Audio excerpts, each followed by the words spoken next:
from Focal Skill Development Private Limited, and they are in a big way in the skill development of our unskilled youth in our country, and they are implementing this skill development mission of our country. So here is a with the I'm very thankful to him for accepting our request for delivering his talk. So now over to Mr. Nikhil Garg.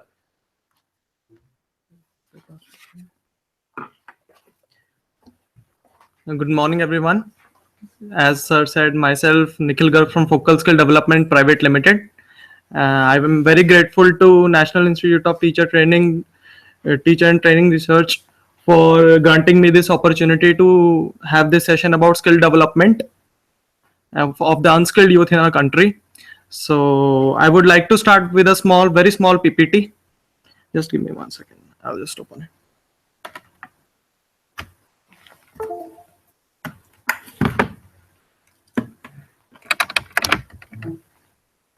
minimize करना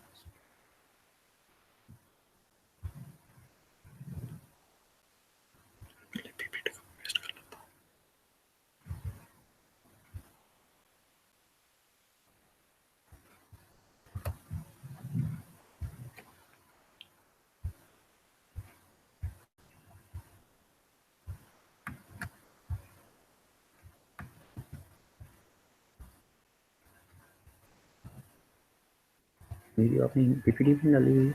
नहीं, video अलग से। तब तक PPT start कर लेते हैं, तो कॉपी पेस्ट हो गया।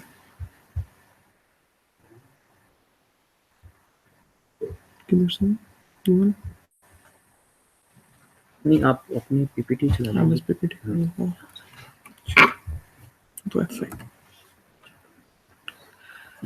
So skill development in telecom sector. This will be the major topic for our talk today.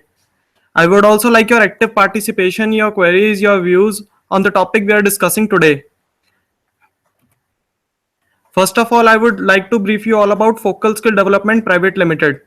We are an affiliated partner in 8 sector skill councils right now that government has appointed for the smooth functioning of skill development in our country. As you can see, we have Life Sciences Sector Skill Council, under which all the courses of pharmaceuticals fall upon. Telecom Sector Skill Council, under which all the courses related to telecom and IT fall. Beauty and Wellness Sector Skill Council, the council which provides trainings under beauty and wellness sector is this council. Furniture and Fitting Sector Skill Council, all the trainings related to furniture, fittings, wooden, carpenter and all fall under this Sector Skill Council. Similarly, we are also affiliated in Apparel SSC, all the trainings related to cutting and tailoring and everything else, embroidery and all fall under this SSC. Similarly, coming to the other SSC, we have Rubber SSC. All the trainings related to Rubber Sector Skill Council fall under this SSC. Similarly, we have Agriculture SSC, and last but not the least, NISBET, National Institute of Entrepreneurship and Small Business Development Enterprises. Also, Focal Skill is an affiliated partner of SEMCA, Commonwealth Education Media Center for Asia. These are the projects we are working upon right now. Basically, ESDM, Electronic System Design and Manufacturing. This is a very good project which is entitled with a vision of giving trainings to the youth of ITIs and polytechnics so as to enhance their skill development right now and to provide them placements. Digital India, PMKVY, Pradhan Mantri Kaushal Vikas Yojana. As you all know about it, it is a very good project of central government which has been endorsed at a mass level and is under the Ministry of Skill Development and Entrepreneurship, as well as Skill India. Focal Skill is also a CII member on the CII Task Force of Skill Development, also on CSR as well as gender equality. We have an experienced team. Our CEO, Mr. Parveen Bansal, has an experience of almost 8 to 10 years in skill development itself, along with education. Myself, I have an education of 1 to 2 years in skill development, along with education.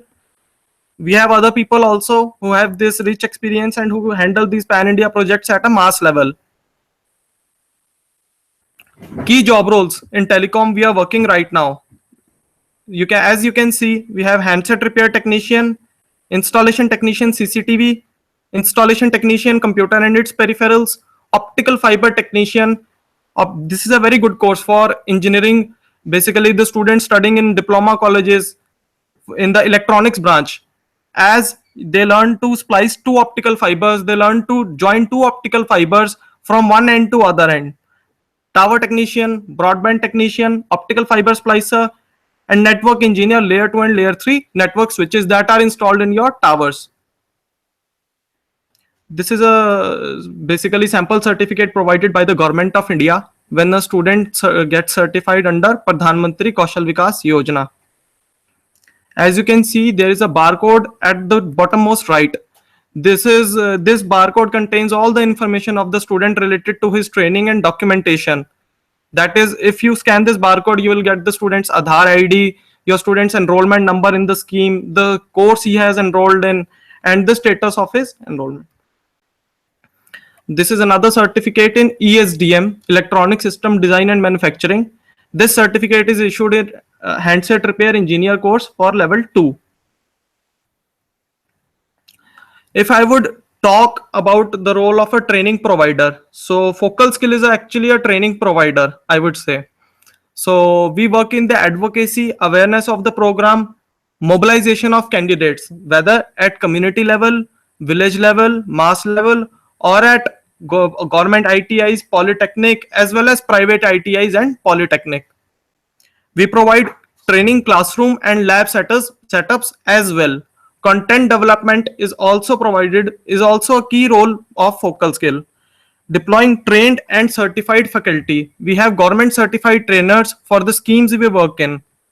Also tie-ups for on-job training to strengthen skill component. Support for placement and self-employment. Placement and self-employment is also a very important thing that many ventures miss upon, but skilling, in my opinion, skilling is not complete without placement or self-employment. Hand-holding the entrepreneurs for sustainability. Today, we skill a person. We say that I have trained this person in, say, XYZ course, handset repairing course. He is now able to repair a mobile phone. He's able to work under somebody. But what is the use when we can't get him placed, or we can't get him to some venture?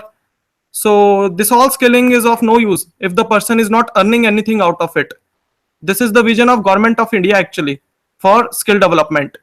So we are also hand-holding the entrepreneurs for their sustainability even after their skilling, so as to provide them employment and regular income.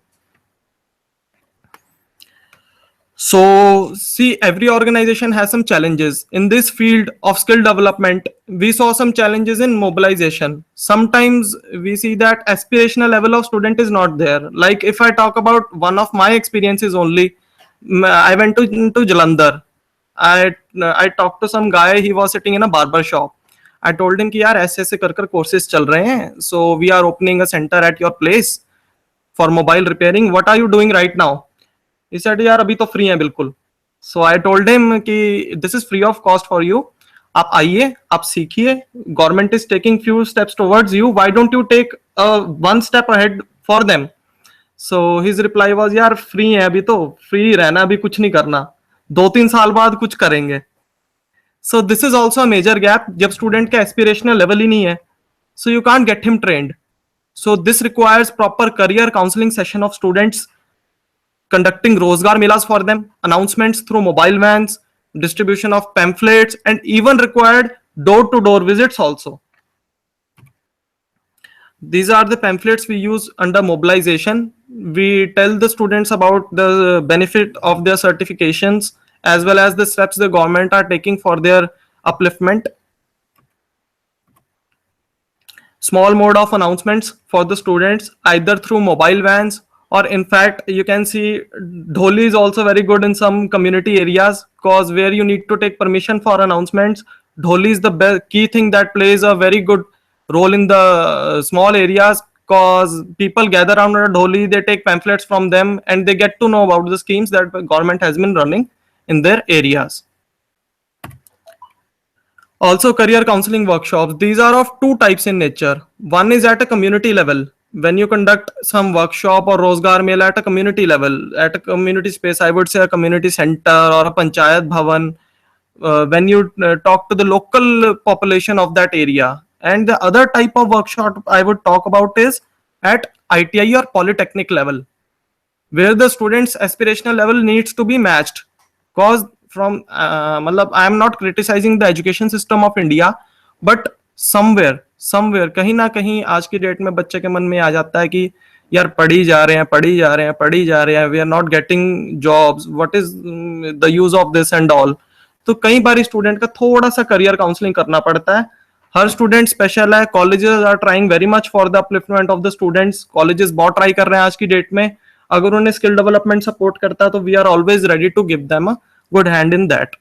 तो this is an example of college level workshop only, career counseling workshop, where the students were told about the benefits of the skill development of their certification and how would it help for their placement.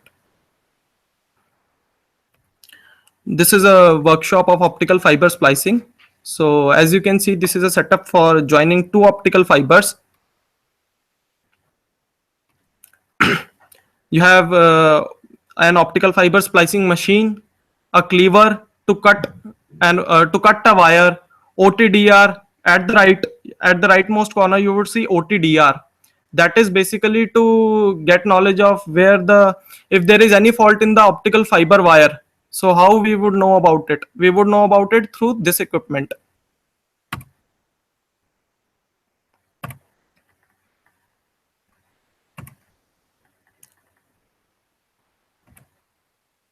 This is a network engineer layer 2 and layer 3 switch setup. As you can see, there are various hubs, routers associated with this course, as it deals with the layer 2 and layer 3 network switches that are being installed in the mobile towers. Tower technician. Basically all the repair, or I would say replacement or maintenance that takes place in a mobile tower or shelter, you get to learn all this under this course. Broadband technician. Also mobile repair. That is very good course for the students, as I would say that if an individual is serious, he can learn mobile repairing in 4 to 5 months very easily at a very good level, by which he can earn very easily from 10 to 15,000 per month if he is unemployed and if his business is low. If his business is very good, if he is self-employed, he can even earn up to 40 to 50,000 per month very easily. These are some pics of the mobile repair trainings conducted at our centers. These are some success stories of the students that were enrolled in these programs. So I met some students who said that हमें mobile repairing आती है जी, हमें करते हुए 10 साल हो गए, हमें करते हुए 12 साल हो गए, बट ना हमारे पास आज की डेट में प्रॉपर एक सर्टिफिकेशन है, कोई प्रूफ है, ना हमारे पास ढंग की जॉब्स हैं. सो काइंडली हमारी हेल्प कीजिए, बताइए. आई टोल्ड देम कि ऐसे ऐसे सेंटर है आपके एरिया के पास, अगर आप वहां पर आकर रोज क्लासेस अटेंड करते हैं, we would get you certified, we would get you placed, so why don't you come to us. तो these students started coming. We used to conduct classes starting from the 5 o'clock in the morning, 5 to 9, cause these were working people. तो उनके लिए फिर हम लोगों ने इसमें open करवाई shops. We even help them. These were few cases out of them. See अब वही बात आ जाती है कि स्किलिंग तो हो गई एक स्टूडेंट की. After skilling what? That is the next basically point. तो स्किलिंग के बाद बेसिकली आएगा सेल्फ एम्प्लॉयमेंट और placement. Skilling without self employment और placement is worthless in my opinion. जब तक उस किसी पर्सन को, एक इंडिविजुअल को उसके स्किल का फायदा नहीं हो रहा है, तब तक वो स्किल किसी काम का नहीं है. So we proposed a entrepreneurship model by the name of small initiative bifocal skill repair guru. This is basically a small venture in mobile sales and service in IT and telecom sector. आज की date में self employment की जरूरत क्या है? आज की date में बहुत सारे स्कूल्स हैं, कॉलेज ड्रॉप आउट स्टूडेंट्स हैं, अनएम्प्लॉयड ग्रेजुएट्स हैं, जो दूसरे एरिया में जाना नहीं चाहते, वो लोकली काम करना चाहते हैं अपने एरिया में. बात भी सही है, किसी दूसरे एरिया में जाएंगे, they would only get a lowly paid job of 10 to 12,000, जिसमें they have to pay rent also, they have to manage their other expenses also, which is very difficult for a candidate to bear. So या तो वो वहां पर जाकर 2-3 महीने survive करता है एंड ही कम्स बैक. तो this is the major problem right now skill development is facing in this sector. So अगर विलेज लेवल पर बात करूं तो उसके पास एग्रीकल्चर के अलावा और कोई चारा नहीं बचता आज की डेट में फॉर सर्वाइवल. सो इंडस्ट्री की भी अपनी प्रेफरेंसेस हैं in terms of business requirement. जैसे आप देख सकते हैं Gurgaon is a major sector for industries, but everybody can't go to Gurgaon. A village level person, if he's going to Gurgaon for a 10-15,000 job, he can't survive in that. सो कई challenges ऐसे हैं तो जिनसे बेसिकली यही चीजें निकल कर आई कि लोकल लेवल पर अगर बंदे को अपॉर्चुनिटी मिले, प्लेसमेंट मिले, सेल्फ एम्प्लॉयमेंट मिले, maybe he can sustain. So keeping this in mind, we propose this model of repair guru. So also आज की डेट में अगर I would say good orator is that person which can explain himself to other person, no matter how, in what language, in what mode. अगर वो local language में ही अपने local crowd को explain कर सकता है अपनी चीजें, उनको बहुत अच्छे से समझा सकता है, काम की अच्छी क्वालिटी दे सकता है, तो आई वुड से कि उसके लिए लोकल लैंग्वेज का होना उसके एक्सेंट में it's a very good thing for him. Family related support भी है उसके पास लोकल लेवल पर, और वर्क रिस्पॉन्सिबिलिटीज भी इजीली मैनेज कर सकता है. अब जो चैलेंजेस एक सेल्फ एम्प्लॉयड वेंचर में आते हैं वो ये है कि एक तो उसको प्रॉपर एंटरप्रेन्योरशिप, उसके अंडर वो स्किल्स नहीं होते किसी भी पर्सन के अंडर. उसे ये नहीं पता कि वो कैसे बिजनेस को मैनेज करेगा.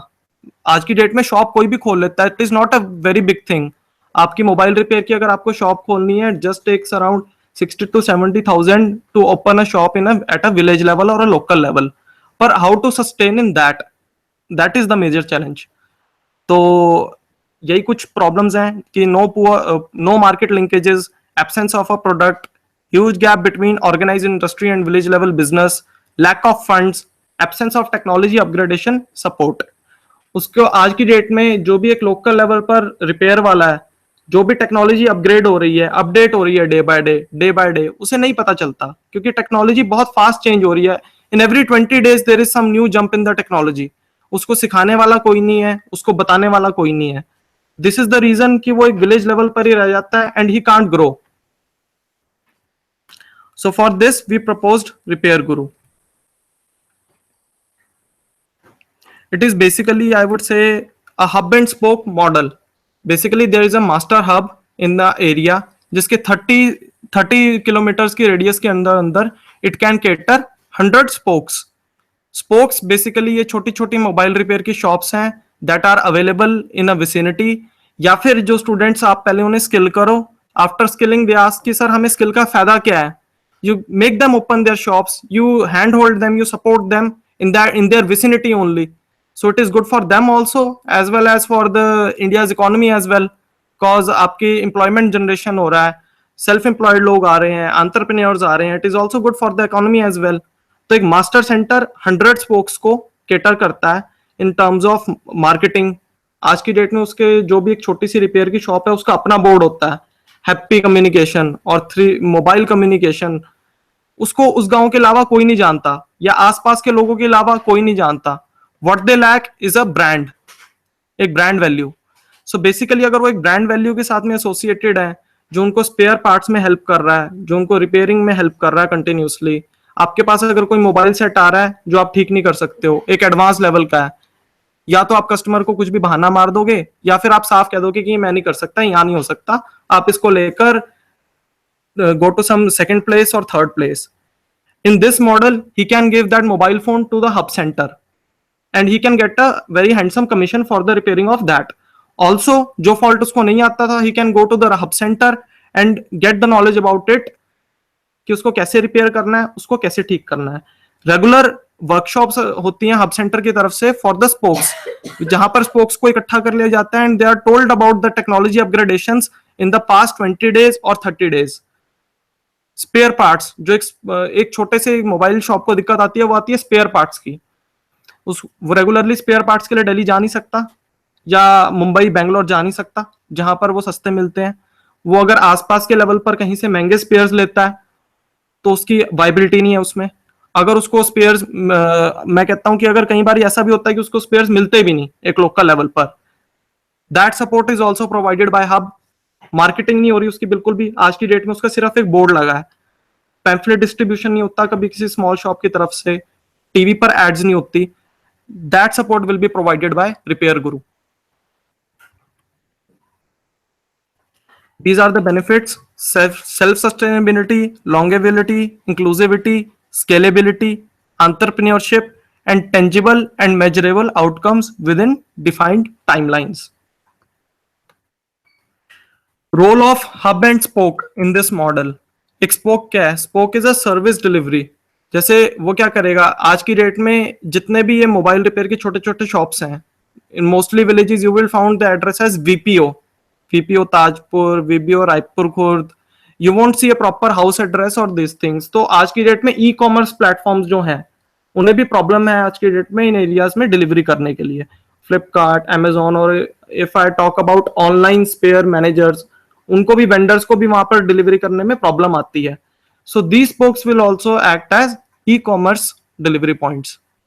ऑल्सो रिपेयर तो ये लोग करते ही हैं ऑलरेडी, उसको ये एडवांस लेवल पर लेकर जाएंगे through regular trainings as well as support from hub centre. Sale of mobile phones, accessories, SIM selling and recharges, data selling, installation of CCTV, DTH, solar panels, etc. Our government is also working at a mass level in solar panel installation. As you would have read past 3-4 days, Haryana government ने basically एक project किया है जिसमें solar panel install होंगे हर घर के छत पर गवर्नमेंट की तरफ से। So optical fibre splicing, e commerce sale and delivery points, other services to be added from time to time. Hub का इसमें क्या रोल है? Training, sales, marketing, spare support, technology upgradation, introduction of new courses as per requirement and mentorship. अब आज की date में challenges और solution आपके सामने है। चैलेंज क्या है? Absence of professional approach in business management leading to failure oblique losses. Solution: it will be a part of brand, part of an organized service network. He has just to raise a request for a spare on a mobile app also. We have also made a mobile app on this. I will even demonstrate this after this session.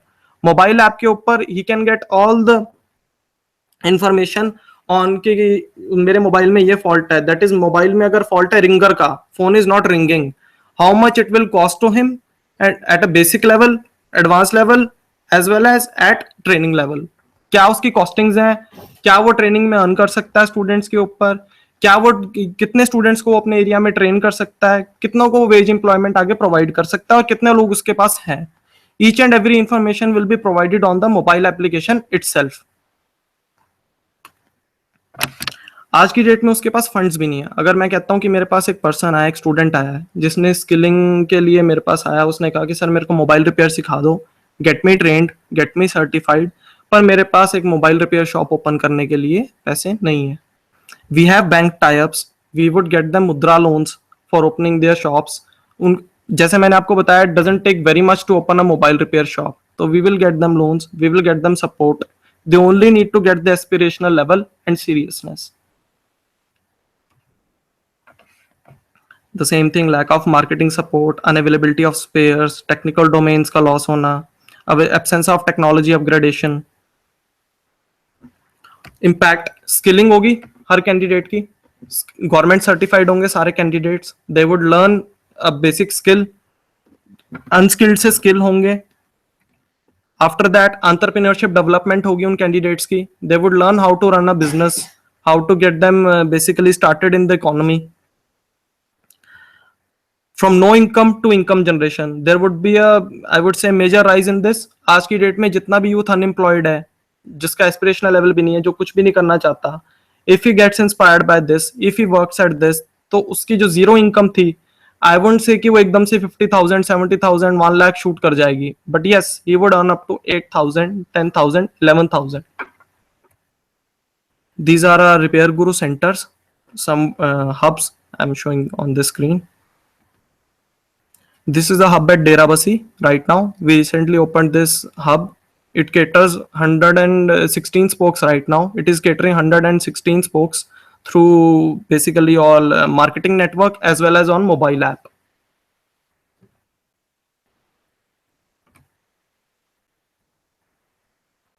As you can see, we have separate classroom for trainings as well, apart from repairing.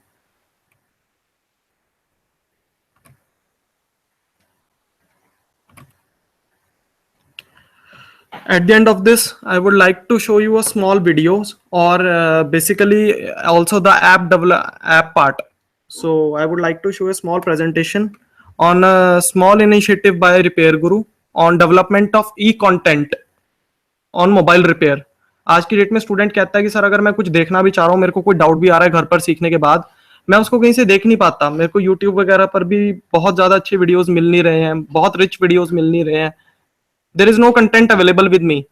Books से sir मैं समझ नहीं पा रहा हूँ जब तक मेरे सामने चीज नहीं हो रही है. So keeping this in mind, focal skill along with CEMCA, Commonwealth Education Media Centre for Asia, developed a few videos for under e-content learning of mobile repair.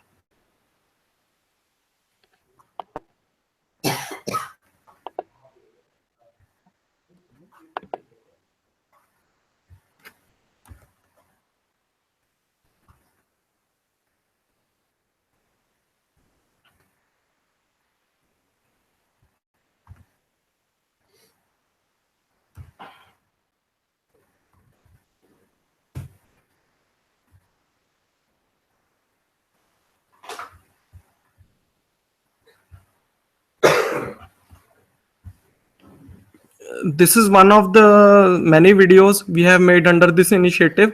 Kindly have a look at it.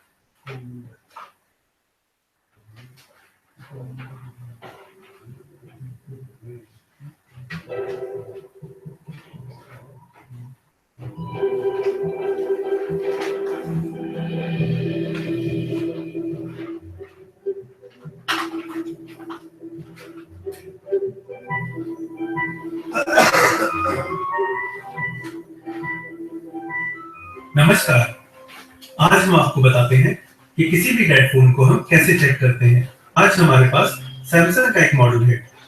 Dead phone का मतलब जो phone on नहीं हो रहा है. सबसे पहले इसको चेक करने के लिए ओपनर की मदद से इसके बैक कवर को खोलना होगा. बैक कवर खोलने के बाद अब हम इस फोन की बैटरी को बाहर निकालेंगे. किसी भी डेड फोन को चेक करने के लिए हम उसकी बैटरी को चेक करते हैं ताकि हमें यह पता चल सके कि उस बैटरी में पावर है या नहीं. जैसा कि आप देख रहे हैं, यह इस बैटरी के टर्मिनल्स हैं. इसमें यह दो टर्मिनल नेगेटिव और पॉजिटिव के हैं. बैटरी को चेक करने के लिए हमें मल्टीमीटर की सहायता लेनी होगी. बैटरी की वोल्टेज जानने के लिए हम मल्टीमीटर को 20 वोल्ट पर सेट करेंगे ताकि हमें बैटरी की सही वैल्यू पता चल सके कि बैटरी में कितनी पावर है. मल्टीमीटर में हमारे पास एक रेड वायर होती है और एक ब्लैक वायर होती है. इन दोनों पिनों को नेगेटिव और पॉजिटिव टर्मिनल पर लगाने के बाद जैसा कि आप देख रहे हैं, मीटर में बैटरी की वैल्यू आ रही है. इसका मतलब यह एक चार्ज बैटरी है जो कि किसी भी फोन को ऑन करने के लिए सक्षम है. फोन में बैटरी की तरह ही 4 टर्मिनल हैं. इन टर्मिनल्स पर बैटरी के 4 टर्मिनल कनेक्ट होते हैं. अब हम इस फोन के मदरबोर्ड को चेक करेंगे. मदरबोर्ड को चेक करने के लिए हमें मल्टीमीटर को डीप मोड पर सेट करना होगा. अब हम चेक करेंगे कि हमारे फोन में पावर ऑन क्यों नहीं हो रहा. हम मल्टीमीटर की रेड और ब्लैक वायर को फोन में पॉजिटिव और नेगेटिव पॉइंट्स पर लगाएंगे. जैसे ही हम इन दोनों पॉइंट्स पर मल्टीमीटर की तारों को लगाते हैं, अगर हमारे फोन में बीप की आवाज आती है, इसका मतलब ये है कि यह इसका मदरबोर्ड शॉर्ट है. अब हम किसी दूसरे फोन पर आपको मल्टीमीटर की सहायता से मदरबोर्ड की टेस्टिंग करके दिखाएंगे, ताकि हमें यह पता चल सके कि एक डेड मदरबोर्ड और एक वर्किंग मदरबोर्ड में क्या अंतर होता है। अब हम इस फोन में मल्टीमीटर की सहायता से नेगेटिव और पॉजिटिव दोनों पॉइंट्स पर मल्टीमीटर की पिनें लगा रहे हैं। पिन लगाने के बाद हमारे पास मल्टीमीटर में जो रीडिंग आ रही है वो आप देख सकते हैं। अगर 300 से लेकर 600 के अंदर रीडिंग आती है तो इसका मतलब यह मदरबोर्ड वर्किंग कंडीशन में है। तो इस तरह से हम किसी भी फोन के मदरबोर्ड को चेक कर सकते हैं। जैसे हमने दूसरा फोन चेक किया था, उस फोन में हमें बीप की आवाज सुनाई दे रही थी। इस तरह से हमें किसी भी फोन के मदरबोर्ड का डेड या वर्किंग का पता चलता है। इस तरह से हम किसी भी फोन के मदरबोर्ड को चेक कर सकते हैं कि वह शॉर्ट है या नहीं।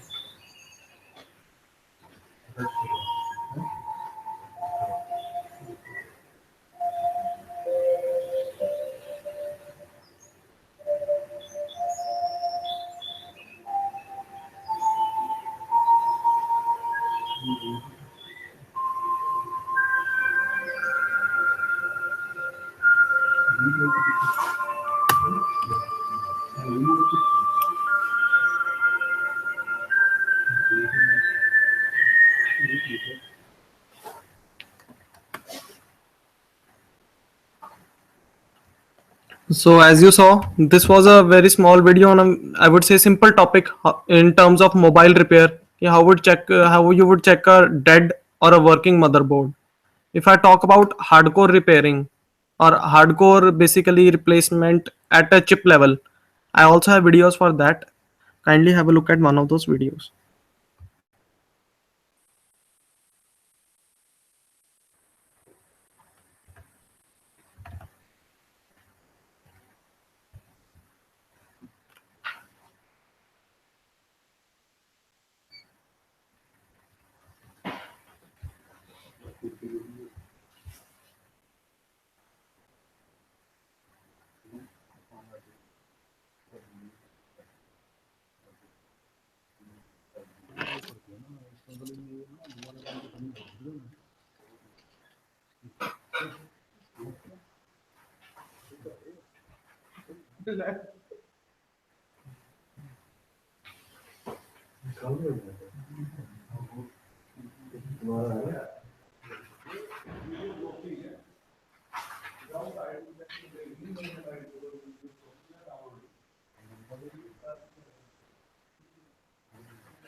नमस्कार, आज हम आपको बताते हैं कि किसी भी फोन में चार्जिंग की प्रॉब्लम को कैसे चेक किया जाता है और उसको कैसे ठीक किया जाता है।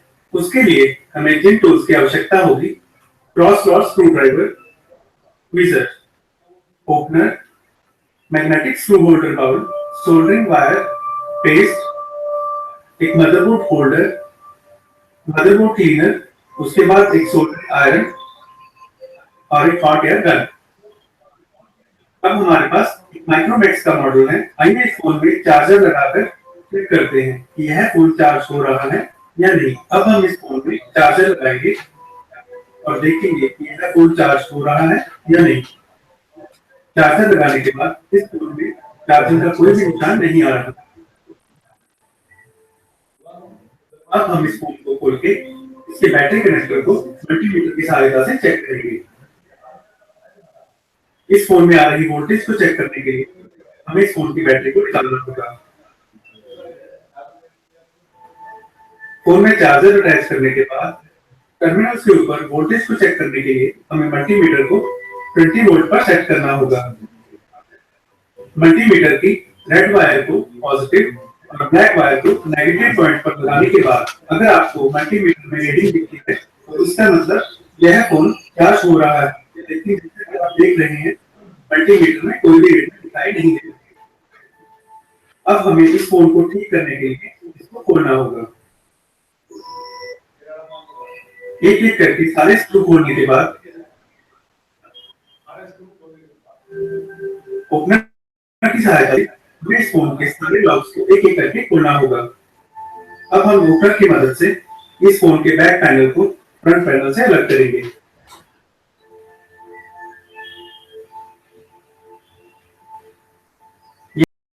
चार्जिंग सॉकेट है जो कि इस फोन के निचले हिस्से से जुड़ी हुई है। चार्जिंग सॉकेट को निकालने के लिए हमें निचले हिस्से पर जुड़े हुए लॉजिक बोर्ड के स्क्रू को खोलना होगा। स्क्रू खोलने के बाद हमें इस फ्लेक्स केबल को जो कि लॉजिक बोर्ड के साथ एक कनेक्टर से जुड़ी होती है उसको हटाना होगा। हम ट्वीजर की मदद से इस फ्लेक्स केबल को हटाएंगे। जैसा कि आप देख रहे हैं यह इस फोन का टच कनेक्टर है। हम ओपनर की मदद से इस टच कनेक्टर को बड़ी ही सावधानी से अलग करेंगे।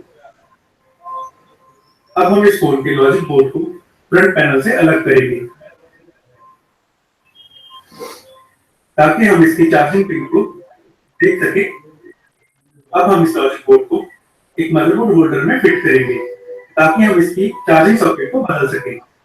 अब हम चार्जिंग सॉकेट पर पेस्ट लगाएंगे ताकि हम इसके कनेक्शंस को हॉट एयर गन की सहायता से डीसोल्डर कर सकें। अब हम ट्वीजर की सहायता से चार्जिंग सॉकेट को पकड़कर हॉट एयर गन की सहायता से उसकी सोल्डरिंग पिनों पर गर्म हवा का परिवहन करेंगे ताकि उसके ऊपर लगा हुआ सोल्डर पिघल जाए और चार्जिंग सॉकेट मदरबोर्ड से अलग की जा सके। सोल्डर को पिघलाने के लिए हमें कुछ देर तक लगातार इन कनेक्शंस पर गर्म हवा का परिवहन करना होगा। जैसे ही सोल्डर पिघल जाता है ट्वीजर की मदद से चार्जिंग सॉकेट को लॉजिक बोर्ड से अलग कर देते हैं। चार्जिंग सॉकेट हटाने के बाद हम मदरबोर्ड को पीसीबी क्लीनर की मदद से साफ करेंगे। इन पॉइंट्स को हम आयरन की मदद से दोबारा से साफ करेंगे जिनके ऊपर चार्जिंग सॉकेट कनेक्ट होती है। चार्जिंग सॉकेट के पॉइंट्स को लॉजिक बोर्ड के ऊपर साफ करने के बाद हम इसके ऊपर एक नई चार्जिंग सॉकेट लगाएंगे। जिस तरह से हमने गर्म हवा के परिवहन से चार्जिंग सॉकेट को लॉजिक बोर्ड से अलग किया था उसी तरह से हम नई चार्जिंग सॉकेट को लॉजिक बोर्ड के ऊपर जोड़ेंगे। नई चार्जिंग सॉकेट को लॉजिक बोर्ड के ऊपर लगाने के बाद हम फिर से लॉजिक बोर्ड को फ्रंट पैनल में जोड़ेंगे।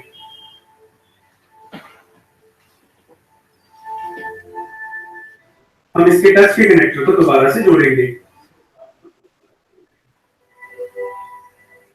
यह देखिए टच कनेक्टर जोड़ने के बाद हमें इसके लॉक को बंद करना होगा। उसके बाद इसके फ्लेक्स केबल को दोबारा से उसके प्लग में जोड़ेंगे।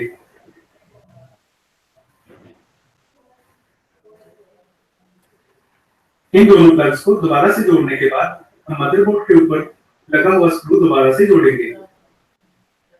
हम लॉजिक बोर्ड का स्क्रू दोबारा से कसेंगे। स्क्रू लगाने के बाद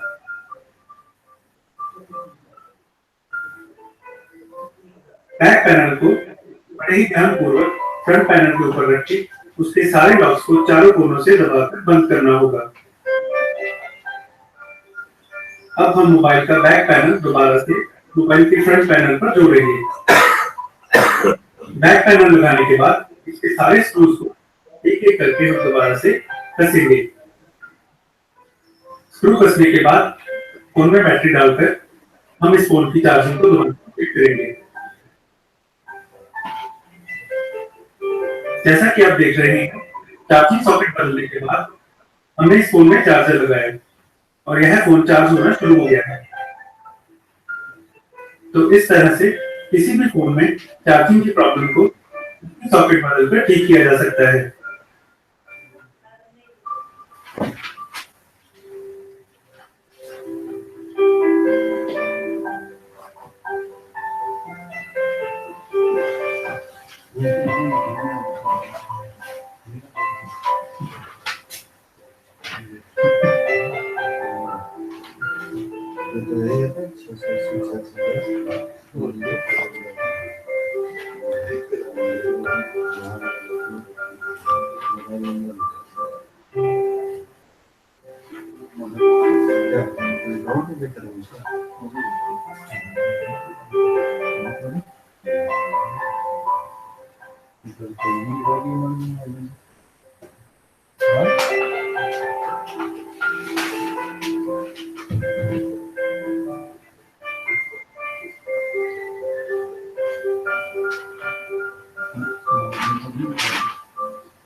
As you saw, these were part of small initiatives of Focal Skill, along with Repair Guru as its primary initiative.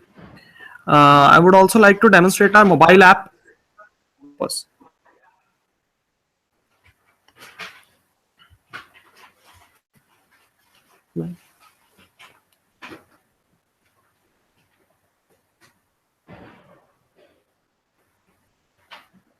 Actually, zoom हो सकता है.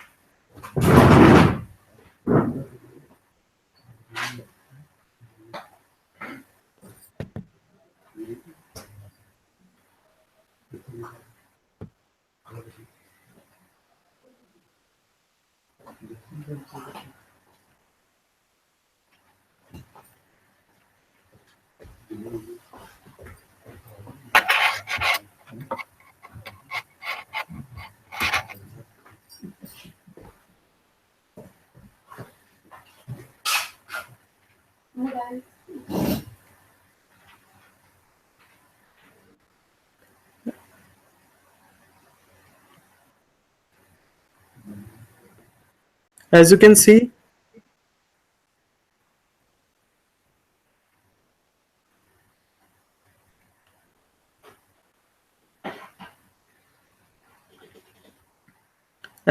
this is the mobile app of Repair Guru, which is available on Play Store. You can also download it on your phone.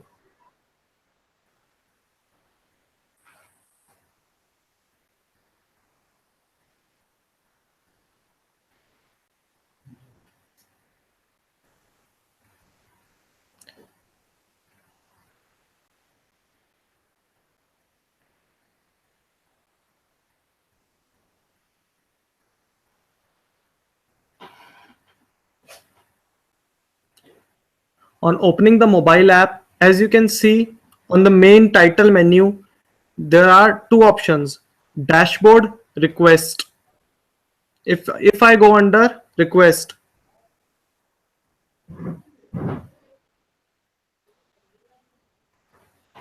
आप देखेंगे सारे basically companies जितने भी available हैं आज की डेट में मार्केट में, सबका यहाँ पर सबके अगर आपको मोबाइल में मान लीजिए कोई फॉल्ट आया है जियोनी के मोबाइल में और मोटोरोला के मोबाइल में, you simply click on Motorola. आप यहाँ पर जाएंगे तो आप देखते हैं कि सारे फॉल्ट्स के नाम आ गए हैं. Basically it is a mirror image आ रही है इस वक्त कैमरा पर. ओके, जैसे आप देख सकते हैं battery related problems, Bluetooth problem, board repair, charging port. आपके फोन में अगर मोबाइल चार्ज नहीं हो रहा है, ये सिंपली एक चार्जिंग प्रॉब्लम है. तो मैं चार्ज पोर्ट में एंटर हुआ, चार्जिंग पोर्ट में. यहां पर बेसिकली मुझे जो भी कॉस्टिंग है वो आ गई कि अगर बेसिक लेवल का चार्जिंग फॉल्ट है तो उसकी 100 रुपीज कॉस्टिंग है. If it is an advance level charging fault तो उसकी 350 रुपीज है. अगर अदर्स है, कुछ और हुआ, तो that will be intimated to you जब टेक्नीशियन आपके फोन को चेक करेगा on the very same day. Plus आप देखेंगे तो इसमें कमेंट का ऑप्शन भी है. कई बार आप ड्रॉप डाउन मेन्यू में से अकेले में से चूज नहीं कर पाते वैल्यूज को, आप कुछ और बताना चाहते हो टेक्नीशियन को कि मेरे फोन में यार ये तो हो रहा है, साथ के साथ ये चीज भी हो रही है. आप उसको एडिशनल कमेंट्स में ऐड कीजिए. Our technician will give a look at it. In fact he can come at a spoke. जो स्पोक है, अगर स्पोक के पास फोन आए हैं, कोई उसमें प्रॉब्लम आई है, spoke is not able to repair. Spoke ये अगर कहता है कि आप हमारे पास आ जाइए, हमसे फोन कलेक्ट करके ले जाइए, we will charge for our logistics cost, but yes, we will support the spoke.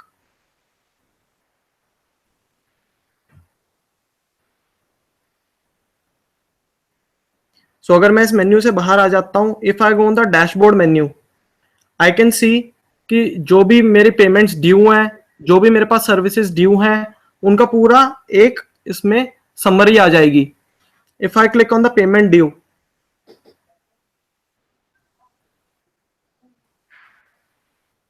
Like if I click on the active customers, यहां पर जो आपके स्पोक के कस्टमर्स हैं उनके नेम आ जाएंगे. You will take their mobile number, their contact number, their name, so that आपके पास भी एक प्रॉपर रिपोर्ट एंड रिकॉर्ड हो कि आपकी कौन सी सेल्स रिपेयर हो रही हैं डे की. एंड आप उनको चाहे दोबारा कॉन्टेक्ट करके you can provide them better services.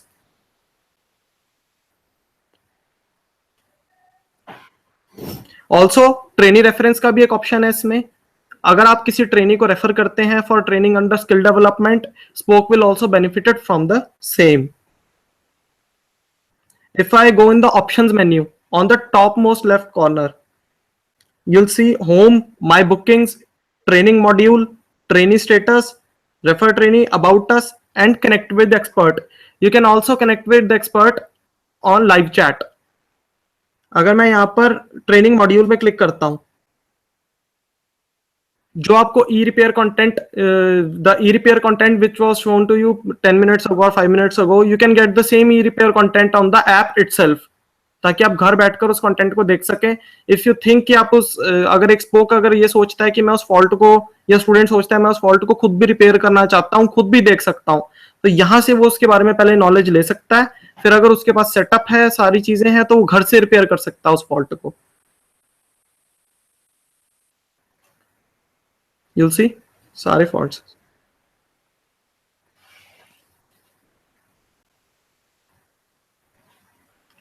About us, you'll get about repair गुरु. अगर आपको कोई चीज समझ में नहीं आ रही है, आप जानना चाहते हैं, इस सेक्शन में अवेलेबल है. बुकिंग्स अगर आपको देखनी है, अगर आपने रिपेयर गुरु के पास फोन बुक करवाए हैं, you'll get a summary of that. Training module मैंने आपको पहले दिखा दिया है. ट्रेनी स्टेटस, अगर आपने कोई इसमें ट्रेनिंग को रेफर किया था, उसकी ट्रेनिंग किस लेवल पर है, this will also be shown in the trainee status. You can also connect with the experts as told to you.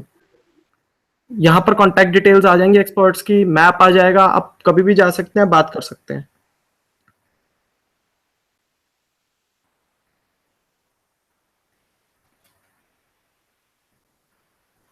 ठीक है, अब ये सब तो मैंने आपको दिखा दिया है. So this is another small initiative from focal skill under the name repair Guru.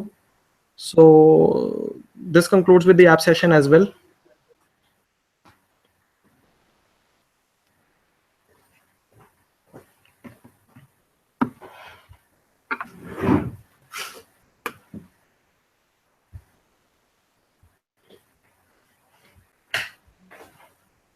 So if there are any queries related to the session today, we would appreciate that, of course.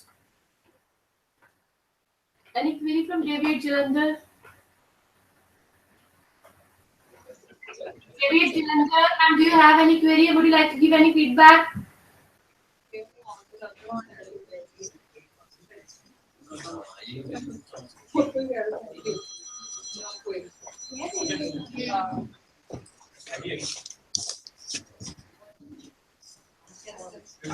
Hello, sir. This is Rajesh from Jalandhar.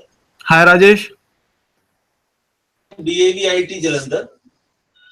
Hi Rajesh. Hi, I'm listening.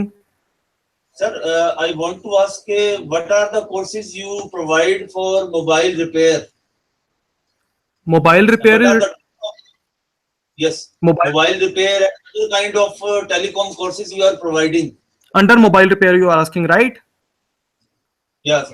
Mobile repair is itself a course. Handset repair engineer level 2 is a course that under which students are being trained for handset repair engineering by Government of India in their skill development initiative.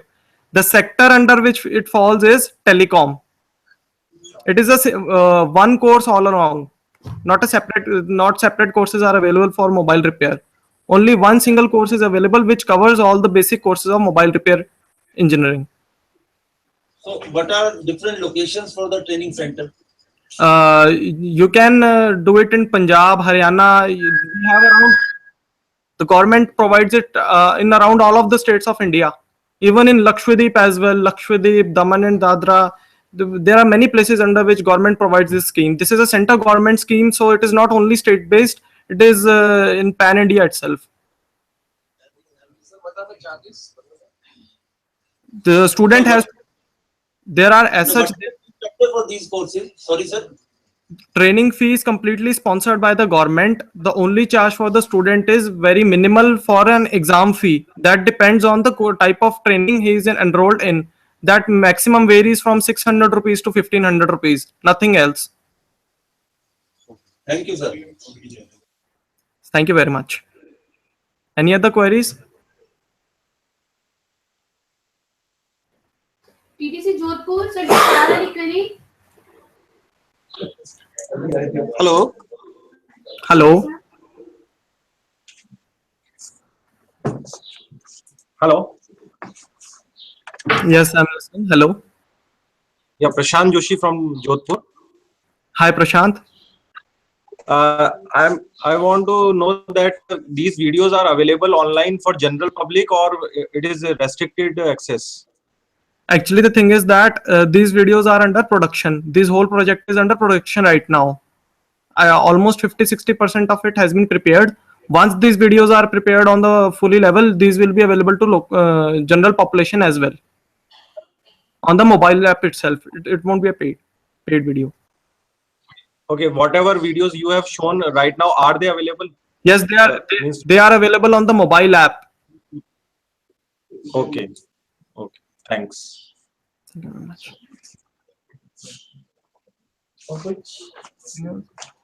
My Marsing College. Hello. Hello. Yes, sir. Yes, sir. We are able to listen.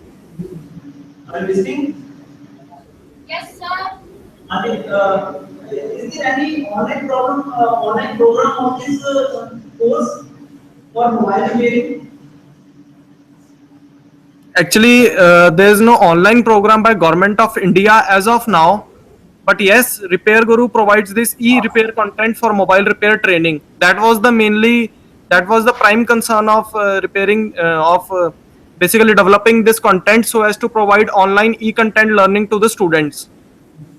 Government only works under centers or basically physical trainings right now.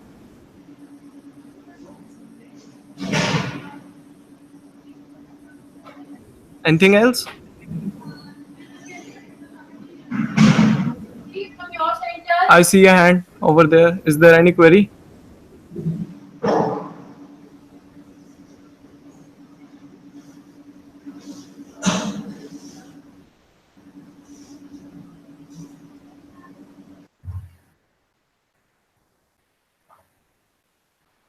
VIP Jhansi, sir, do you have any query?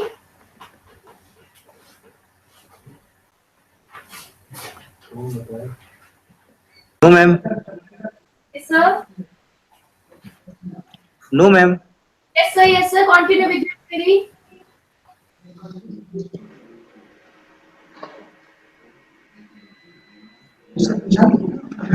Question है तो पूछिए. VIP Jhansi.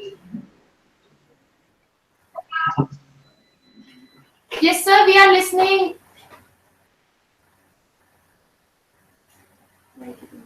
Jhansi. No, ma'am. We have no inquiries. Thank you.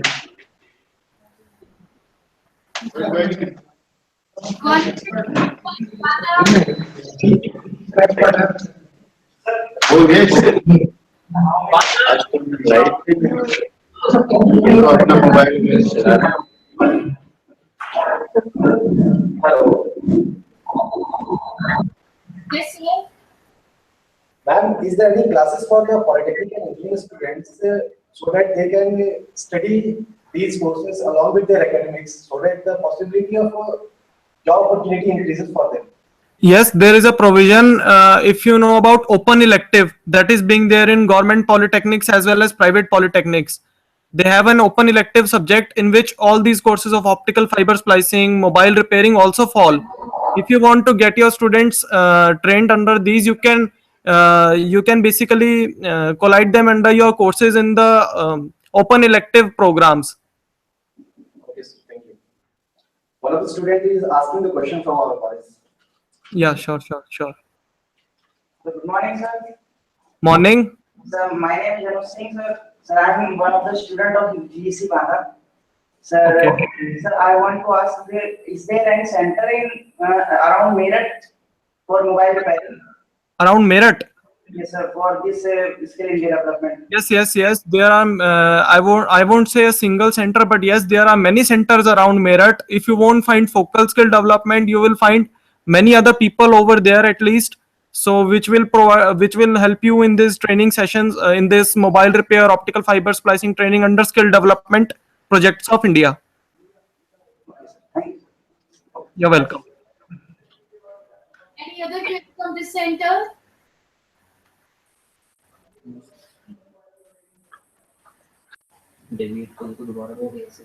MC College is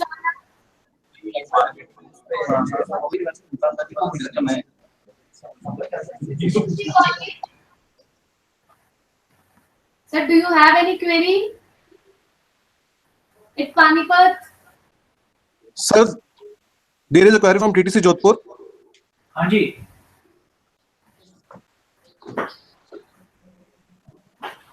Sir, we have downloaded the Repair Guru app, but it is asking for authentication, means registered spoke can only log in. The thing is that when you'll enter in contact us, your query will reach to the people sitting at the back end and they will let you enter in the server. Okay, means after that we can fully access that app. Yes, you can access some part of it right now as it is under development. After it gets developed fully, you can also access the app. It is also available for the local public on Play Store as well. You must have downloaded it from the Play Store, right? Okay. Play store से download किया है. Yes, yes. Thank you. Anything else? और कुछ है query आपका जो CDTP scheme में how it is relevant, can you run some programmes related to that? कुछ है, कोई है वहां पे? PTC जोधपुर? Yes. हाँ Yes, ji. sir. What is your question? What is your question, sir? और कोई क्वेरी है आपकी कि आप जो CDTP स्कीम चला रहे हैं उसमें जो प्रोग्राम रन कर रहे हैं उसमें कैसे हेल्प ली जा सकती है इन कोर्सेज की? Sir, how can one become a spoke, means registered spoke? Registered spoke under Repair Guru. Either it is contacted by Repair Guru or sometimes there is inbound inquiry from the spoke itself. We provide them free of cost services as well. We are not charging any franchisee fees and all, so anyone can be a spoke of Repair Guru as of now. You just need to give your details on contact us, or you just need to drop an email, or you just need to call the Repair Guru center which is mentioned on the mobile app. And any registration fees for that? No registration fees is there Okay. as of Okay, now.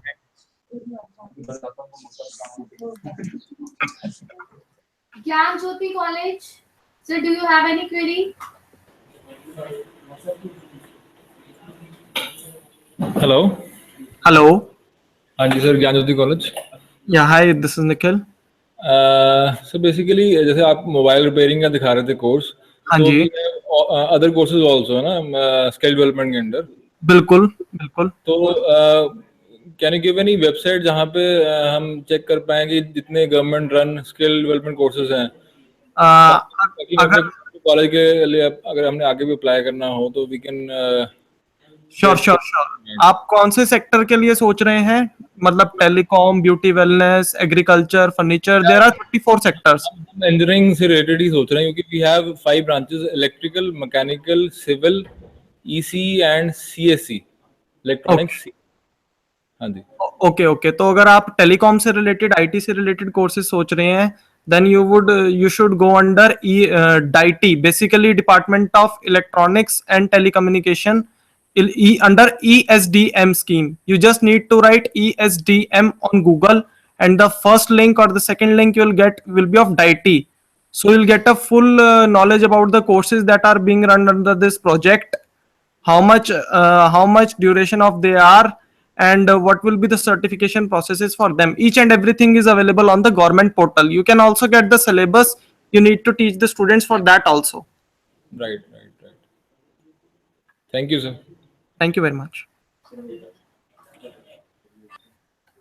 David Jalandhar, sir, and do you have any query?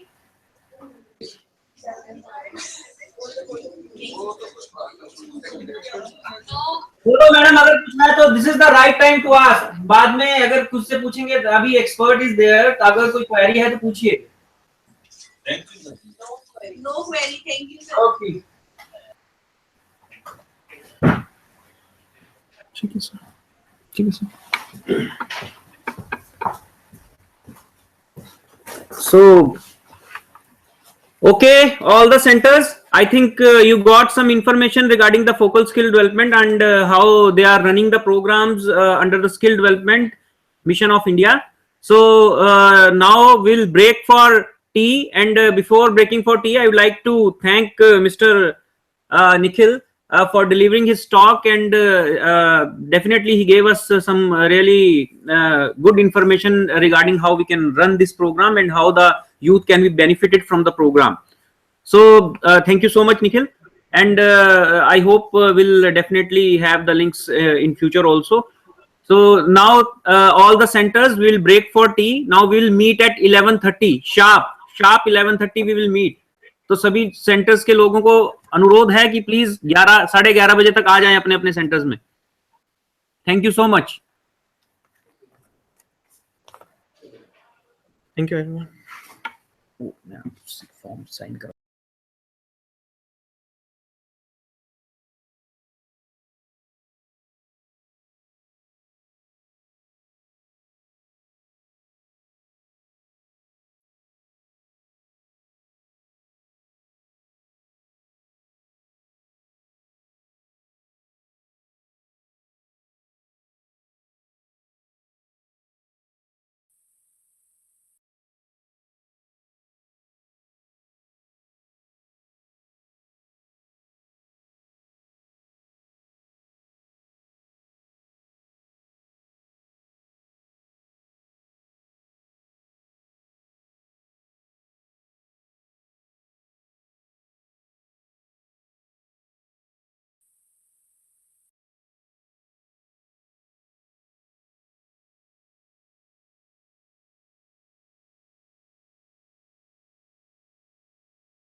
हाँ उनको मैं उनको बोला था आने के लिए।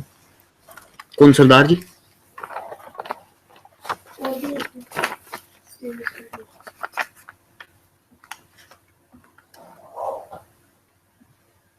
मैं उनको भेजता हूँ, ये शुरू करता हूँ।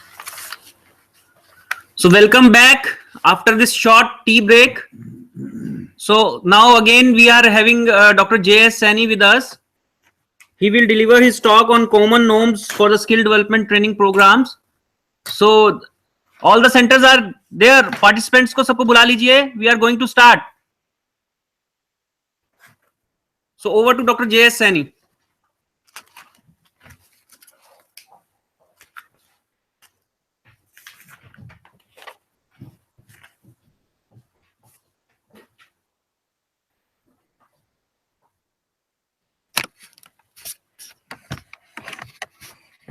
Are we connected, madam? Yes. Can we start now? Yes, all the 7 centers are connected. Good morning, ladies and gentlemen. As I am told, we are connected to 7 centers, and today is the 3rd day of the training program, and I am supposed to engage a session with regard to common norms evolved by the Rationalization Committee at the national level. If we look to see skill development scenario in our country, a few years ago, in fact, much emphasis on skill development started from year 2010. At that time, almost 20 central ministries and departments, they were involved in skill development.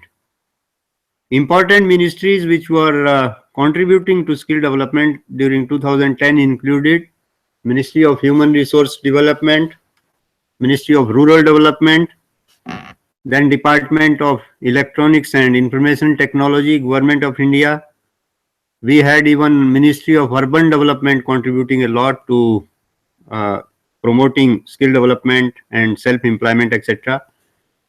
Agriculture Ministry at the national level is yet another important ministry which has large number of schemes for skill training.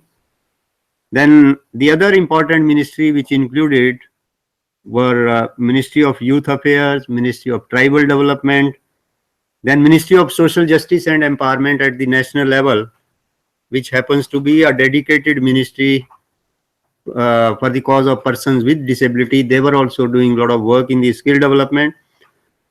And Ministry of Small and Medium Enterprises, they have their own targets. Then Ministry of Labor, Government of India, till recently all ITIs, they used to be coming under the Ministry of Labor, Government of India. And now, of course, we have Ministry of Skill Development, which happens to be a dedicated ministry for promoting entrepreneurship and skill development in the country. Now, all these 20 different central ministries and departments, they had their own schemes.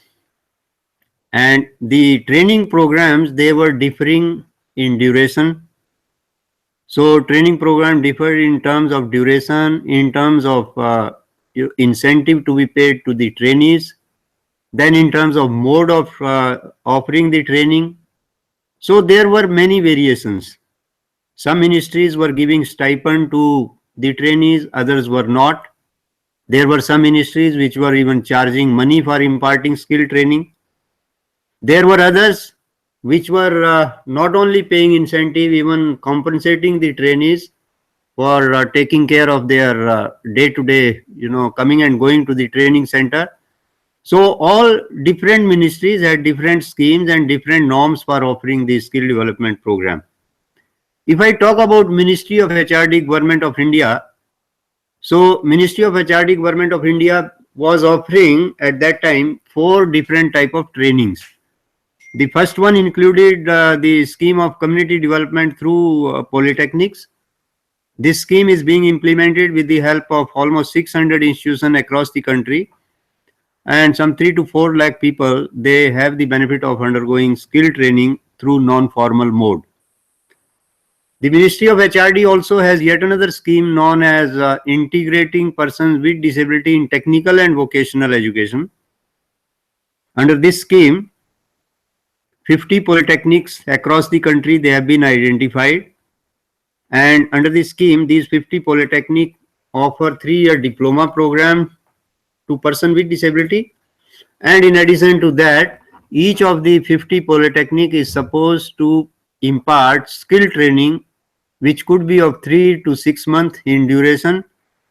And that way, if we talk in terms of capacity building, at least 5,000 persons with disability, they should have the benefit of undergoing non-formal skill training with the help of 50 polytechnic across the country. Now, these 50 polytechnic offer training to persons with disability almost free of cost. And over and above that, they are also provided some incentive. Incentive is given in the form of transport allowance, in the form of scholarship, books, uniform, etc., even escort allowance, midday meal and all. So there's fairly good amount of incentive available to such people. Then the third scheme which Ministry of HRD, Government of India offer is, that's your apprenticeship scheme.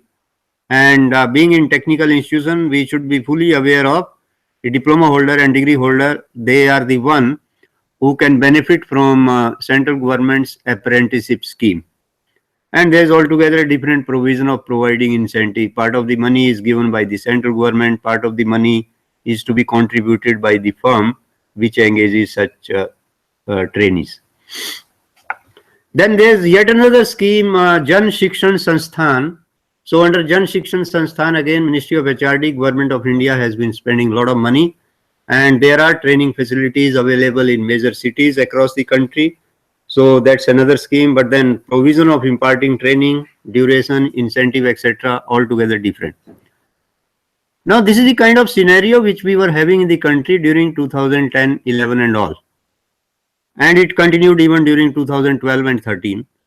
And government was all the time thinking of evolving some common norms. Why can't we standardize curriculum? Why can't we standardize the inputs? And why can't we standardize even the incentive to be given or not to be given, or fee, if at all fee is to be charged? So there should be uniform fee across the country, standardized curriculum, standardized duration.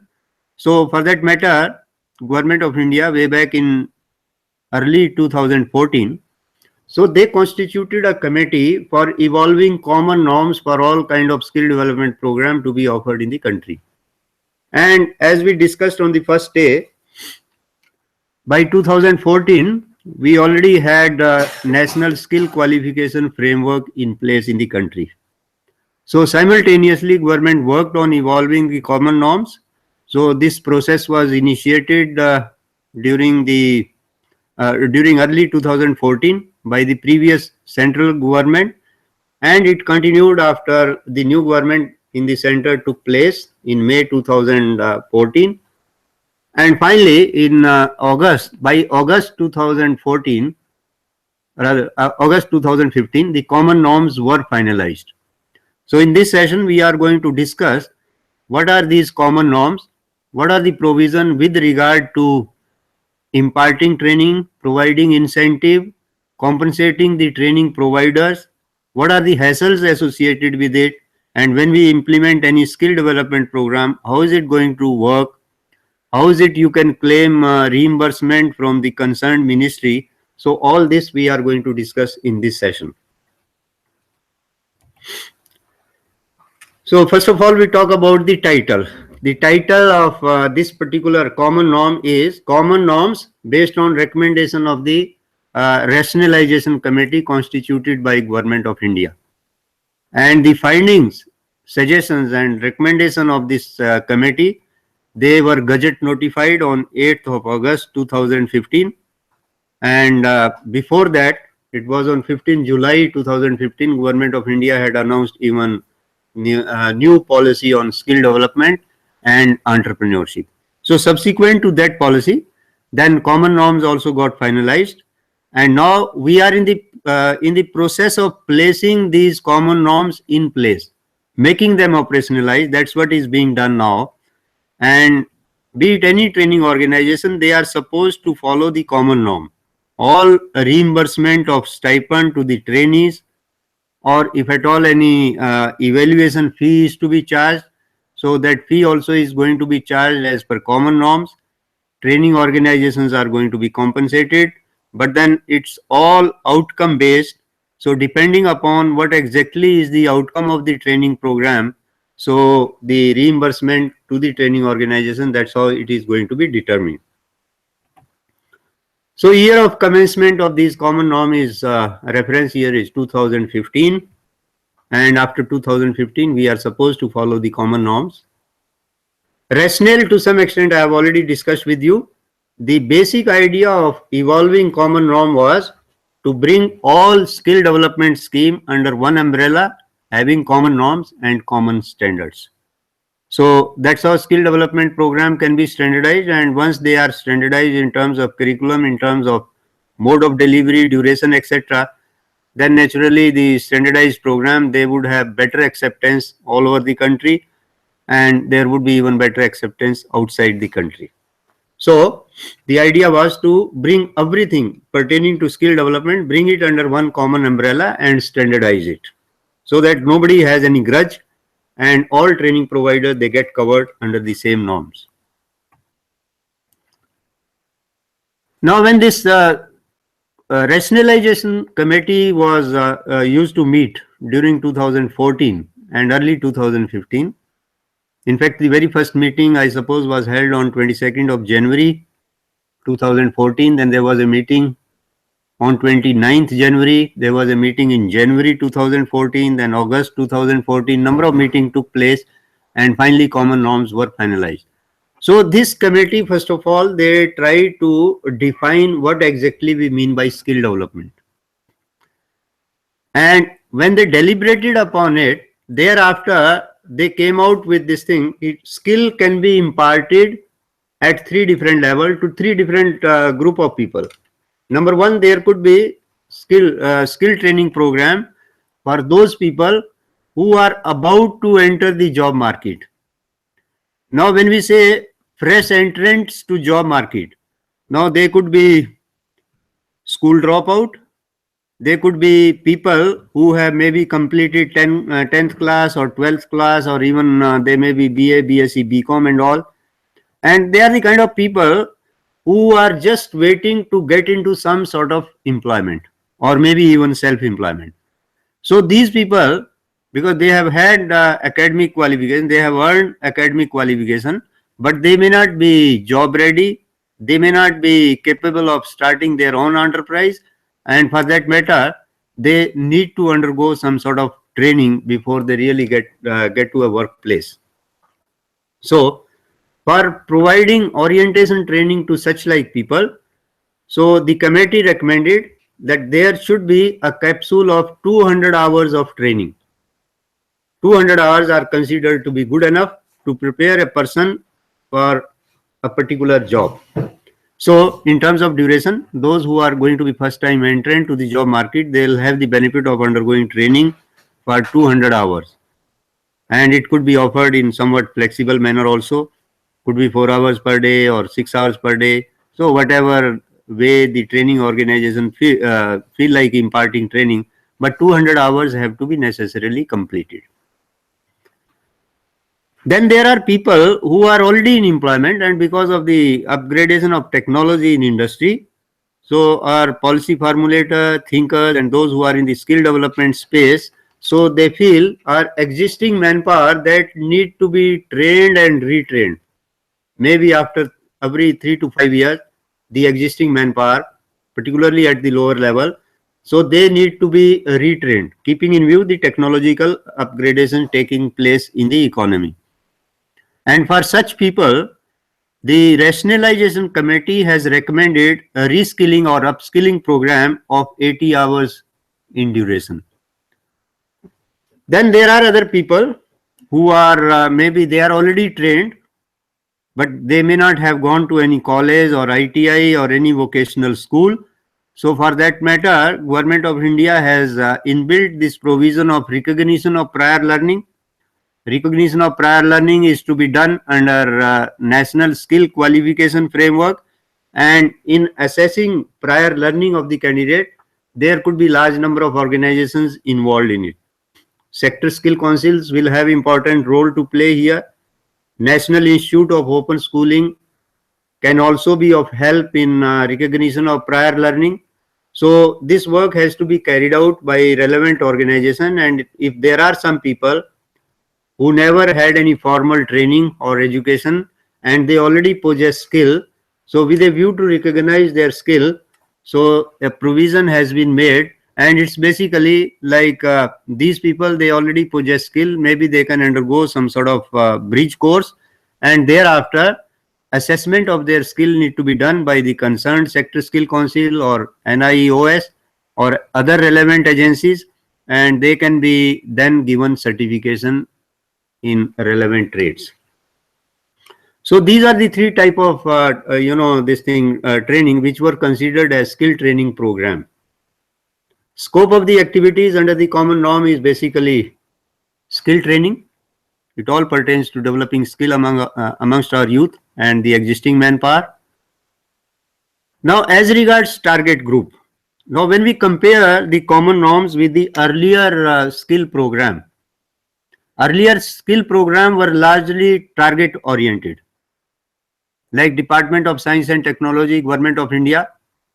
Maybe they are concentrating more on science and technology people. Ministry of Agriculture Development would largely work on people who are engaged in agriculture and allied activity. Department of Electronics and Information Technology, they would impart technology related training or computer and ICT sort of training. If it is Ministry of Labor, they had basically ITIs and all.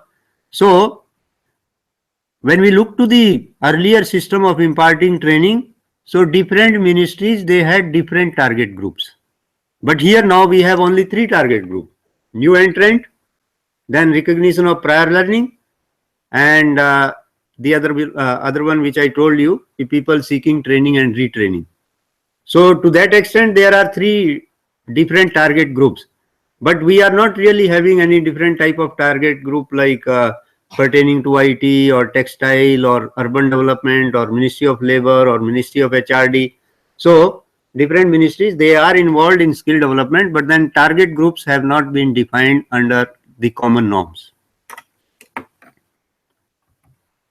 Then as regards training infrastructure, earlier what the different ministries used to do, every ministry had their own pattern of funding the training institution. There were some ministries which were only providing the recurring grant, but there were others which were providing both recurring and non-recurring grant. Since I represent NITER, and NITER is basically constituent of Ministry of HRD, Government of India. So we were implementing this scheme of community development through Polytechnic. So our scheme had both type of grants. There was a component of non-recurring grant and there was a component of recurring grant also. In both these schemes which I told you, one is scheme of community development through Polytechnic and then the other scheme for person with disability. So there were provision for both. Now under the common norms, training organizers, they got to approach Ministry of Skill Development and Entrepreneurship. They are supposed to get registered with the ministry. So training organizers are expected to possess equipment. So government is not going to finance them for creation of infrastructure. So they have to have their own infrastructure, and infrastructure that too as per industry benchmark, because sector skill councils, they have important role to play in it, and sector skill councils are going to evolve national occupational standard and qualification packs. So with a view to impart those qualification packs and prepare candidate as per industry requirement, then naturally the equipment and infrastructure for training also got to be as per industry benchmark. So industry benchmark or industry approved infrastructure got to be in place, then only one can get registered for imparting training. And as regards the Gazette notification which took place on 8th of August 2015, there are no norms available for financing purchase of equipment. Whereas earlier scheme, they had provision for purchase of equipment, providing capital grant to the institutions and training providers. So under common norms, training providers are supposed to arrange their own infrastructure. Then we come to trainers qualification. So suitable qualification not mentioned in the Gazette notification. There is no mention of what should be the qualification for different type of training program. So suitable qualification and requirement of having attended training of trainers program. Now training of trainers program is a precondition. Earlier many of the scheme didn't have this kind of requirement. Now when it comes to making the trainers attend training of trainers program, so these training of trainers program, they have to be necessarily organized and approved by the concerned sector skill councils, and that's where the role of sector skill council becomes important. It's not only evolving national occupational standard and coming out with qualification packs. Even the trainers training program, they have to be organized by the concerned sector skill councils. And we already have almost 37 sector skill councils in place. If you visit the website of NSDC, you'll get the details there. And if you dig out information with regard to different sector skill council, you would find lakhs of trainers have already been certified by different sector skill council. And what I have noticed from the website, the maximum number of trainers, they have been trained by the agriculture sector skill council, and other sector skill councils, they have also been training the trainers. Here, based on my own experience, I would like to share with you some of the concern as a person working in skill development. We have been coordinating the CDTP scheme which has been in operation for about 38 years now. And we have a very comprehensive, detailed guideline document for that. The guideline document also mentions about the qualification of trainers. But under the common norms, no qualifications are mentioned.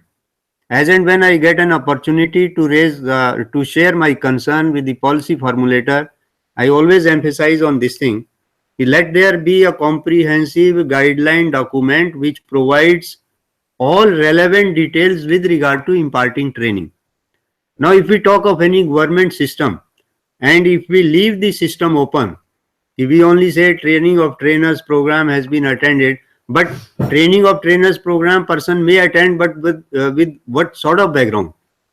So here it is very important. We must have a comprehensive guideline document which mentions about the trainer's basic qualification, then attending this trainers training program, and then this person becomes capable of getting job. Otherwise, once a government organization starts offering a training program, and if you want to recruit a person as a trainer, there could be all kind of problems.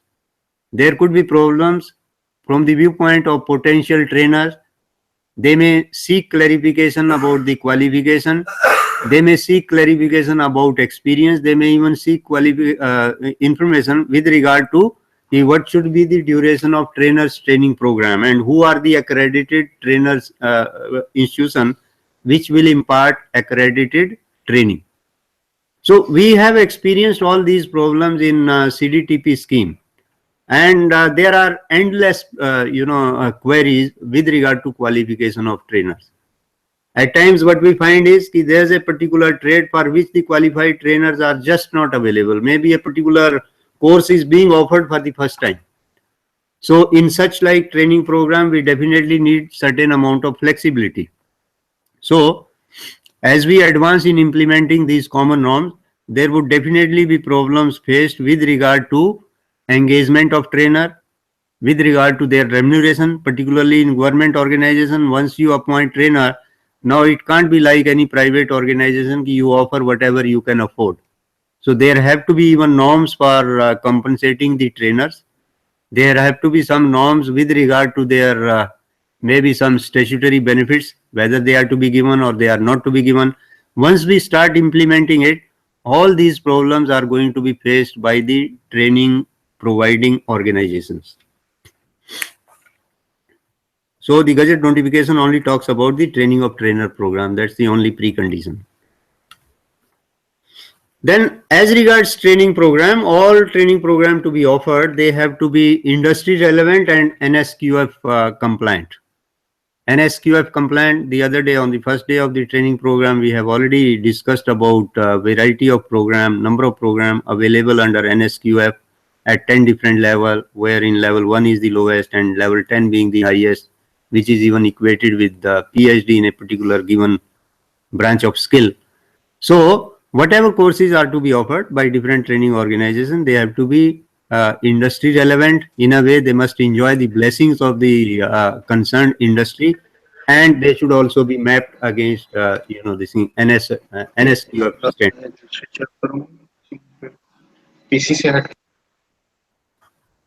Is there any question from any of the centers? Okay. Enrollment.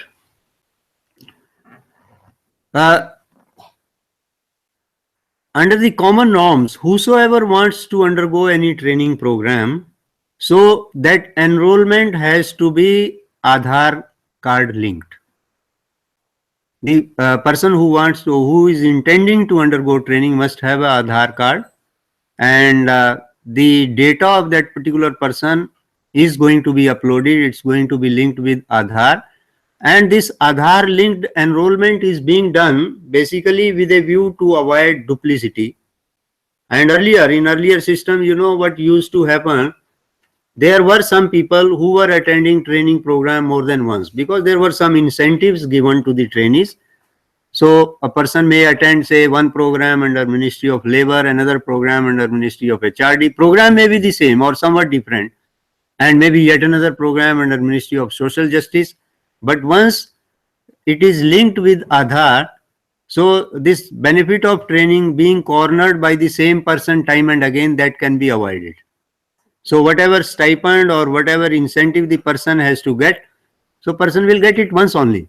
So that way duplicity can be avoided, and all enrollment under the common norms, they have to be linked with Aadhaar. Now, as regards assessment, sector skill council or their authorized representative will do the assessment of training.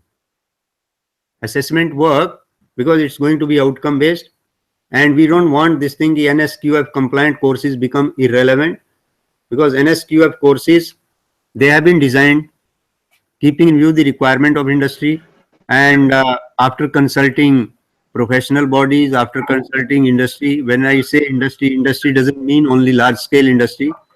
So when any work with regard to skill development is to be done, there's a representation of organized industry. They could be large or medium, and there are also representatives from the small scale industry, even service sector.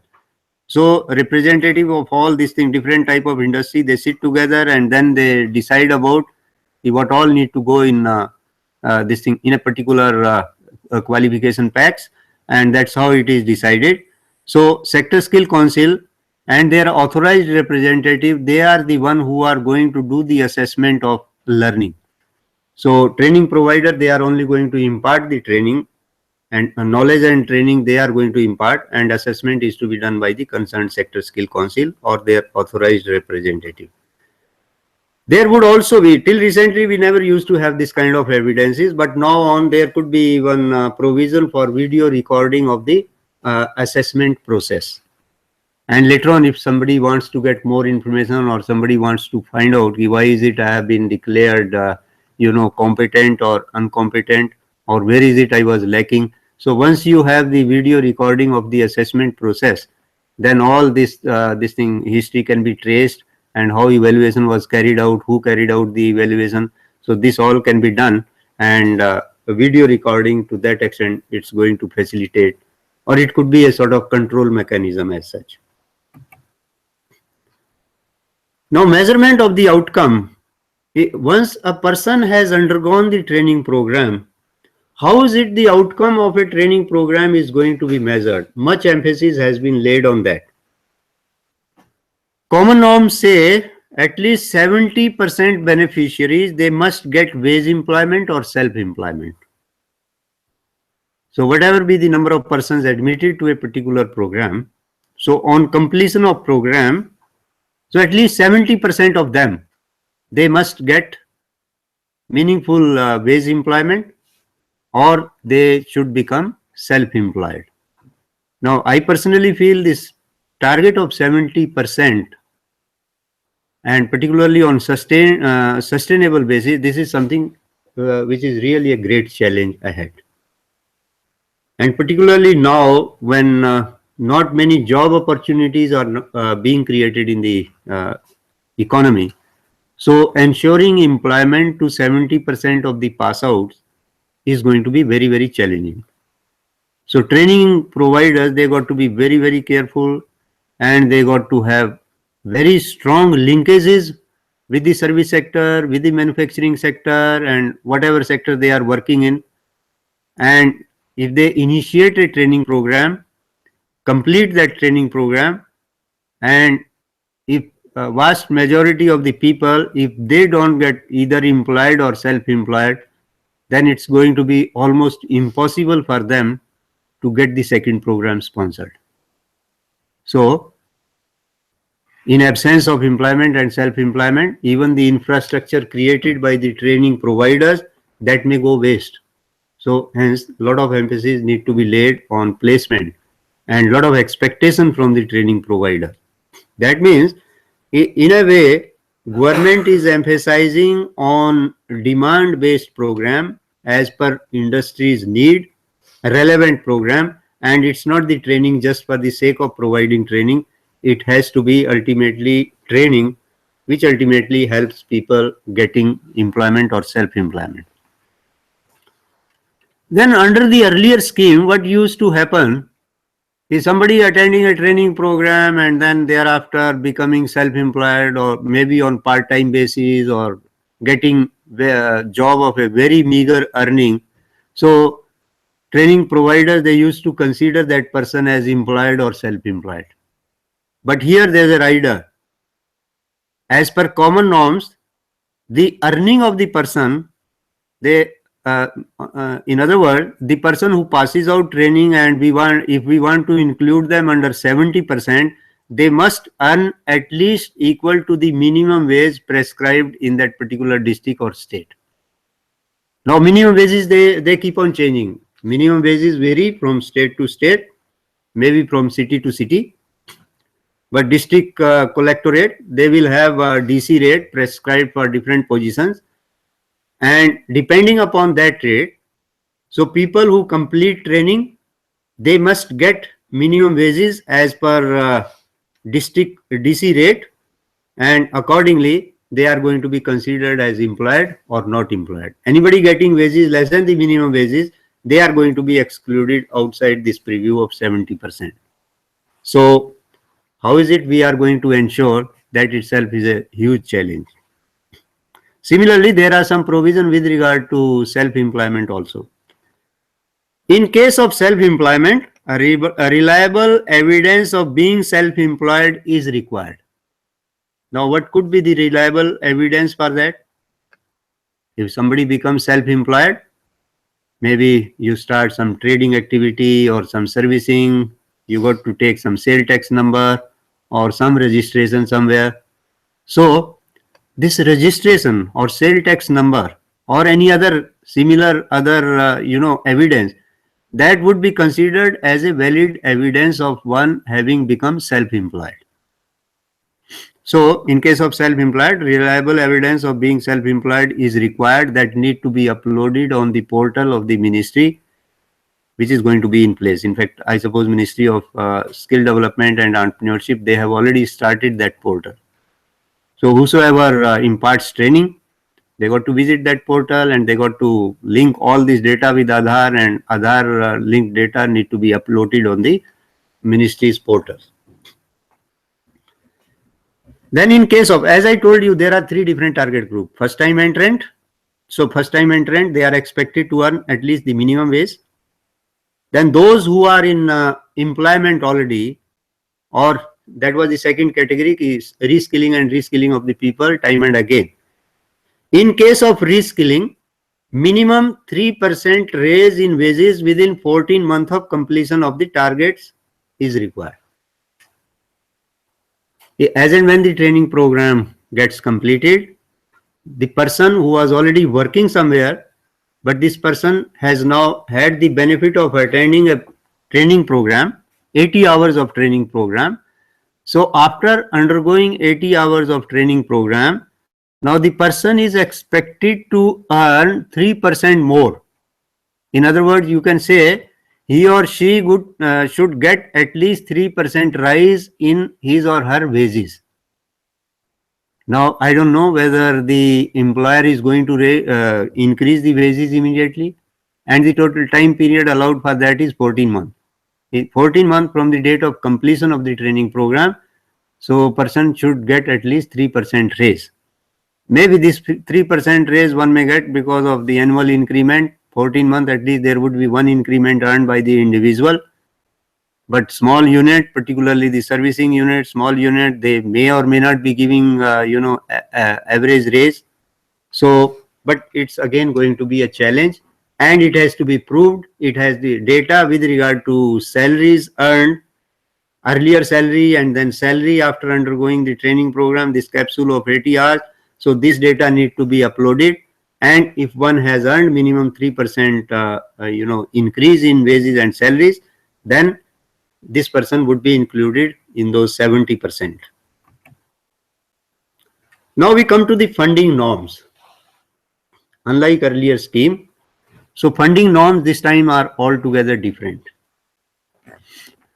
Earlier, training grant used to come basically in the form of recurring, non-recurring. When it comes to recurring, training organizations were providing funds for compensating the trainer providing raw material, taking care of consumables, could be in the form of electricity or in the form of some other consumable raw material and all, or they were even providing some funds for repair, maintenance of the machinery, etc., some office expenses and all. So heads of reimbursement used to be different.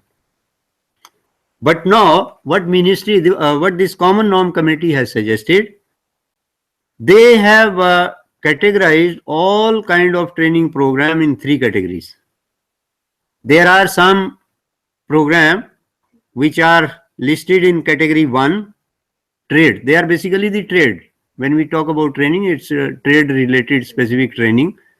So some trades are listed in category 1. There are other trades which are listed in category 2, and there are trades listed in category 3. So category 1 trades, they are little more, you can say they involve a lot of use of machinery and all, equipment. They are little more expensive. Category 2 trades are somewhere between lowest and highest use of technology and infrastructure. And category 3 requires least of infrastructure and less of technology in imparting skill training. So keeping in view all this, so all trades, they are put in these 3 categories. And when the common norms were finalized in 2015, so the highest rate basically for trades listed in category 1 was considered to be 38 rupees 50 paisa per hour. Like if you have say 300 trainees and 200 hours of training, multiply 300 and 200, 30 and 200, and then multiply it by 38 rupees 50 paisa. So that would be the amount to be reimbursed by the Ministry of Skill Development or any sponsoring organization for compensating the training organization, provided this program pertains to trade which is listed out in under category 1. If some trade is listed out under category 2, then the reimbursement to the training provider is supposed to be at the rate of 33 rupees, and the category 3 trades listed under category 3, so rate would be 27 rupees 50 paisa. And there's a provision after 1 or 2 years these rates could be marginally increased. In fact, right now probably this 38 rupees, it has become around 41 rupees 50 paisa, 33 is somewhere around 38 rupees, and 27 has become, I think so, it's around 34 35 rupees or so. Latest rates can be checked up on the website. So now if the funding is coming in that pattern, that clearly indicates the training provider, they have to plan on their own, they have to evolve their own mechanism of how much do I spend on raw material, how much do I pay to the trainer, how much do I spend on office expenses, consumables, electricity, water, other, travel, conveyance, etc. So all these things are left to the training organization. No instructions, no guidelines from the government as such. So it's only the hourly rate which has been prescribed, and it's a major departure. Is there any question from any of the center? You can always interrupt me. You can ask the question. Okay. Then under the common norms, even there's a provision of providing transport cost. And this transport cost per trainee must not exceed 5,000 rupees per trainee. And this is for the total duration of the training program, which could be 200 hours. Now, be it spread over 2 months or 3 months. So the maximum ceiling has been put, and not more than 5,000 rupees per trainee can be given in the form of this thing, transport cost. Details will deal this thing. I'll discuss with you. Then there are provision with regard to boarding and lodging. This is particularly for women trainees traveling more than 80 kilometers from their home to reach the training place. So naturally, if a woman is coming from such a far off distance, so the committee feels she needs to be compensated. And here all cities or all places, again, they have been divided under 4 different categories. there are X category cities. So if one is coming to X category city for getting training, so in that case, each woman traveling more than 80 kilometer, she will get reimbursement at the rate of 300 rupees per day on account of transport. Okay. No, on account of boarding and lodging. Sorry, not transport. Transport we have already talked about. So 300 rupees, she should be in a position to take care of, this thing, boarding and lodging. Then Y category cities at the rate of 250 rupees per hour, Z category city at the rate of 250 rupees.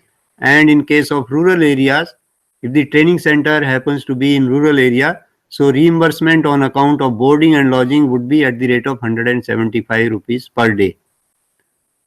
Additional support for special areas at the rate of 10% of the base rate. These special area could be border district, special area could be hilly districts or very far flung areas. Okay. So in case of special areas, and the special areas have been defined in Gazette notification, details are given. You can always find out the details. So call it as difficulty allowance or special allowance. So provision of 10% over and above what is prescribed above. So that provision has been made. Here, I would like to make a mention. As regard these rate or categorization of city X, Y, Z and rural, this is done as per, this thing, 5th Pay Commission, which was implemented in with effect from 1st of January 2006. So the way cities were categorized, so we have to consider that as the base. So this list is available on different books. So as per 6th Pay Commission, whatever be the categorization of different cities, so accordingly status of city in terms of XYZ that need to be determined, and accordingly this boarding and lodging expenses, they are to be reimbursed to the trainees. Then transport for women, training center within the district. If the training center is within the district of the, wherever the trainee comes from, so transport is at the rate of 1,000 rupees per month. Training center outside the district, if it is outside the district, it could be 1,500 rupees per month for a woman. And training center, 1,500. Then there is a post placement support available. Post placement support means as and when the training program gets, it's not like today the training program gets over and tomorrow you get on to some employment. It doesn't happen like that. So there's always some time lag between this in completing the training program and getting the candidate placed in job. So because some reasonable time should be provided, so with a view to help the candidate survive during that period, so Government of India has prescribed this post-placement support to such candidate so that they can take care of at least some bare minimum needs during that post-placement period. So this post-placement period is considered to be ranging between 1 to 3 months. And there are different periods mentioned for men and women. So men are expected to get placed within 2 months of training and women are expected to get placed within 1 to 3 months. Because of some mobility restriction, women may take little more time in seeking placement. So accordingly, these rates for men and women, they have been prescribed under the common norm. So if it is, within district of domicile, so men get 1 month and women get 2 months. And in case of outside district of domicile, so 2 month period, that means the candidate will continue getting placement support for 2 months. Okay, male candidate and female candidate will continue getting this placement support for a period of maximum 3 months. Thereafter, there won't be any placement support in terms of financial incentive. So maximum is 3 months. That means maximum, if it is training center outside the district and it's case of a woman, maximum allowance is 1,500 into 3 months. So maximum one can get assistance of 4,500 rupees and a male could at the maximum get it for 2 months. Then training of person with disability. Now base rate remains the same. But when it comes to providing, imparting training to person with disability, here I would like to clarify, person with disability means a person who suffers from minimum of 40% disability as per Person with Disability Act. Till recently, we had this Person with Disability Act 1995 in place.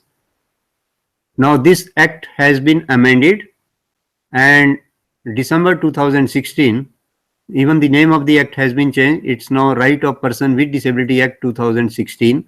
So now when we talk of person with disability, so here we are talking of those persons who are, who are defined under Rights of Person with Disability Act 2016. And if such like people who have minimum of 40% of disability, because 40% is the minimum threshold disability. If a person suffers from less than 40% disability, he or she is not at all going to be considered disabled, and that person will enjoy the same benefits as any other person without disability. But if a person suffers from 40 or more than 40% disability, he or she can have benefit of, he or she will have all those benefits which are supposed to be made available to any person with disability. So 40% is the minimum threshold limit.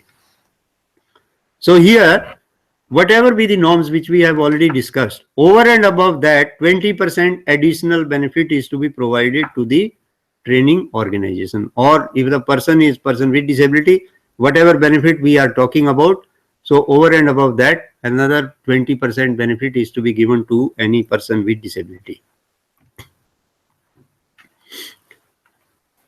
Now, with a view to make the trainees little more serious, so a provision has been made, prescribed under the common norms. The training provider, they can charge some refundable security from the candidates. Otherwise, if there is no security charge from the candidate, some candidate may just join a program for fun sake, and after some time they may leave the training program. So, so with a view to introduce little, this thing, just to have somewhat assurance on the part of candidate. So some provision for refundable security has been made. Training organizations, they can ask the candidate to deposit this money, and when the training program gets completed, so then this amount which is mentioned here, so that need to be refunded to the trainees. So here again it is linked with NSQF level. So NSQF level 1 and 2, if any particular training program is of the equivalence of NSQF level 1 and level 2, so the candidate is required to deposit rupees 250 with the training provider.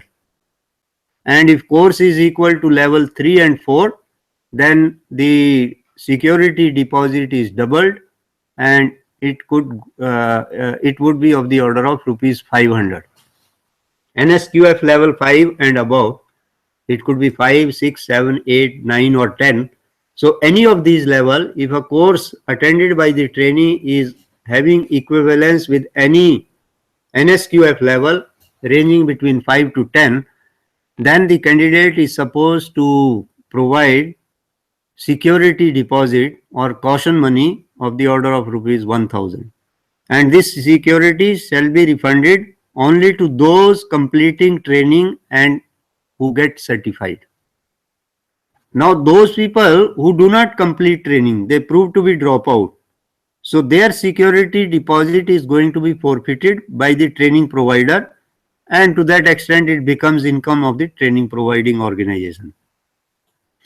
Or maybe there is a person who completed the training program, attendance wise person has attended the training program, but ultimately when it comes to assessment, the assessors do not clear him.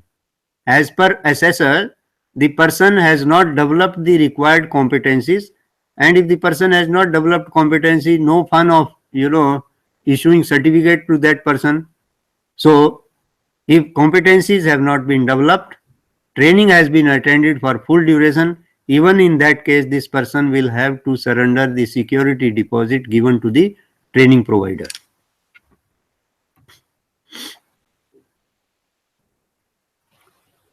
Now let's discuss about how the fund flow is going to take place as per the common norms. funds required to be released, funds are required to be released directly to the training provider as per following schedule. Schedule of fund release is given here. See, in conventional training program, different ministries, they were releasing fund mostly in a single installment. There were others who were releasing 80% in advance and 20% on completion of training. So at the maximum, there was a two-phased funding. But under the common norms, with a view to have very strict and tight control over the training provider, so four-phased funding, release of funds is recommended by under the common norms. The first installment, suppose you want to organize a particular training program on a given trade. So you got to find out, assuming that maximum or average number of trainees, you will find out how much is your anticipated earnings from the training, how much money you should get from the government. So you will then, having calculated it, when you prepare yourself for launching a program, so submit your proposal, and if you happen to be a registered training partner, so 30% of the required fund, they can be released in advance. But out of these 30%, whatever be the anticipated amount of security deposit, that has to be adjusted. So 30% minus security deposit on commencement of training batch. As and when you start the training, so you immediately get this 30%. So this is what the document says. Reality is yet to be experienced. Whether or not you get it immediately on the very first day of starting the training program, so that is to be seen, yet to be experienced by most of the organizations. So 30% at the time of commencement. Then thereafter, you'll get the second installment, and you get second installment on utilization of at least 70% of the first installment and continuation of the 70% of the trainees. Now there are two 70% mentioned here. Number one, suppose there were 100 trainees admitted, and out of 100, 35 have left. You are left with 65. So then you cannot claim the second installment of 30%. So with a view to get the second installment, which is equal to 30% of the anticipated grant, so you must have at least 70% of the trainees continuing with your training program. Okay. So 30% on utilization of 70% of the first installment and continuation of 70% of the trainees. So either of this thing, 70% funds not utilized or 70% trainees not continuing, more than 30% dropout. If at all there are more than 30% dropout, so in both the cases, the training provider becomes not eligible for seeking the second installment. Then 30, 60%, let's assume one has already claimed 60%. Now 40% remains. This 40% again is going to come in two installments. So third installment is going to be of 20% plus security on completion of the training and certification. So 20% plus. When the first installment was released, security amount was deducted. But now when the third installment is released, so you are going to get 20% plus whatever was the amount of security which was adjusted against the first installment. So amount equal to that is nothing but the amount of the third installment. And the fourth and final installment would be given to the training provider when 20%, this amount is linked with ultimate outcome. And this ultimate outcome, again, as I discussed with you earlier, the Aadhaar linked data, genuine data, authentic data, it gets uploaded on the dedicated portal. And once it has been done, so then only one becomes eligible to get the fourth and final installment. So here, ladies and gentlemen, I would like to again caution you and share with you the difficulties getting the grant released from the government. The scheme of CDTP, which we have been implementing throughout the country for the past 38 years. So we experienced a lot of problem in getting the fund released. Invariably, because of one reason or the other, largely due to non-submission of utilization certificate. Sometimes utilization certificates are not in order. There's some mistake in that. Ministry is not fully convinced about that. So invariably the grant gets delayed. We start preparation right from the month of April every year, but by the time grants are received by the Polytechnic, so maybe considerable time gets utilized, and maybe sometime we get grant in the month of January, February, and sometime even during March. So this is a practical difficulty, and that too I am telling you, I am sharing this concern with you. This is the problem being faced right now when we have single phased release of funds from the ministry. Now, if this funding to be given to the training providers, if it is going to be 4 phased, 30, then 20%, so 4 phased funding, and that too submitting accounts, convincing ministry about the utilization 4 times in a year, and if there are more than one program conducted, then naturally you got to do the, depending upon number of programs offered, so you got to do the multiple work accordingly. So to my mind, this account keeping and maintaining record of each and every trainee is going to be a real challenge for the training providing institutions. Tracking the accounts, submitting these accounts to the ministry, convincing the people over there, and then getting reimbursement, it's going to involve quite a lot of efforts. We have faced problem when we are getting funding through a single installment, and even then we are many a time we are unable to get the grant in time. So what would happen when we have this 4 phased funding, that too linked with outcome of the training? So people have to be really alert, and unless all these phases, unless you cross these hurdles associated with each phase, perhaps funding is not going to come to the training organizations. Next is pooling of resources. The rationalization committee has suggested it is possible to pool resources from various ministries and organizations if the cost of training is significantly higher in a particular area or particular sector. Particular area could be maybe in northeastern sector, maybe in hill state, bordering state, or maybe in some difficult sectors where training costs more, or maybe dealing with person with disability.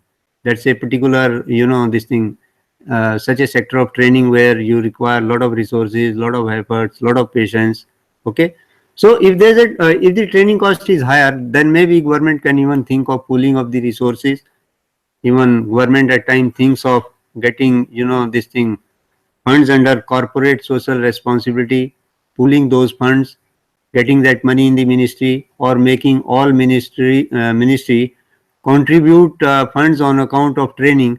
If all those funds could be pooled in the Ministry of Skill Development and Entrepreneurship, then there would be enough of funds for compensating the training providers. So all these possibilities are being worked out, and pooling of resources probably would be done. Provision for meeting the cost of third-party assessment. Now, earlier what used to happen? Training organizer used to get grant, they used to plan curriculum for a training program or training timetable. They used to implement that. Training provider then used to, having implemented a training program, thereafter they were assessing the performance of the candidate, and having assessed performance, the certification was done by the same organization. But over the years, this issue is being debated, and our policy formulator, they feel there's nothing like third-party assessment. Let some third party come and assess the capability of the individual and let them certify. If the third party has assessed the candidate, maybe the reliability of training is going to be much better. Okay, so third party assessment cost, naturally if third party is going to be engaged, they are going to charge something for that. there would be expenses involved in assessing the candidate. So the third party assessment cost has to be borne by the candidate, right? And this cost could range from rupees 600 to 1500 per candidate. Either the candidate has to pay this amount or the sponsoring organization has to pay. But 600 to 1500 depending upon the complexity involved in assessment and maybe depending upon the level of NSQF equivalent level. So this amount has to be paid to the third party and there should be provision for that. Particularly from the candidate point of view, if somebody wants to go for assessment of prior learning, so in that case, if it is assessment of prior learning, so naturally the amount of assessment to be spent on assessment that has to be paid by the candidate concerned. Yes, please. So the norm is the assessment amount will be paid by the government or it will be. See, if it is fully sponsored training program, in that case, government may pay. Okay, because after all, if the training program is sponsored, then government may even pay this thing assessment fee because that's part and parcel of the program. But if it is a program pertaining to assessment of prior learning, somebody has never gone to college or ITI or anywhere but knows the skill, like we find thousands of people working with automobile repair workshop. There are welders, there are dentists, there are painters. They don't have any formal qualification. But if they want to if they want to earn the recognized qualification, for that they got to go to the concerned sector skill council and there would be assessors. So then assessors are going to charge this amount. So nobody is going to compensate them for that. One has to pay it from one's own pocket. But in case of a sponsored program, maybe program is sponsored by some industry or it is sponsored by Ministry of Skill Development, then there has to be provision for this thing. This is the amount which we need for assessment. Suppose government is releasing the money, then what will be the channel? Will it be given to the trainer to be paid to the next to the SSE or will it be released directly to the SSE? The amount is going to be released directly to the training provider. That has been made very clear and it's mentioned in the Gazette notification. So that will be an extra installment. No, I have told you, you got to assess what would be the amount, what is it you expect you deserve to be paid. And that has to be worked keeping in view the rates which I mentioned. The present rates are maybe 41 rupees 50 paisa, 38 rupees, then 35 rupees and all. Now you got to see which particular trade you are offering, what is the duration. So as I told you, suppose you are offering a program to first time entrant to the job market. Suppose welder ka program hai. Now you are offering a welder program which is of 200 hours of duration and you have 40 trainees. So 40 trainees multiplied by 200, how much it works out to? There are 40 trainees and per hour rate is, say for simplification, say you can say 40 rupees, 40 trainees and then you have 200 hours of duration. So whatever be the amount, that is your maximum entitlement. Now that maximum entitlement, then you will work out what would be 30% of that. And depending upon the level which you are offering, suppose you are charging 500 rupees as the caution money. Suppose the cost of the training program is 8 lakh. So 30% of 8 lakh is 2,40,000.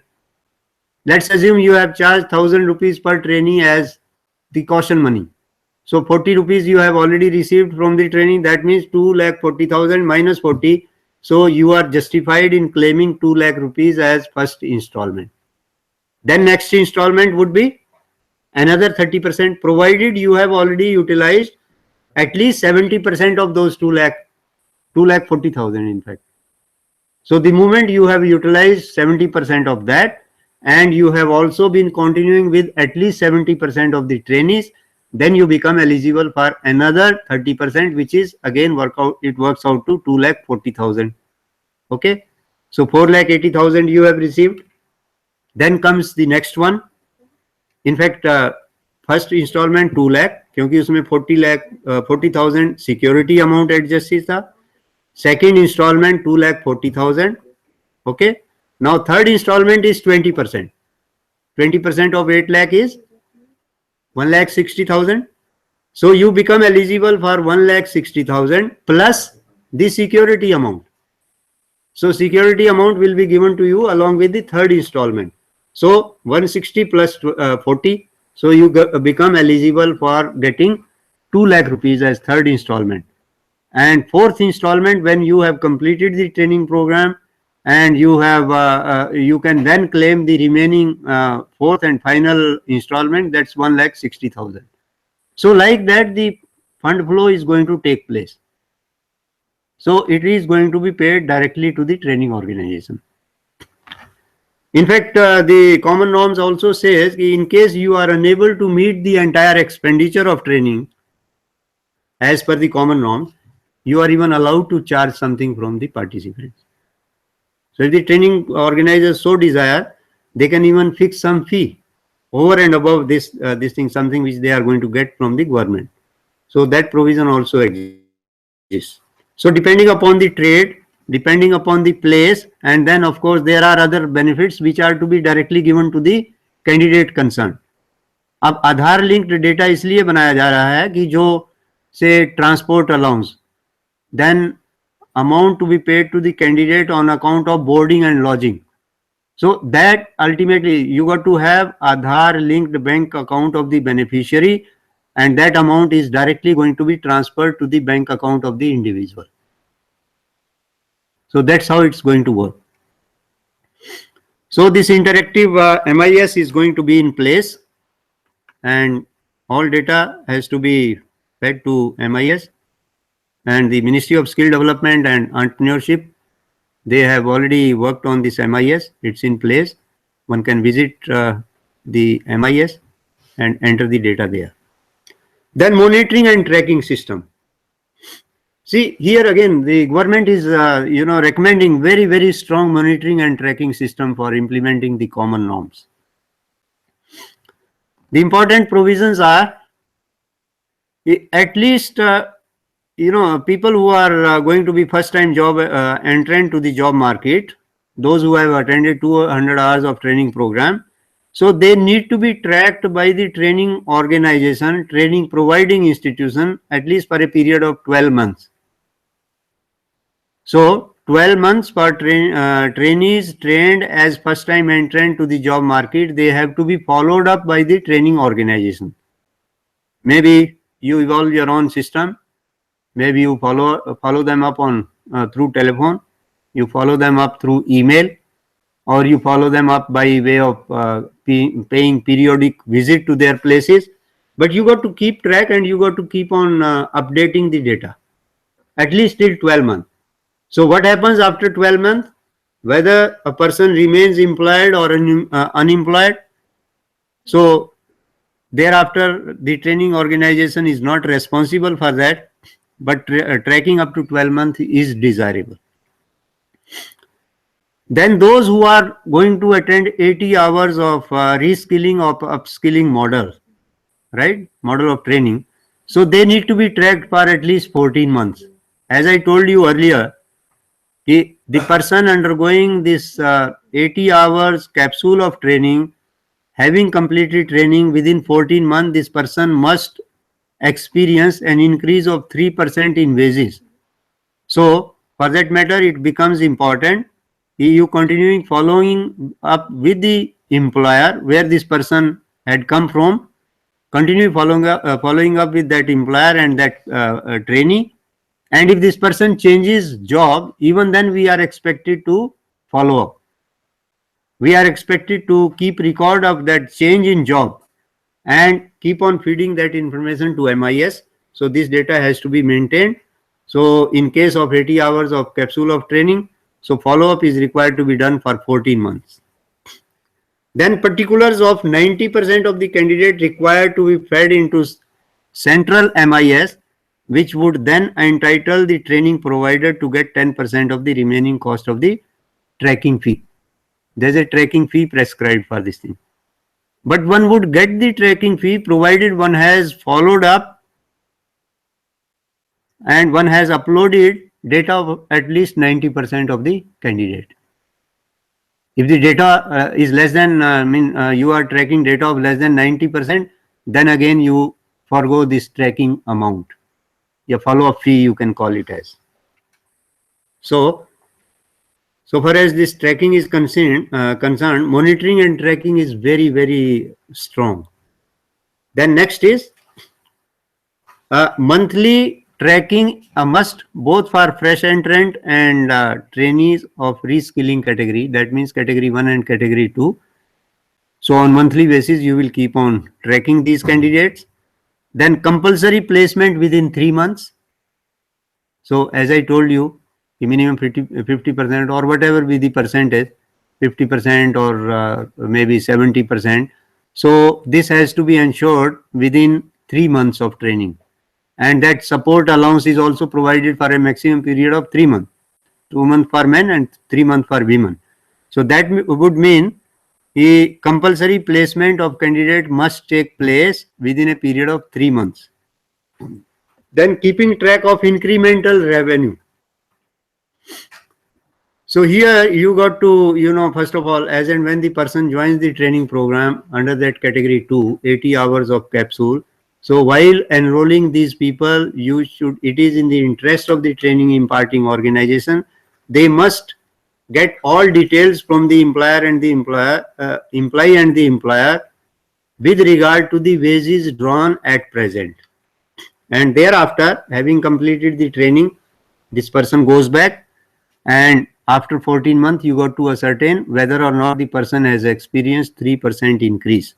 So for that matter, keeping track of incremental remuneration, so that is a must. Then monitoring of beneficiaries within same or different employer in same or higher job roles to be tracked till end of tracking period. And that tracking period I have already told you. Tracking period is 14 months. Whether this candidate is continuing with the present employer or he or she has changed one employer or two employer. So one has to keep on tracking these candidates. So you can well imagine the amount of effort which is going to be involved in tracking these candidates. Gone are the good earlier days when we used to just impart training, issue certificate, and then we were claiming our training cost from the training organizations. We used to give utilization certificate and the task was considered to be over. Now it's going to be different scenario altogether and quite complicated one. Then maintaining data pertaining to unemployment period and reasons thereof. Because this is something, period of unemployment, whether it is 1 month, 15 days or 2 months or maximum is 3 months, because the eligibility of the candidate with regard to support allowance is going to be determined based on this data. So that's why this maintaining of data pertaining to unemployment period. So that again is a must. It would mean you got to maintain individual file for each training. Individual file has to be maintained by maybe at the level of the training organization, and same thing, be it a manual file or an electronic file. So same data has to be available within the ministry also. Because, calculations are to be done based on the individual. How much one is going to get as support allowance, how much is one going to get as transport allowance, boarding, lodging allowance and all. So all these things would be calculated when we have all this data. Then evaluation of government funded skill development schemes once every 3 years by the designated agencies. Government is going to come out with a mechanism. There are going to be some agencies which would be designated as assessors. They would assess the training imparting organization. They would assess their work, find out how well are they doing. And this evaluation of the training organization has to be done at least once in every 3 years. So training provider, they got to be ready for assessment. Advocacy and awareness building. In fact, government has launched campaign for popularizing skill development and entrepreneurship policy. So it's going to be done by way of utilizing the services of press and electronic media. It's going to be utilized by utilizing the services of youth clubs and many other, maybe even through social sites and all, or different website of the government. So awareness campaign has to be started, and need for skill development. In fact, that idea need to be sold to our youth of the country. There's also provision of de-empanelment of the training organizations. Concerned ministry would de-empanel the training provider if the training is found to be unsatisfactory. And what exactly do we mean by unsatisfactory training? So that has also been provided in the Gazette notification. So let's see what would really amount to unsatisfactory training, and how is it's going to lead to de-empanelment of the training provider. So first, 49% or below placement of fresh entrant to the job market. If you offer that 200 hours of capsule of training to the first time entrant to the job market, and you are unable to place at least 49% of them, so then you are going to be de-empaneled. This is the efficiency which the government expects. At least 49% trainees, they must get placed within 3 months of the training. And if you can't ensure 49% placement, then maybe government feels, in the eyes of the government, you are not capable of offering a quality program, and because of poor quality of program, you are unable to ensure the employment or placement of at least 49% of the trainees, and hence the training organization need to be de-empaneled. Then 49% or more beneficiaries not getting 3% increase in remuneration within 14 months of reskilling.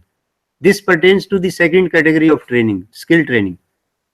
In case of reskilling, if within 14 months, having completed the training within 14 months, you find the people who are already in employment and they have undergone a training program, they did not get even 3% increase in their remuneration, then again, the training organization is going to be debarred, they are going to be de-empaneled, and government won't give them yet another training program to be offered.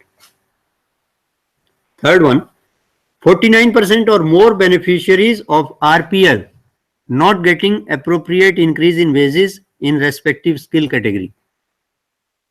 So this pertains to the third category. We were talking about RPL. So we got to find out what is it they were earning earlier and compare that data after what raise they get after undergoing RPL, and if they still continue to be exploited even after getting RPL done and not experiencing any wages, so then again de-empanelment may take place. Then fourth, opportunity to reapply for empanelment can only be provided after a gap of at least 1 year. Suppose a particular training organization has been de-empaneled because of the reasons which we just not discussed. So this training organization got to be in waiting at least for a period of 1 year, and when 1 year lapses, thereafter the same training organization, if they so desire, they can approach the concerned authorities once again, and they can request for re-registration or re-empanelment. This is what the common norm provides. Then there are some incentives for higher achievement in training programs. So common incentives include, well, we expect at least 49% trainees to be placed, but if the placement is somewhere up to 70%, 49 to 70%, so the training providing organization doesn't get any incentive. So up to 70% achievement, so no incentive given. But if the outcome in terms of placement, if the outcome achievement is somewhere in the range of 70 to 85%, additional amount of rupees 3,000 per candidate. So that's going to be given. And this additional amount would be worked out on, suppose you have achieved 80%. So 80 minus 70 is 10%. Whatever be the number of trainees equal to 10%. So at the rate of 3,000 rupees per trainee, that additional incentive will be provided to the training organization. So no incentive for initial 70%. Then outcome achievement above 85%, additional amount of rupees 5,000. If the outcome is more than 85%, that does not mean first you give 3,000 and then again you give another 5,000. So you got to compare. If your achievement is say 90%, so 90% minus 70%, that's your 20%. For 20% of the candidate, the training organization can claim at the rate of 5,000 rupees per trainee. That would be the incentive for higher achievement by the training organization. Detailed guideline document, as I discussed earlier, there is no other detailed guideline other than the Gazette notification. We do not have much information available. As we advance in implementing it, as the training providers start experiencing difficulties and queries are then sent to the ministry, maybe we'll have more and more clarification.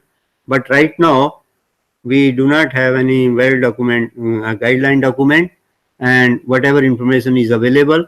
So training organization got to operate keeping in view the provisions given in this thing, common norms notification. Earlier in under some of the schemes, there were certain institutions which were declared as the resource institute or monitoring institution. Here I would like to cite this example of CDTP scheme.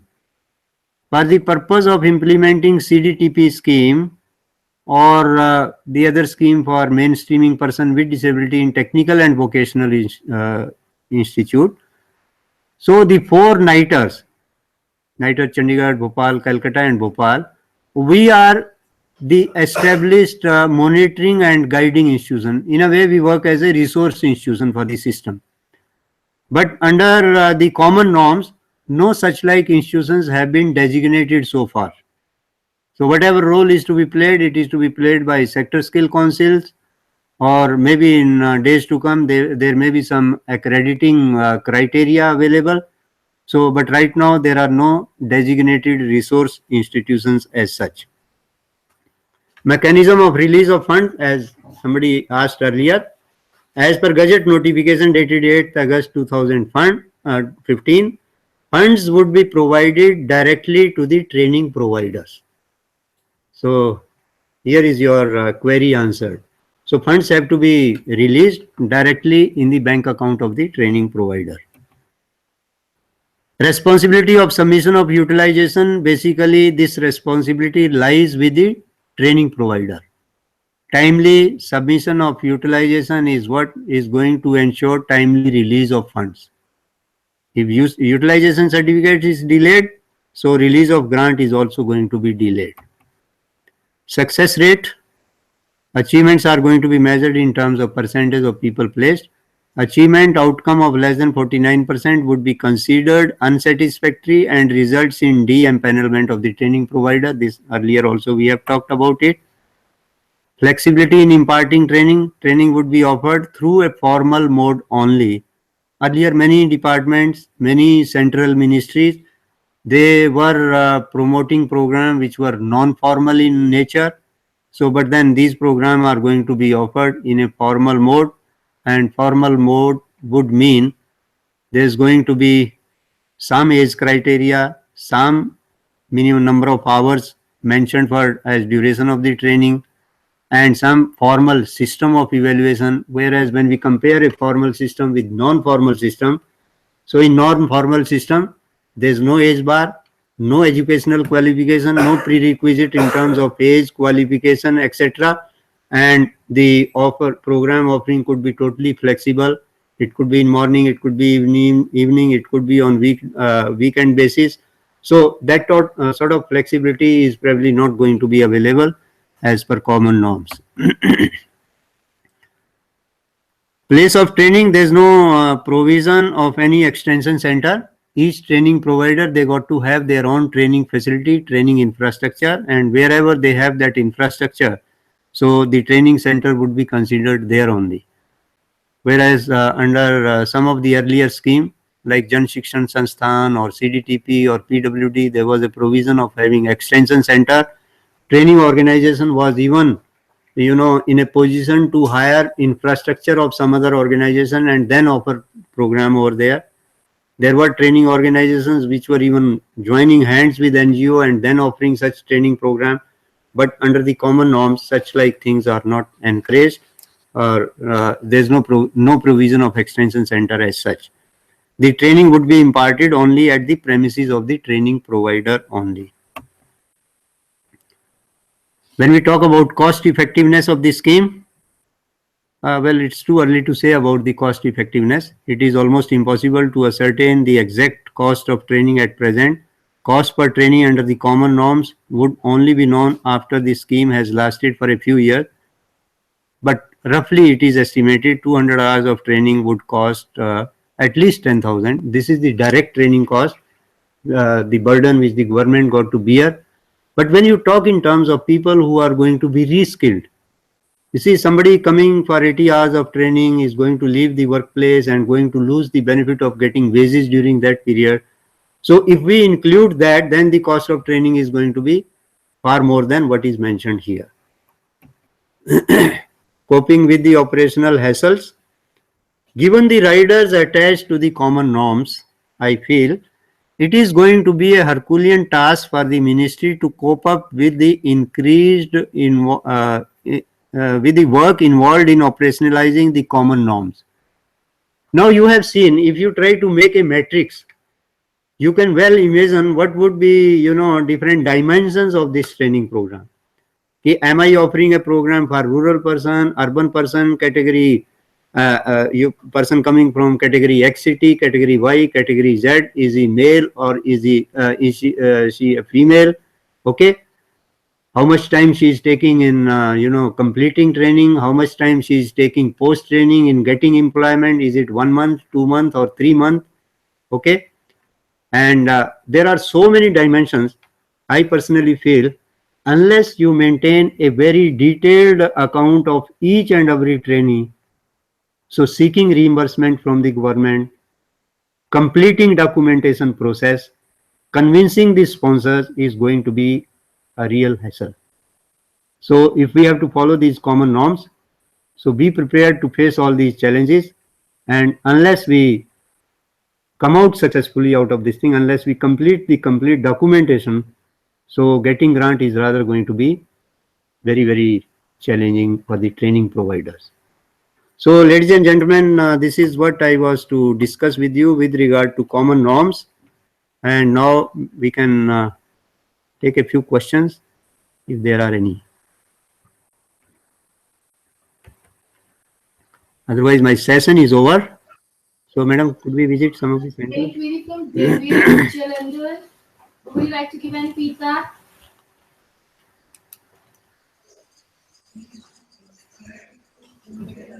David Jalandhar. Hello. Yes, sir.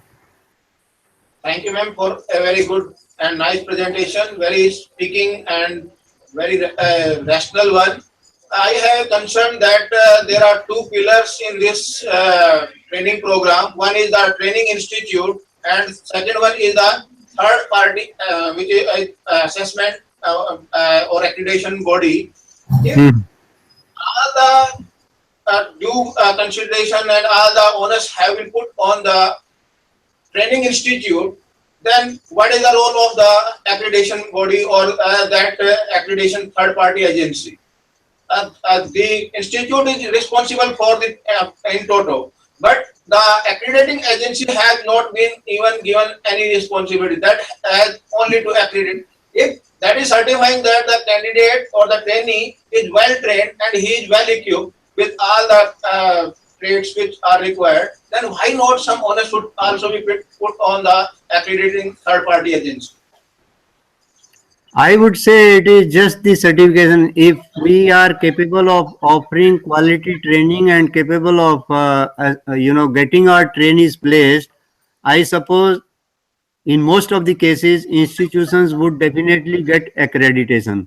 It is just like, if you are a quality institution and you, go to NBA, you get NBA accreditation, you add yet another figure to your cap. So, and in fact, government is right now accreditation procedure is not in place. They are thinking over it. It's being debated. But if it comes, if we are doing our job sincerely and targets are being achieved, then, well, there may not be much role for that, but it will only add yet another feather in your cap. And we should not be afraid of that. If the job is being done properly, so you'll definitely get accreditation. But certain amount of accreditation is required. There are all kind of institutions operating within the country. At times we find there are fake institutions, and with a view to eliminate such fake institutions, definitely you need to have some institutional framework which can assess it and weed out such like institutions. Yes, any other query? Hanji. Yeah. Hello, sir. Hanji. Hello. Please go ahead with your question. Sir, at initial level, how you evaluate the ability of agency who is training? You see, ultimately, everything is going to get reflected in quality of training and your competency to get these people placed. Initial stage, I would say, you see, when you apply, if somebody out of these people who are attending the program, I would like to deliberate upon it.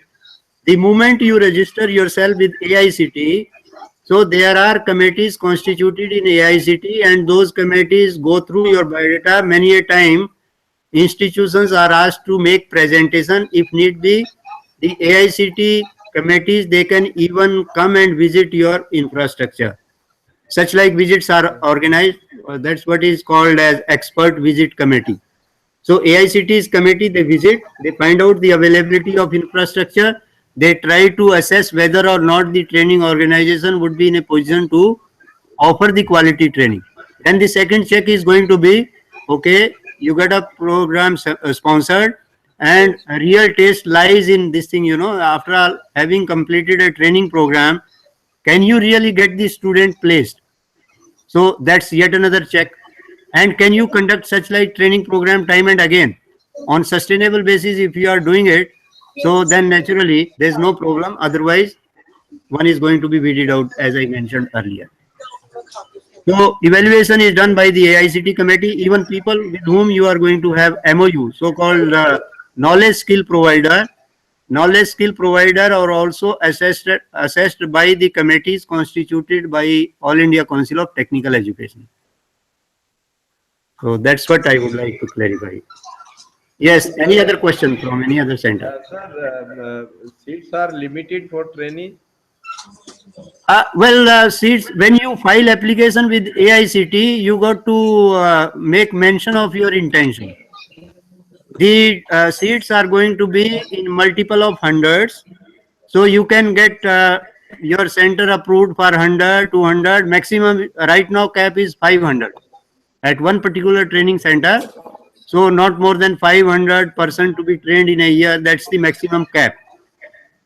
But then having experienced it for a few years, maybe thereafter yet another center can be started, or maybe in days to come, AICTE may increase this thing overall capacity from 500 to more than 500. Right now it's 500. Yes, please. Any other question from any of the centers? PTC Jodhpur. Hello. Yes, madam. Please go ahead with your question. Hello, good afternoon, sir. Good afternoon. I'm calling from Bundelkhand Institute of Engineering and Technology, Jhansi. Okay. Are you able to hear me, sir? Yes, I can hear. Am I audible? Yes, yes, you are.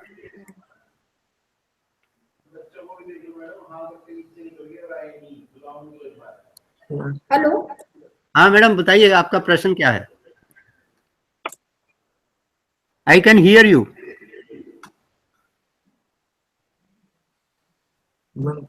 Hello. Madam question बताइएगा.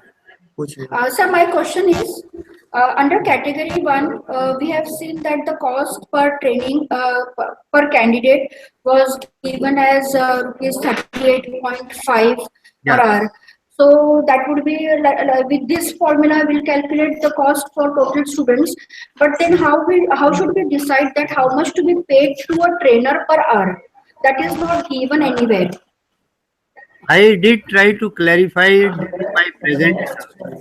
You see, the earlier way of funding training used to be different. Now there's a total departure. You are only going to get the reimbursement, and based on your intelligence, your way of working, it is all left to the training organization, how much they pay to the trainees, how much they spend on raw material. Right now, there are no instructions from AICT or Ministry of Skill Development and Entrepreneurship. As and when there are debates at national and regional level, I have been raising this issue before the policy formulator. It would be in the interest of the training organizations and also the trainees if we should lay down some criteria. But right now there is no criteria. You make use of best of your wisdom and spend the amount accordingly. So it's left to you. Depending upon the competency of the trainer, you can compensate them. But I would only like to add, if you look to the availability of amount, this amount is good enough to pay reasonably good incentive to the trainees. Because I have worked in some of the skill development program, and what we find is, in some of the organization, training cost works out to hardly 10 rupees per hour, 15 rupees. And when you compare this thing 38.50, which is now raised to 41.5 rupees per hour. So it's almost 3 to 4 times what we were giving to the training organizations earlier. And that amount should provide you enough of flexibility to compensate the trainer in a befitting manner. Hello? Any other center? Okay. Yes, ma'am, आपकी आवाज आ रही है. BIT Jhansi में आपकी आवाज आ रही है.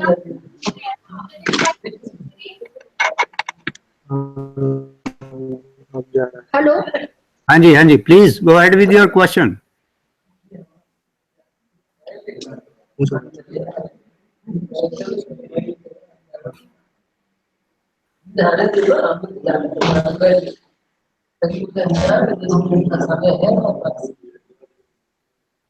Could you repeat the question, please? I could not hear you.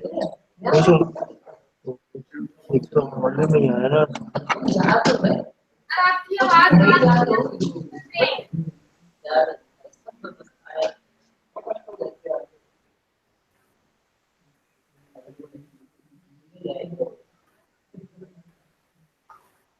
NC College Panipat. Sir, do you have any queries? NC College Panipat.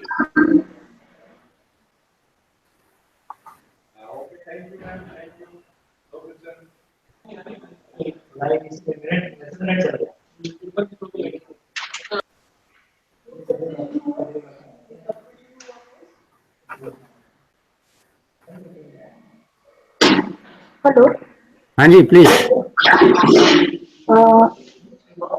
Sir मैं Bundelkhand institute of engineering and technology से बोल रही हूँ झांसी से. हाँ जी बोलिए. हेलो. हाँ सुन रहे हैं आप. सर आप am I audible, sir? Am I audible? Yes you are. You are am I audible? Yes. Hello sir, I have a question. ये असेसमेंट में मीडियम ऑफ इंस्ट्रक्शन जो है कैंडिडेट्स का, ये क्या होना चाहिए? Because generally the candidates who are admitted in this course, they are from ITI background and they are not so good in English, like you know communication like written English. So what should be the medium of instruction for their assessment?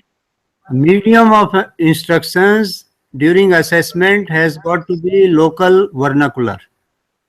And that's what even the NSQF document also lays emphasis on local languages only. So skill assessors, they got to largely assess the skill, not the communication skill as such. So it could be, it has to be in local language. But when we talk of very higher level, like level 8, 9 and 10, then maybe right now there are no guidelines as such. It only says local vernacular to be used in imparting instruction and also in assessment. But at level 8, 9 and 10, which are equated with postgraduate qualification and PhD, maybe their local vernacular, use of local vernacular may not be appreciated much. But right now, to start with, especially lower levels, so local languages are okay like. Thank you, sir. My another Any other question question? is, like when we were filling up that PMKY form, that time it was given that the account should be of your college. It should be a mandatory college account, bank account. It should not be other than the college account. But then now, when we get some installment or something, then now it has came in written that the account should there should be a separate account. Now then, how these discrepancies should be solved out? When No, we had given the data that was our college account, but now they're no, asking for a see, separate account.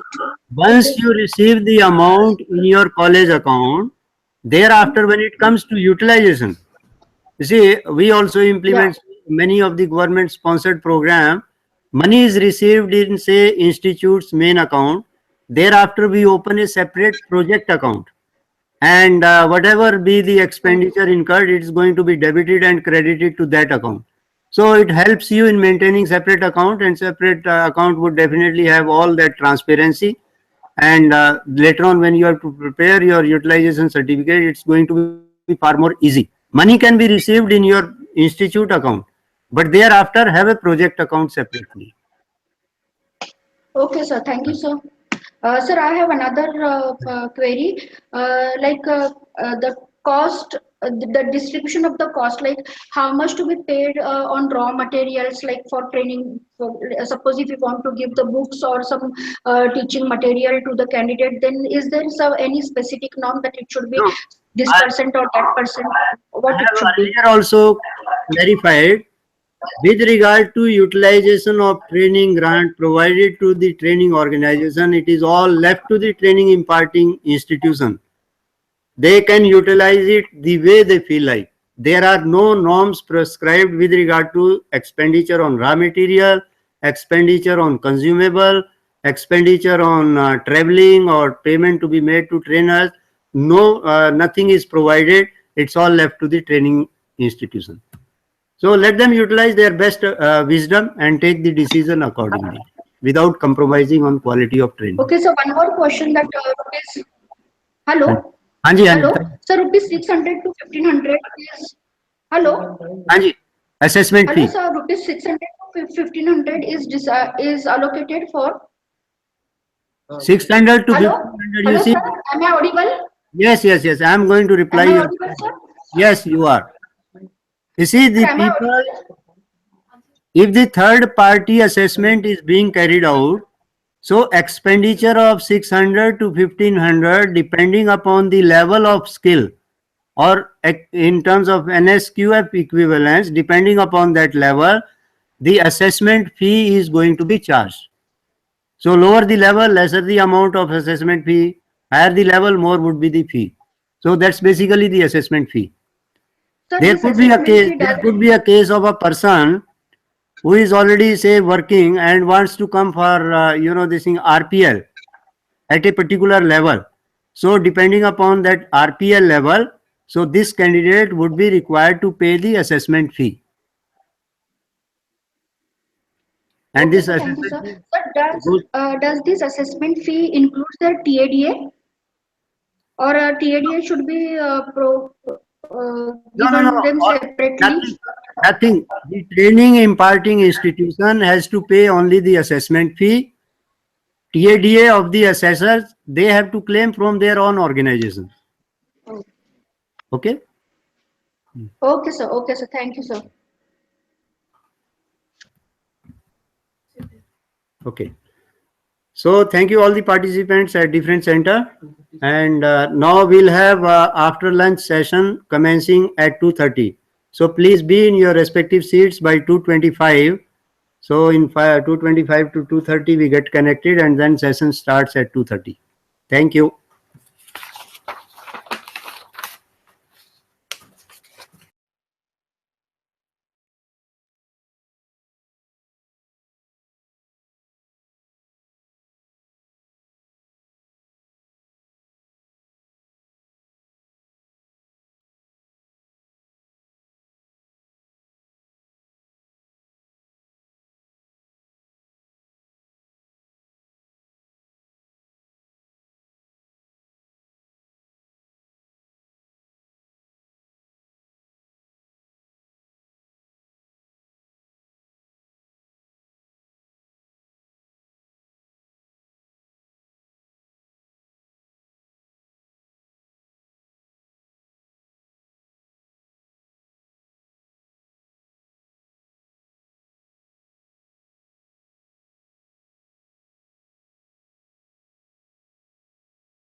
Excuse me, sir. Can I get what's the time to restart the session?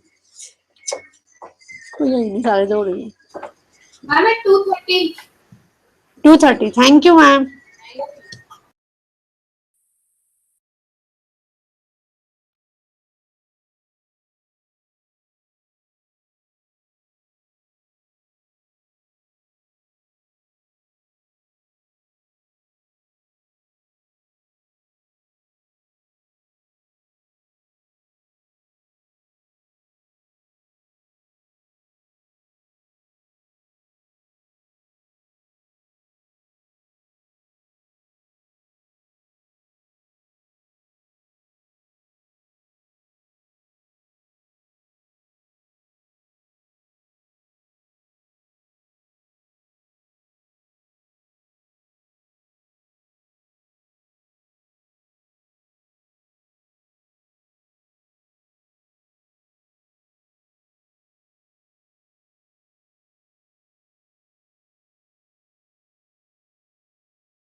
Yeah.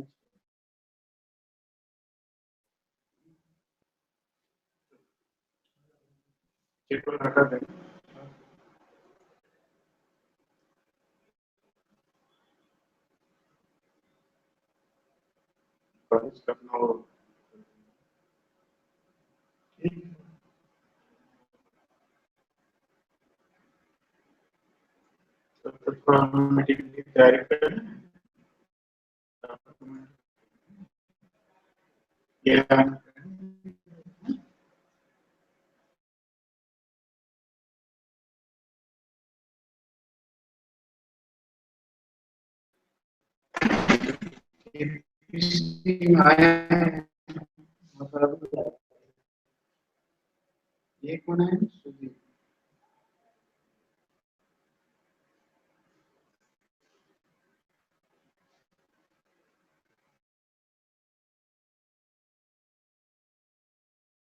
ये वाला।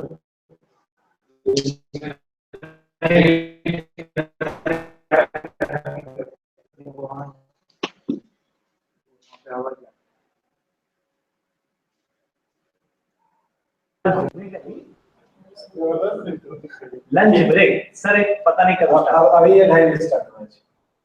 कैसे पता? यहाँ 5 बजे 2 बजे बैठे हैं, तो टाइम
मैं कुछ और ऑर्डर कर देता हूँ।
In another 2-3 minutes. He is on the way. 2-3 minute में ही पहुंच जाएंगे. Please all the participants आ जाइए, सारे लोग आ जाइए सभी सेंटर्स में. So now we will have the principal of SD College Chandigarh for delivering his talk regarding they are running some programs of BWalk and MWalk programs in skill development and training mission, and now he will deliver his talk. So please be ready और आप अपनी अपनी जगह ले लीजिएगा. 2-3 minute में सब लोग आ जाइए. देखिए मैडम आ गए हैं सब लोग अलग अलग सेंटर से. डेविएट, ये कौन सा सेंटर है? VIT बुंदेलखंड. ये डिस्कनेक्ट है? नहीं सर, कनेक्टेड है. कैमरा अभी कनेक्ट किया है. कैमरा करने में 5 मिनट लगते हैं. हमारे डेविएट वाले.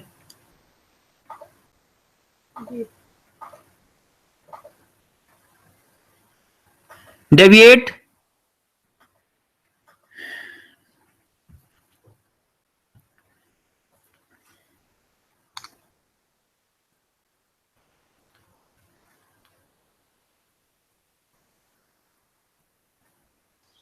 Yes, sir. They are coming within 5 minutes. जल्दी से आ जाइए मैडम, जल्दी से आ जाइए. एक्सपर्ट आने वाले हैं. प्लीज सर आ रहे हैं, सभी आ रहे हैं. जी sir, they are coming. Thank you.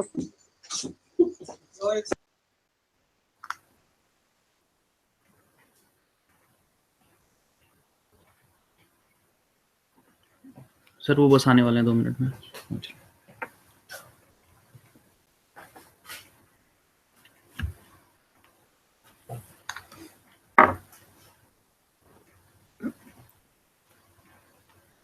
ये आगे है क्या घड़ी?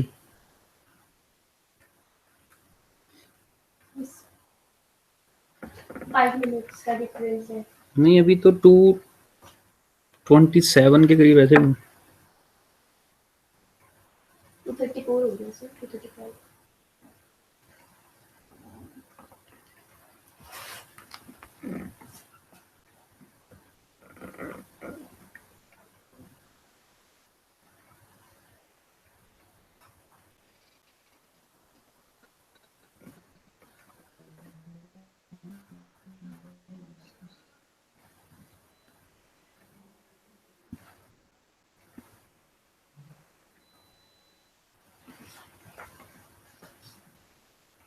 मैडम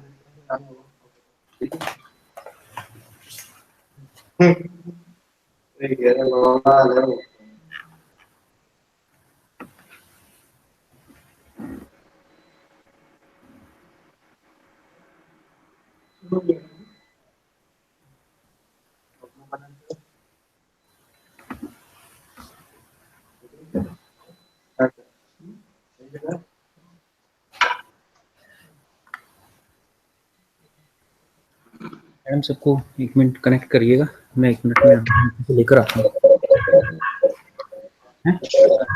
देख लीजिए सारे।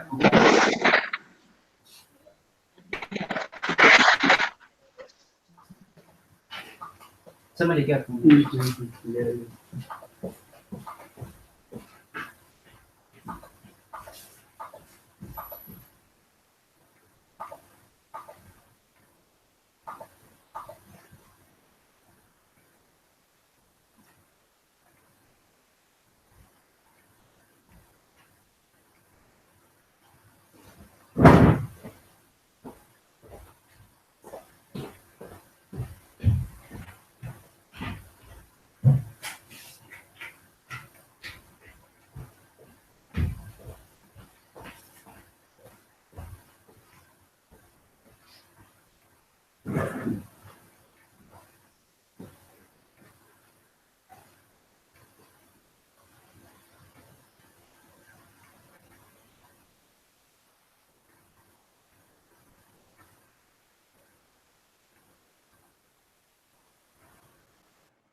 हाँ, गुड आफ्टरनून बोलो, कौन बोल रहा? हाँ हाँ हाँ, अच्छा, हाँ हाँ, ओके ओके ओके,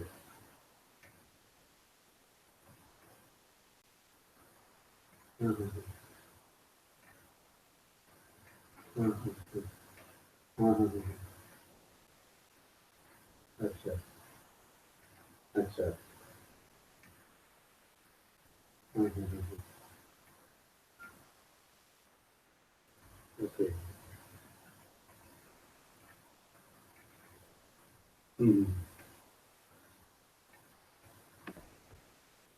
अच्छा, ओके, हाँ, अच्छा अच्छा, ओके, ओके ओके, आपका फोन नंबर दिया,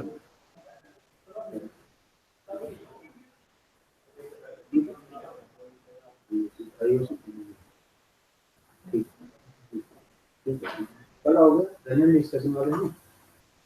हाँ ठीक, हाँ हाँ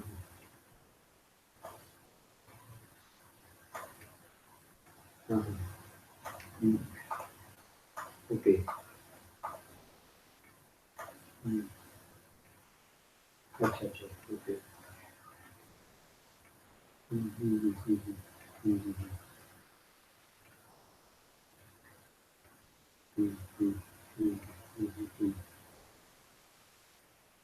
अच्छा,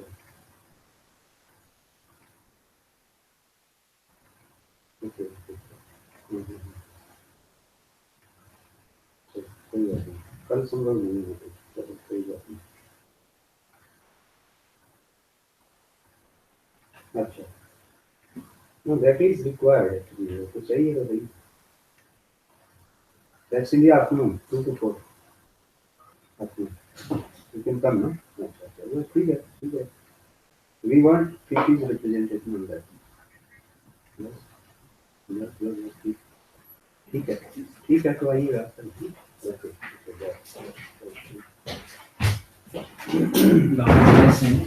hello, welcome welcome, I see.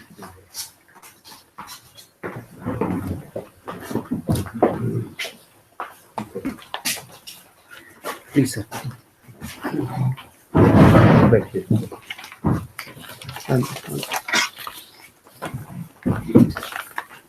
Dr. Vaidya still happens to be with you. Ah, yeah. He is looking after our another campus. Okay, shall we start?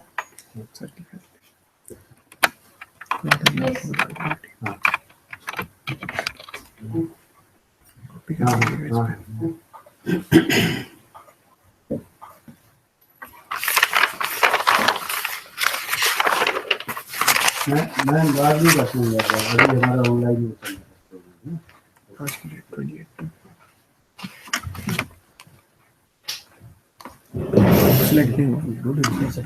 हाँ infrastructure. Is it your first visit to this? Maybe I have been here also.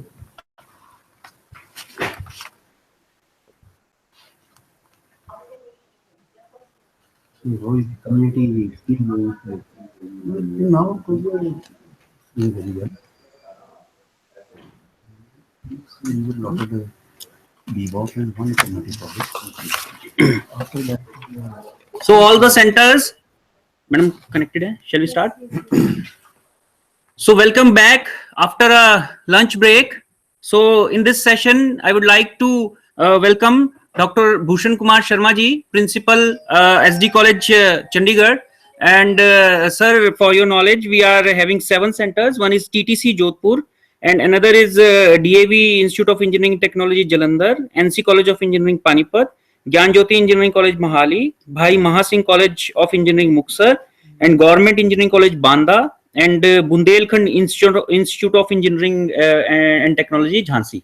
So we are having 7 centers connected with us in this short-term programs. So in these last three days, we have delivered various schemes like Pradhan Mantri Kaushal Vikas Yojana and other skill sectors. So also we have described some startups also in this short-term program. So now I would like to invite him for delivering his talk. Sir, over to you.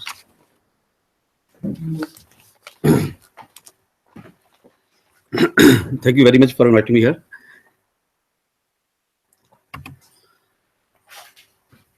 Skill development is an ability and a capacity acquired through deliberate, systematic, and sustained effort, or smoothly and adaptability of carrying out complex activities of job functions involves ideas. It is a process of identifying your skill gaps and developing and honing these skills. Skill development is intended to improve productivity in the workplace and the competitiveness of our businesses, and improve the quality of life of workers, their prospects of work, and their mobility. Skill development is important because your skill determines your ability to execute your plans and with success. Now, recent initiative by the governments for skill development, it is a Pradhan Mantri Kaushal Vikas Yojana.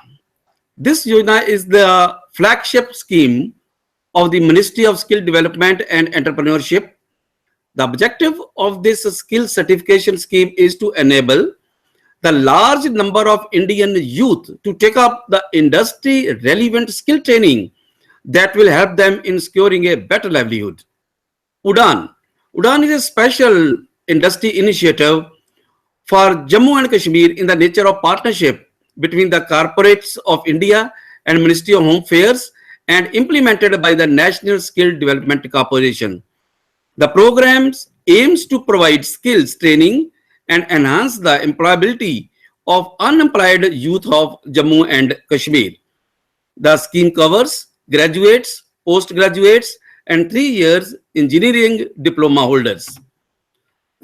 Standard Training Assessment Reward Scheme, popularly known as STAR, National Skill Certification and Monetary Reward Scheme is known as STAR, is the designated implementing agency of the scheme and is working through various sector skill councils, training providers, and independent assessment agencies. Vocationalization of education.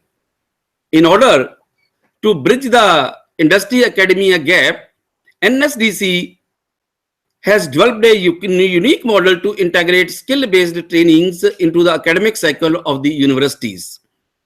These are based on national occupational standards set up by the industry through sector skill councils. The job roles offered are designated to be progressive in nature from level 5, level 4 is up to school, and level 7 on national skill qualification framework. Now, I'll come to the UGC special scheme recently introduced by the Government of India 3 years back. That is the community college scheme, Bachelor of Vocation BVOC scheme, Deen Dayal Upadhyaya Kaushal Kendras, and career-oriented courses. There is a difference between a BVOC and a normal degree like a BA and a BCom. Level 5 students will join this course. After completion of first year, if he want to leave that course and want to join the industry, he will be awarded a diploma. If he completes the second year of this course, then he will be awarded an advanced diploma. And after full completion of 3 years, he will be having the degree of Bachelor of Vocation by the affiliating university. So that is not the case in case of a normal degree like BA, BSc, BCom. If somebody is leaving after passing 2 years, he will not get any sort of certificates. Even after leaving 1 year, if a student want to come back 3-4 years, he can again come and join, or he can swap the course even one course to another. So these are the 4 courses being run by the UGC, of course, with the involvement of the affiliating universities. Another is the Deen Dayal Upadhyaya Centers for Knowledge Acquisition, Upgradation of Skilled Human Abilities and Livelihood, popularly known as Kaushal. So Deen Dayal Upadhyaya Kaushal Kendra status. This status is given by the UGC with the grant of maximum rupee 5 crore to the college. For example, my college has got this status. Previously, I was running 5 BVOC course and 1 community college. Now, all these courses are merged with this. Under this umbrella, all these courses are being run by our institute. And each and every type of faculty and part of training is being borne by the Government of India. The basic objective was to meet the demand-supply mismatch of a skilled workforce. UGC introduced the community colleges scheme, the Bachelor of Vocation degree schemes in 1450. Previously, they were giving just community college and BVOC, and then DDU Kaushal Kendra centers to enhance the skill development. Government of India developed National Skills Qualification Framework. You see, 60% students will have to go to the industry for training, 40% class work, then assessment is being done at the college level by the university and National Skill Qualifications, NSDC also.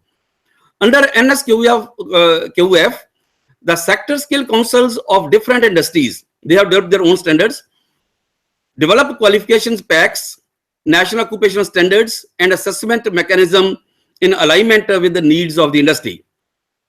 To give further push to vocational education, university proposed, to establish 100 Deen Dayal Upadhyaya centers for knowledge acquisition and upgradation of skill of human abilities and livelihood, popularly known as Kaushals, during 12th plan period. Objective of the scheme: create skilled manpower for industry requirements at various levels. You see, syllabus are not framed by the UGC, not by the university, but by the institute itself, taking into consideration the need, demand of the locals.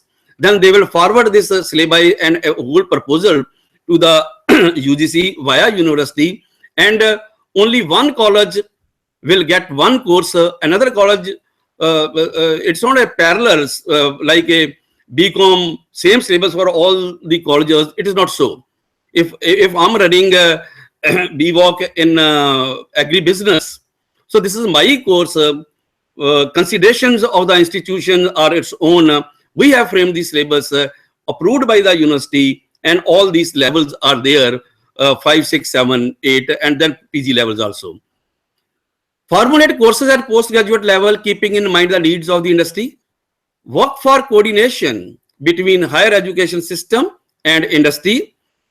Network with other centers and universities and colleges imparting vocational education under the scheme of community colleges and BVOC degree program. Undertake research and development in areas related to skill education and development, entrepreneurship, employability, labor market trends at postgraduate and research level. Basic principles for curriculum design.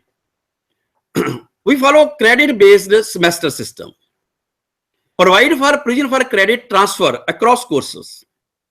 Ensure alignment of skill component with the qualification pack, national occupational standards of the relevant job roles, relevant to the industries as per their requirements.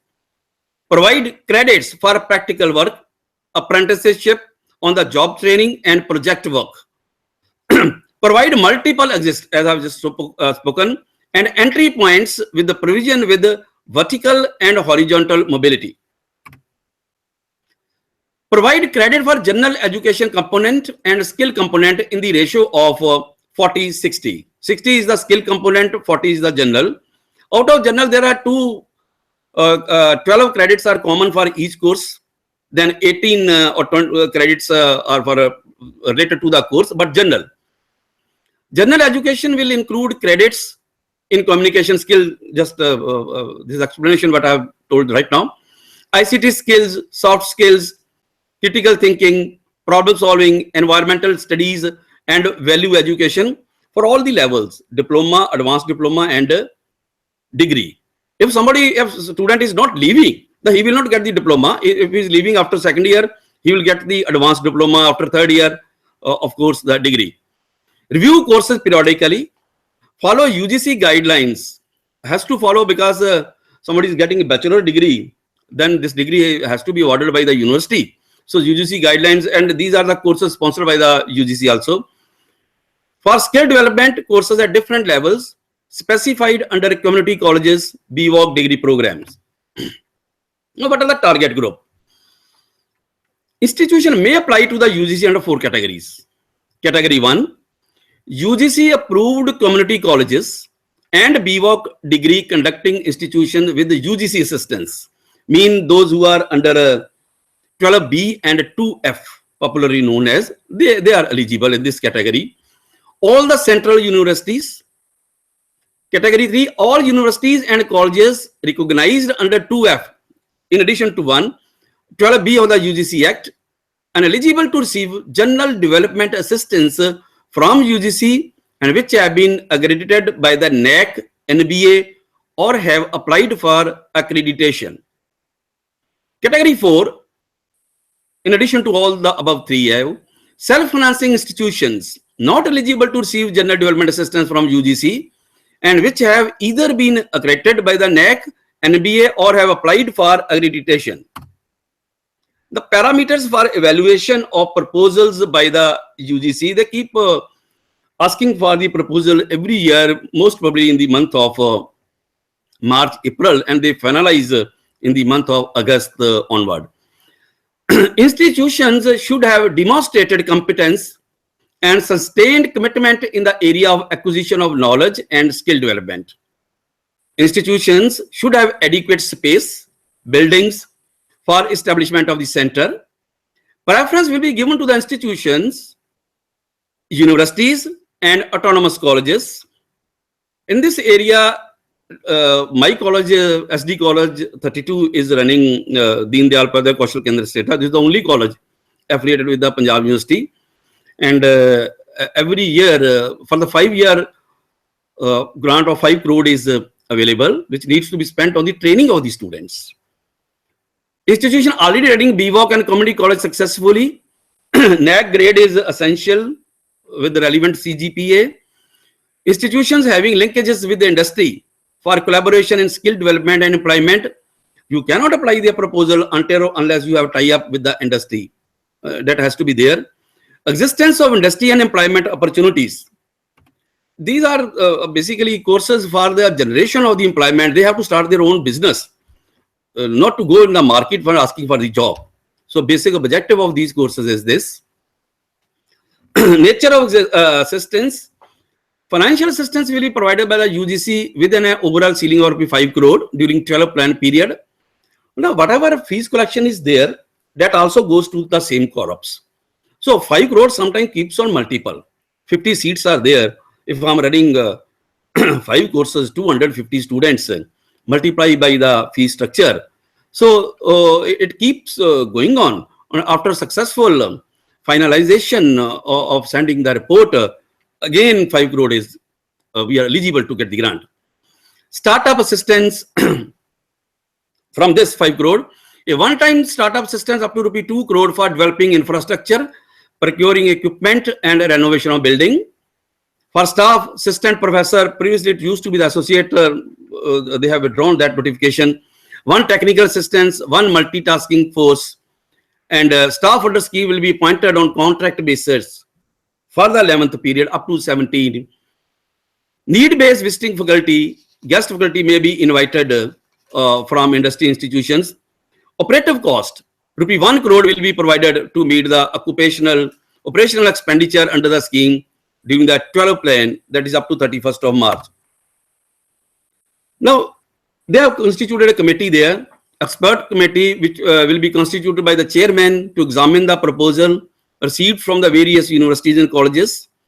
Universities, colleges may be asked to make a presentation on their proposal before the expert committee, or the committee may decide it on merit or submit its report for consideration of the commission. Then at institutional level, we have to create an advisory committee which consists of a vice chancellor or principal, 2 experts nominated by the UGC, 2 academicians in the relevant fields, 1 nominee of the State Higher Education Council, representative of industries relevant to specializations, 1 UGC nominee, and director of the Kaushal ex officio member is, and member secretary also. This I have already mentioned that existing BVOC courses, some of the institutions are running BVOC courses only. They are not under the Deen Dayal Upadhyaya Kaushal Kendra status. If an institution has been granted the DDU center, then all BVOC courses and community colleges work under the same umbrella. Or otherwise, one institution may apply independent 1 or 2 BVOC course or community course, but that's not under the DDU Kaushal Kendra, but grant is available from that center only. The combined staff of the Kaushal and BVU community scheme shall not exceed whatever is approved by the Kaushal scheme at the point of time. Funds already approved for the institution under the BVOC or community college scheme shall continue to be provided for expenses up to March. Now they have extended up to March 17. Procedure and monitoring and assessment. Detailed annual progress reports in the prescribed pro forma about the Kaushal should be submitted to UGC every year and also uploaded on the university college website. Since the present scheme is applicable up to the end of March 17, likely to be extended for another 3 years within 1 or 2 months, universities, colleges approved under scheme will make a study of its outcomes and impact for continuation of these programs on skill development and employability and submit to the UGC after plan period. The advisory committee of Kaushal will meet as often as required, but at least once in 3 months to monitor the activities and progress made by the center. Withdrawal. UGC may withdraw the assistance to the center if information and data supplied by the university college to claim assistance is found to be incorrect. Center does not fulfill objectives for which it was established. In such a case, the university or college, as the case may be, shall have to refund the entire amount released to it under the scheme with the penal interest. The assistance of the center will be withdrawn in case of misappropriation or misuse of the funds. In such case, the university college will not only have to refund the entire amount released to it under the scheme with the penal interest, but face the other appropriate explanations or the actions from the university UGC side. UGC may withdraw the support from the Kaushal anytime without assigning any reason. Constitution of Skill Development Board. This is our university has done on the recommendation of the college, but different university may adopt the different procedure in that case. But what is going on in Punjab University, for our BVOC course, you see, for approval of the course, you need to go to the different boards, different deans. To avoid that, one nodal agency has been created at the university level, known as a Skill Development Board. This board has constituted to look after the affairs of all BVOC courses and community colleges of all colleges affiliated with the Punjab University running these courses. SDP shall be the authority to approve syllabus and the schemes of the study for skill development courses offered in colleges in accordance with the rules laid down by the Academic Council. SDP is constituted by the Vice Chancellor in January of every year for a period of 2 years. Syllabi and courses of reading for the Bachelor of Vocation shall be as approved by the syndicate or senate from time to time on the recommendations of the SDP, which shall also act as a board of studies. SDP may make recommendations to the syndicate in all matters concerned the Bachelor of Vocation programs, including the syllabus and appointment of examiners, etc. May invite the number of academic professionals, industry experts from different disciplines for monitoring and execution of the academic programs. SDP would meet at least twice in a year. Rules and regulations which are framed by the university for all commons for all the BVOC courses in affiliated colleges, that is duration of the course, fees, eligibility, examination, passing criteria. These are the overview of BVOC degree programs. National Skill Qualification Framework, I just entered at college level, a student will enter at level 4. Skill component credits 18, general education credit 12, total credit for award is 30, normal duration is 1 sem, 6 months. After 6 months, if he is leaving, he will get the certificate, but not in all the cases. Only this certificate is only in case of community colleges. For BVOC, exit option is available at diploma level, at level 5. Then total credits are 60, duration is 2 sem, and diploma is awarded. And at level 6, total credit by is accumulating 120, total he has to pass 4 sem, advanced diploma will be awarded. And level 7, 186 sem, that is a full-fledged BVOC degree. He or she may leave and come again and join the same course or another course. That is the vertical and horizontal mobility is also there.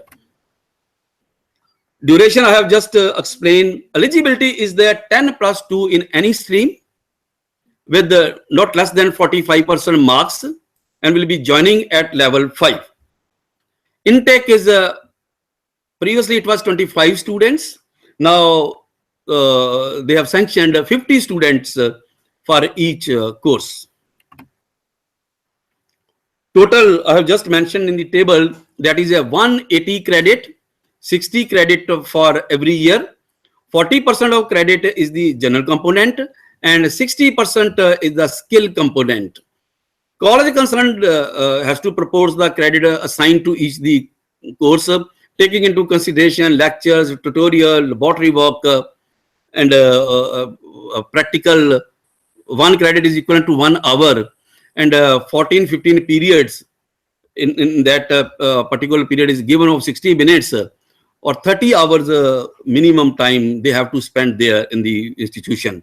And for practical, 60% time they have to spend in the industry, where we have tied up or some other industries also.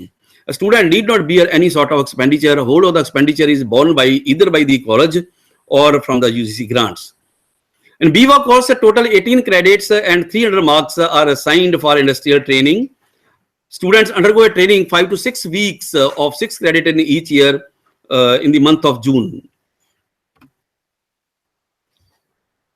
Performance or progress of students to be measured by the number of credits that he or she has earned based on the course credits and grades obtained by the students. Grade point average will be calculated subject to his qualification and minimum grade in each subject. For this table indicates for MST 50%, class NAP test 25%, for assignment project 15%, for attendance 10%. So every candidate shall be examined in the subject as laid down in the syllabus prescribed from time to time, and 20% marks from the 40. 60 is industry base. TK is in each paper shall be assigned for internal assessment, or this is based on these parameters. These are the methods for the award of the grade and diploma or advanced diploma. Converting the marks into percentage, if we can see, that is more than 90% is outstanding, up to 80 to 90 excellent, 70 to 80 very good, 60 to 70 good. This table shows this is what a credit-based choice system in all India level they have adopted. They have adopted the same criteria here. Evaluation of performance. The performance of the student shall be evaluated in two indices: semester grade point average and cumulative grade point average. This formula is given at the end when a diploma or advanced diploma is awarded. So whole of the grading system will be put into this formula to calculate whether there is outstanding, very good, or good, whatever it is.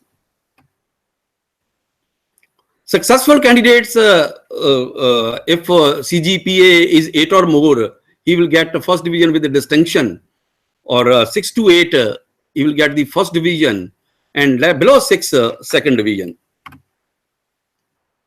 Skill-based courses in my college, that is, we are running BVOC Retail Management, Bachelor of Vocation Food Processing and Preservation, Agribusiness and Agrarian Entrepreneurship, Bachelor of Vocation in Fashion Technology and Apparel Design, Bachelor of Vocation Hardware and Networking, Diploma in Medical Lab Technology, and each course 50 students are admitted, and lot of investment is required in machinery to run all these courses.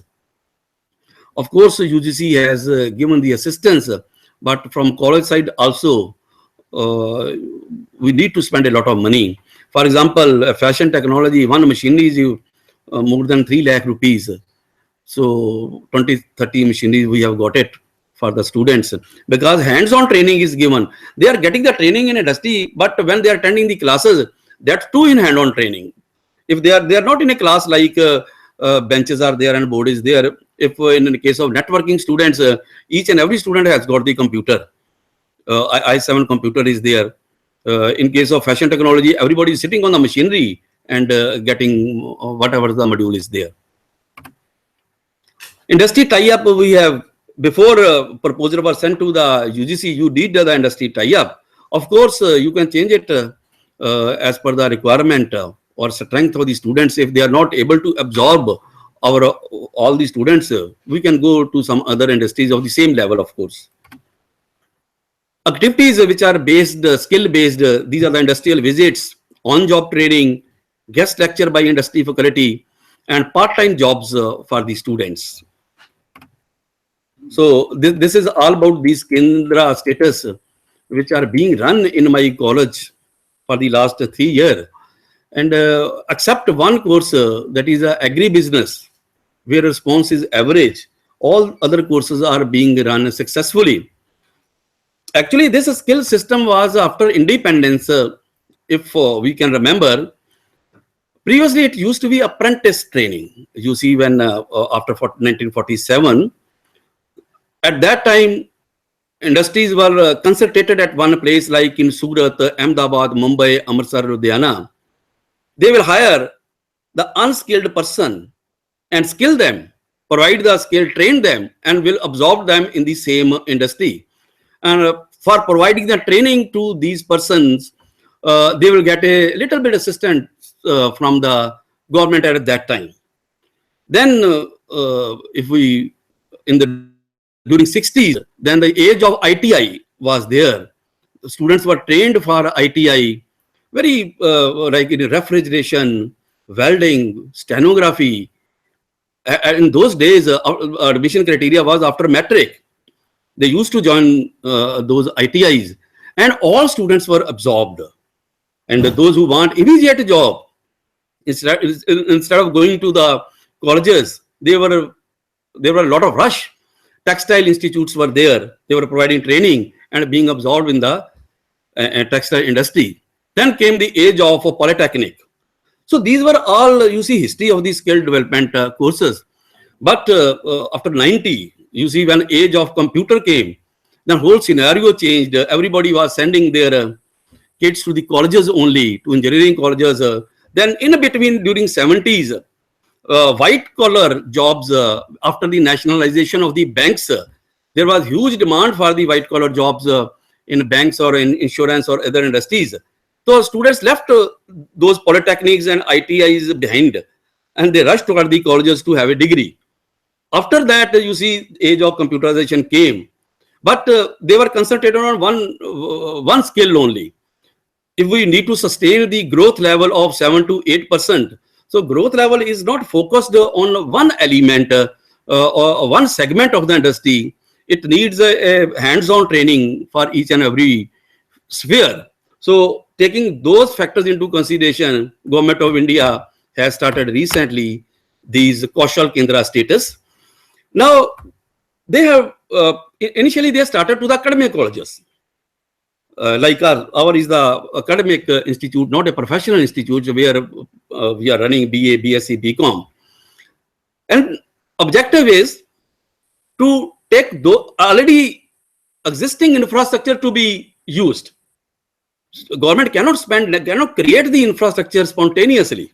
They can assist the institute. You get this grant from us and train the students. I have the infrastructure. I can provide the classrooms. I can provide the faculty. Science labs can be used. In addition to that, they created a nomenclature of the degree separately for BVOC or community colleges. Community college is a little bit different, you see. Under community college scheme, we have been authorized by the UGC and the Punjab University to provide training, hands-on training to the students and award diploma at our own level. But in case of BVOC courses, degrees and diplomas are awarded by the Punjab University. In case of community, we are just like autonomous college. So all these courses are being run successfully with us, and might be the case of other institutions also. But their impact is to be evaluated during the second half of this year, 17, most probably, or policy may be revised or reviewed. It depends the future to come. So you can.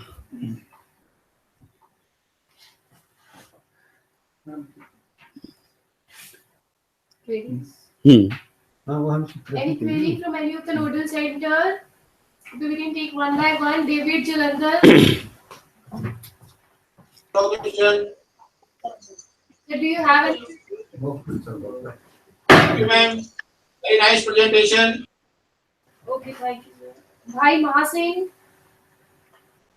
Sir, Do you have any query? sir,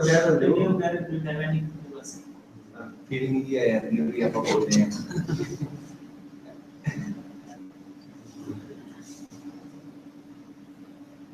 So your mic is on.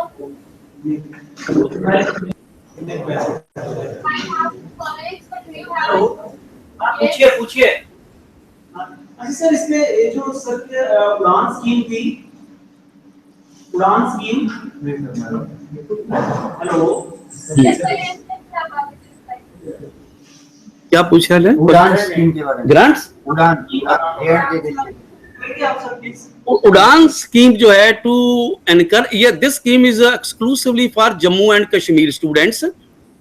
Difference is that graduate students, those who are doing graduation, BA, BSc, they can join this scheme. And this scheme is in collaboration with the Ministry of Home Affairs. You see, UGC is not involved there. Ministry of Home Affairs will provide the grant, train the students while studying BA, BSc, BCom, they can, whatever skill they want to acquire, this special scheme has been introduced for the Jammu and Kashmir state only. Yeah. And,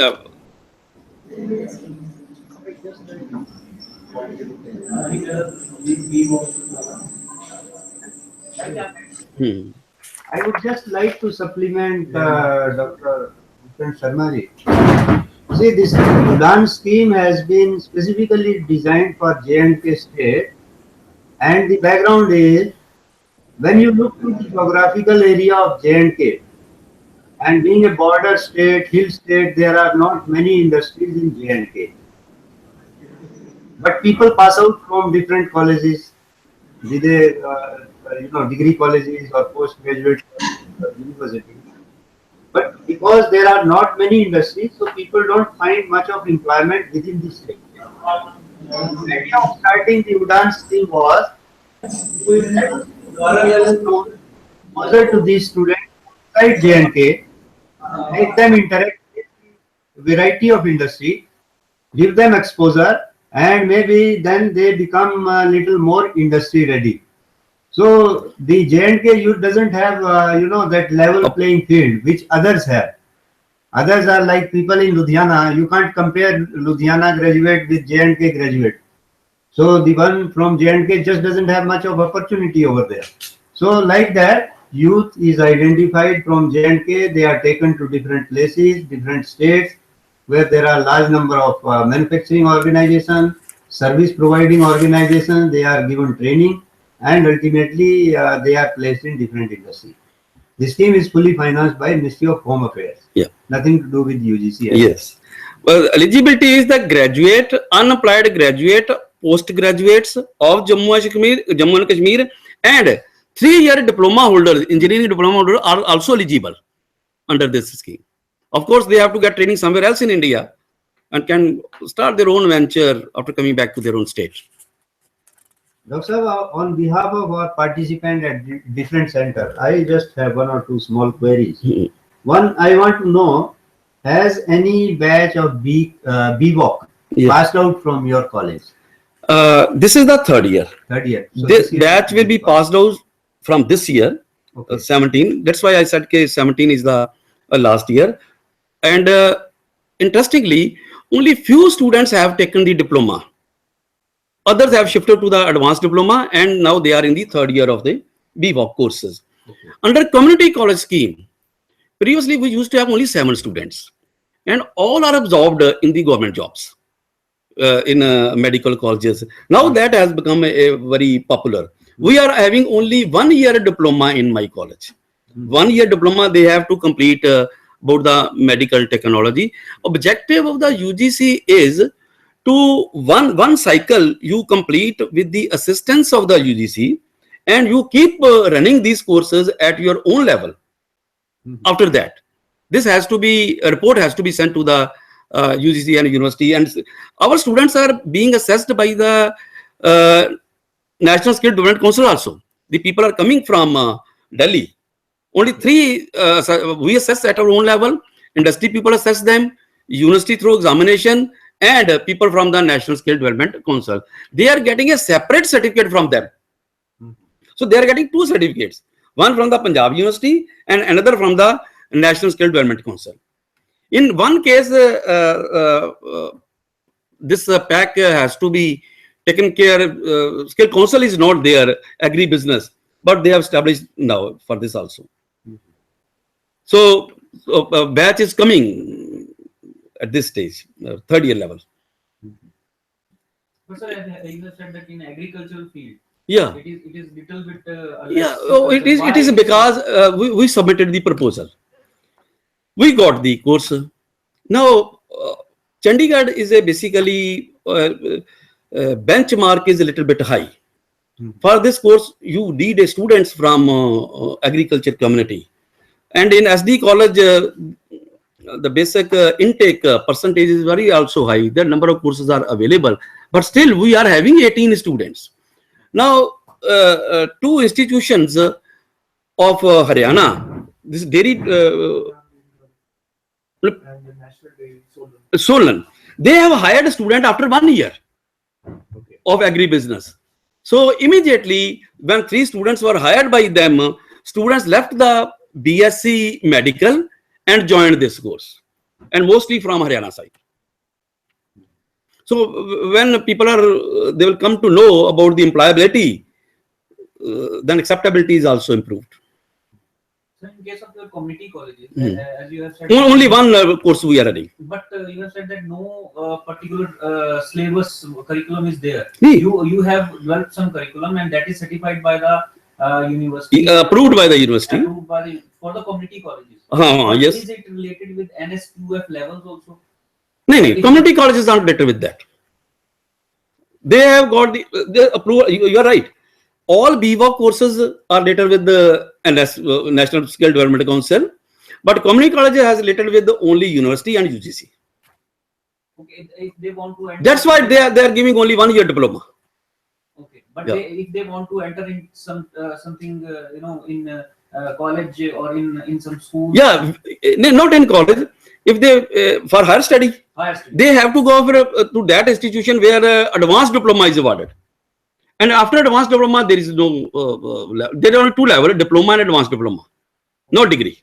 Okay. You cannot grant a degree, you see, in a medical lab technology in the community. They are running this on experimental basis, but they are more successful, you see. Do you have some case studies that they are placing better than? Community college students all are placed because demand is more, you see. In Himachal mein jo Indira Gandhi Medical College hai, our 3 students got placed there in government jobs. Course became popular. So we are running at own level. Community college was allotted to us for 1 year only, but the 3rd year is going on, and we are running at own level. And so in this BVOC and BVOC programs, Yes. bachelor's program, That is through NS. But in normal programs, we are having particular syllabus. Then we are having examination by the board or the university.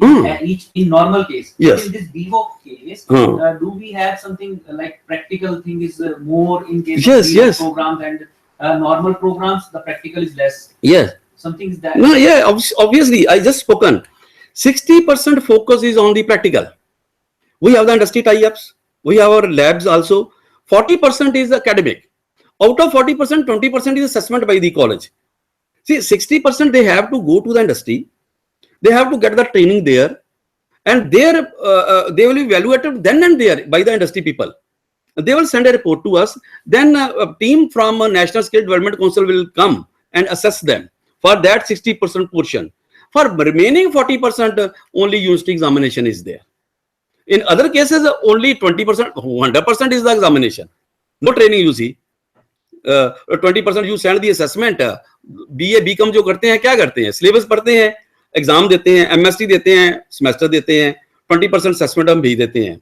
हमारे college में हम training करवाते हैं, इसीलिए थोड़ा सा हमें we have advantage in the market. हम खुद अपनी ट्रेनिंग करवाते हैं, लेकिन वो कंपलसरी नहीं है पंजाब यूनिवर्सिटी के साथ. वो डिग्रीज में सिर्फ पंजाब यूनिवर्सिटी इन्वॉल्व है. सो इसमें पंजाब यूनिवर्सिटी अकेली इन्वॉल्व नहीं. उसका सर्टिफिकेट में insignia of Punjab university, insignia of national skill development council, UGC is there, and they are getting a separate certificate for 60% of the portion.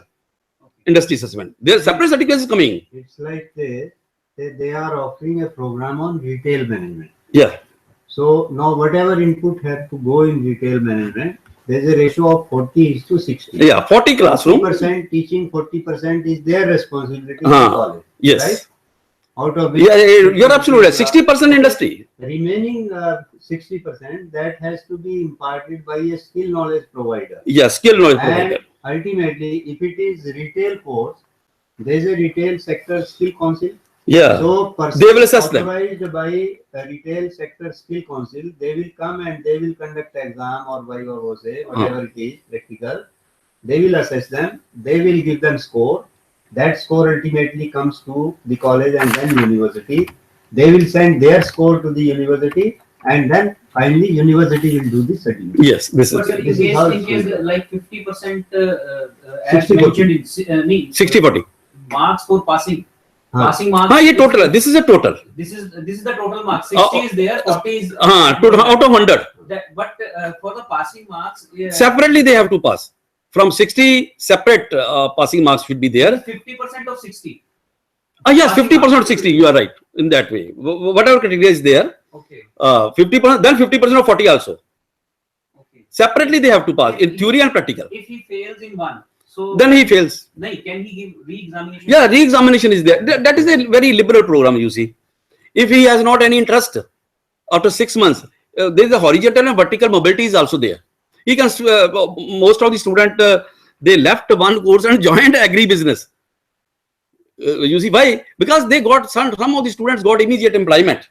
So they joined this course. They left in BSc Medical. 5 students left BSc Medical.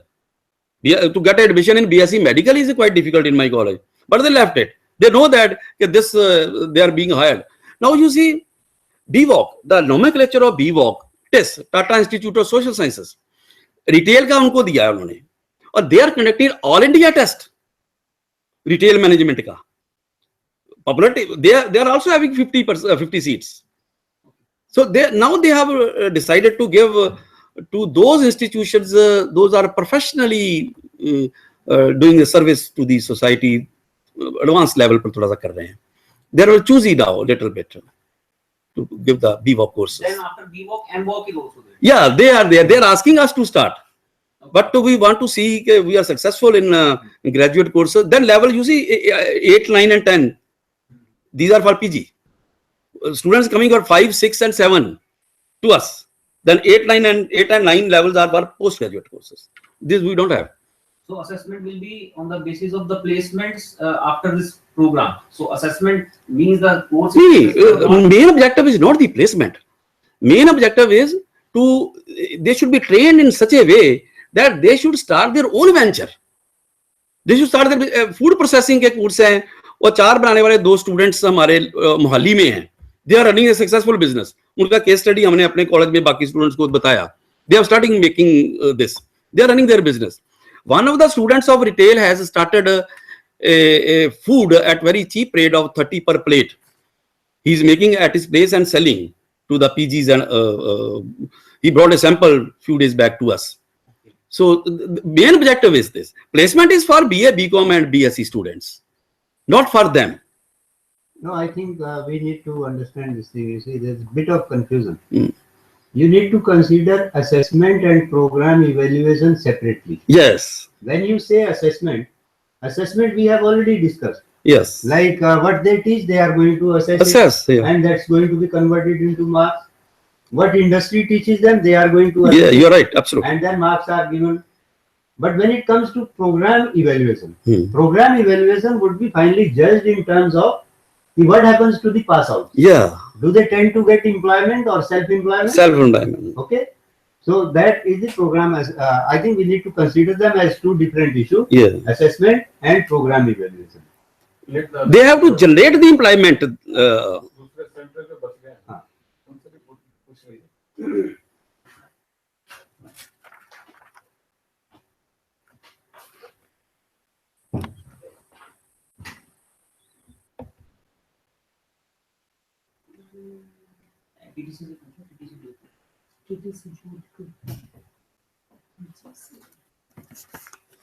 TTC Jodhpur, do you have any query? TTC Jodhpur, any questions?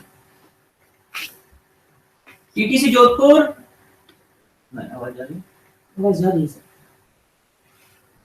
TTC Jodhpur, do you have any query?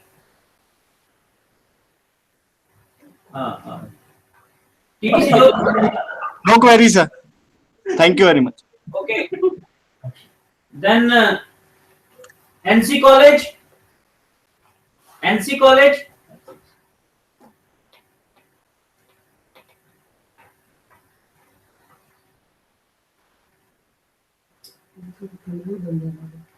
NC College. Gyan Jyoti College. Gyan Jyoti. So no query from our side, Gyan Jyoti College. Thank you, sir. Aji, no query. No, sir. अच्छा, भाई Maha Singh college. Banda Jhansi Bundelkhand engineering college Jhansi, Jhansi से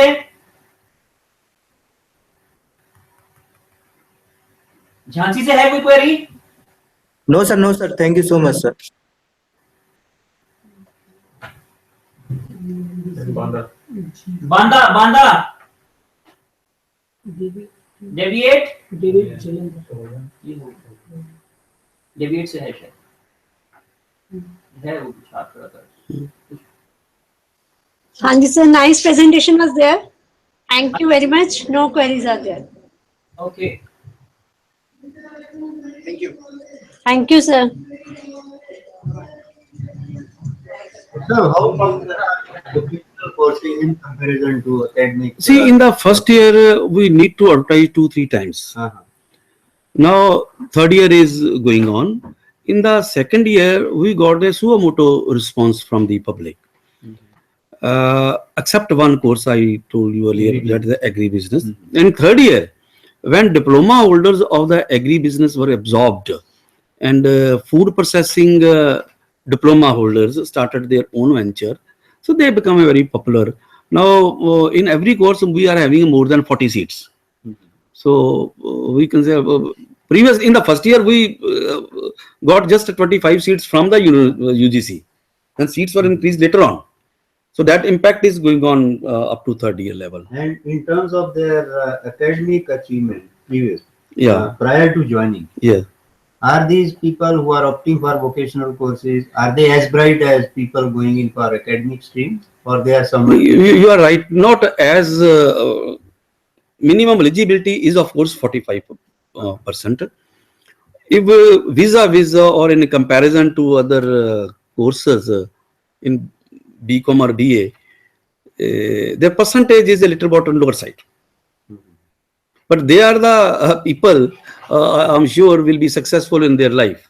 For immigration, recognition by the government. Now people have come to know that preference is being given in jobs and everywhere. From next year, I'm sure a good response will be there. And we'll continue to run these courses.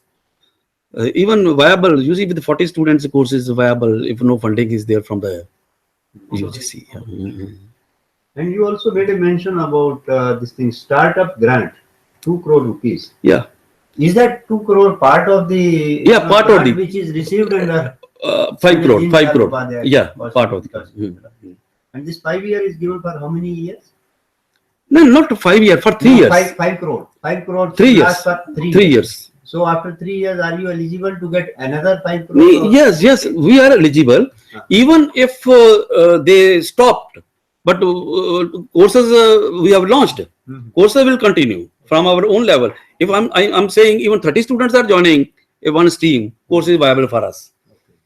And university has a lower side of its fee structure. Just 15,000 we are getting from per annum to the student. And you see, for training, they are not spending any amount. Transport is provided by us. They're taken care for food also. So nothing is received from the students. Financial assistance is also there to them. And how do you compensate the industry? After all, they have to provide 60% of the input. No. They are, you see, this is a win-win situation. Win-win situation for both of us. When we send the students, they provide the training to them, which Mal is doing on for retail. Future. They will put them on the job. They will save their own labor. Our students are smart than their own labor. Our students are smart. They have a good from family backgrounds. Instead of normal unskilled labor, they are getting an educated labor and without paying anything to them. So they are saving their own wages, you can say. Had they not been there, they would have assigned somebody else on the counter. Our students are there on the counter and students are not getting any stipend. But after 2-3 months, they started giving the stipend to some of the bright students also. There are cases. Or in networking, we are provided the jobs, part-time jobs to the students. I have to hire from data entry के लिए जहाँ networking problems के लिए बाहर से भी जो मंगाना है तो उसी students को हम दे देते हैं. So we are 3,500 per students or 9 or 10 students are doing a part-time job in the college itself. We have an automation system in my college. We have outsourced the whole of the system to the TCS. Our college is managed by the TCS company. We are paying 60 lakhs to the TCS. There are 2 engineers are sitting there. Each and everything is paperless. Admission, attendance, this is online. Online does not mean just simple online. Data is on the cloud. We can retrieve the data. Data is stored there.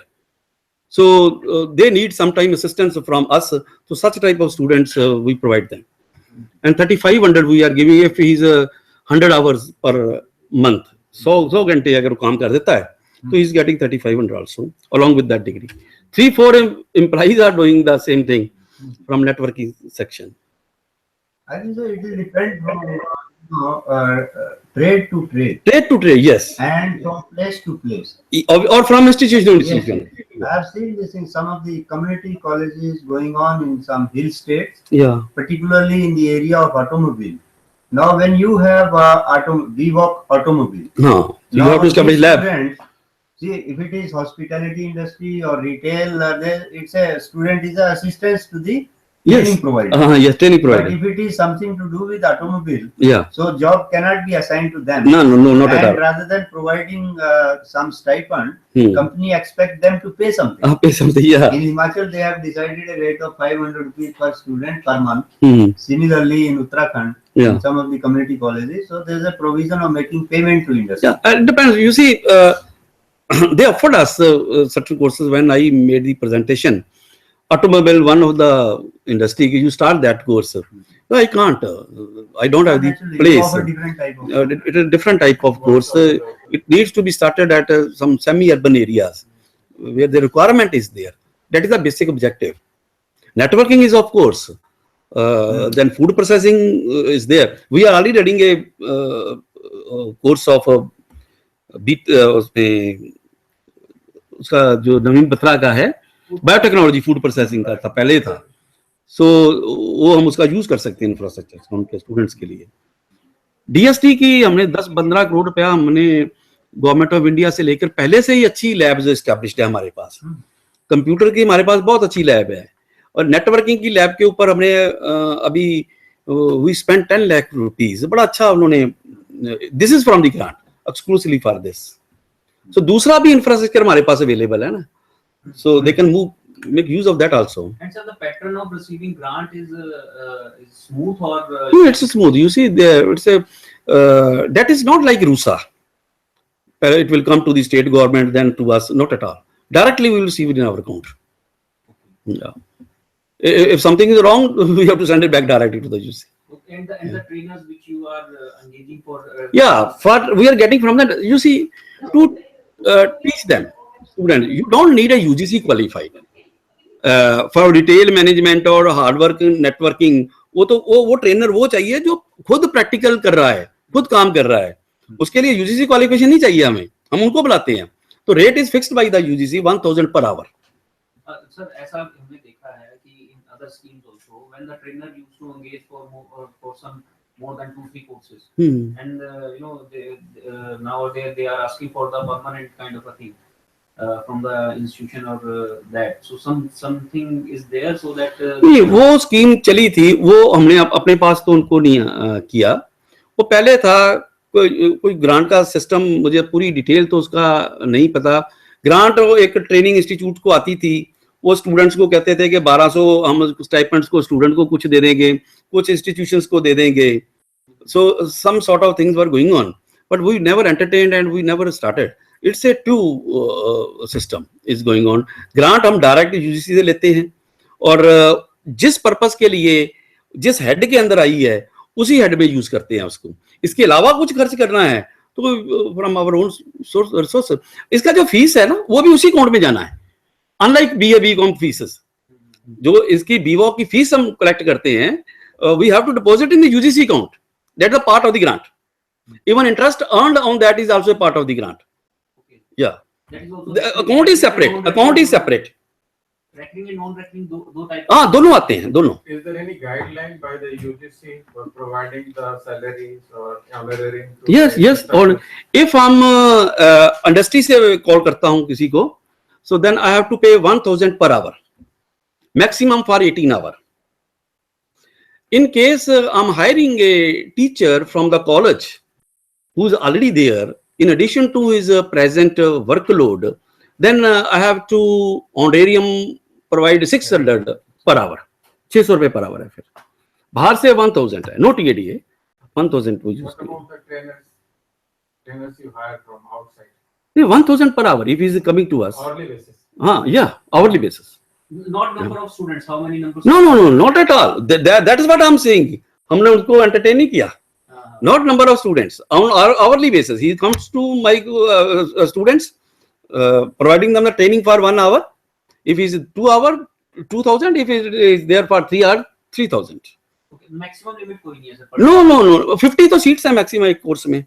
तो students are 40 maximum है हमारे पास इस वक्त. Sometime 20 to 25, 30 are present. So it's not number of students. It's per hour. जो guidelines है उसी के मुताबिक we have to pay. उसे ट्रेनर मिल जाते हैं. हाँ, trainer we have to tie up with the industry. They are ready to come. हमें कभी प्रॉब्लम नहीं आई. अच्छा, ऐसा नहीं है कि एग्री बिजनेस में आती है. कुछ उसका रिव्यू के लिए भी हमने भेजा है कि हम थोड़ा सा उसका नॉमेनक्लेचर चेंज करते हैं. तो विल सी टू इट. अभी उसका फर्स्ट ईयर चल रहा है, not second year agri business का. तो सर एग्री बिजनेस ये हमारे पास पुराने हैं जो रिटेल का है, फूड प्रोसेसिंग का है एंड फैशन टेक्नोलॉजी का है. दो जब उस वक्त हमें मिले जब हमें DDU स्टेटस मिला, तो टोटल 5 हो गए और एक ही अम्ब्रेला में आ गए ना, दीनदयाल कौशल केंद्र स्टेटस में आ गए. Things are very simple. Directly with UGC we are attached. वो स्कीम भी है कि वो पर स्टूडेंट्स लेते हैं. कुछ स्टूडेंट्स से लेते, हम students we don't collect anything from the students except fees that is maximum 50,000 per annum है, और एग्जामिनेशन फीस जो यूनिवर्सिटी को जाती है. उसके अलावा जब students is going for the training, उसका कन्वेंस भी उसको हम देते हैं, उसका डेली अलाउंसेस भी हम देते हैं, अपनी तरफ से देते हैं. स्टूडेंट्स को कोई कुछ स्पेंड नहीं करना पड़ता. और इंफ्रास्ट्रक्चर क्रिएट जो इसके लिए किया है, खास करके फैशन डिजाइनिंग के लिए, वेरी कॉस्टली. एक अगर उनको मशीनरी नहीं देंगे तो क्या ट्रेनिंग लेंगे? इससे बेटर है तो छोड़ दो ट्रेनिंग को. क्लासरूम में कोई हिस्ट्री तो पढ़ाना नहीं है. फैशन डिजाइनिंग में उनको they have to be on the machinery, और मशीनरी मशीनरी ले ली, फिर उसका सॉफ्टवेयर चाहिए, वो बहुत कॉस्टली है.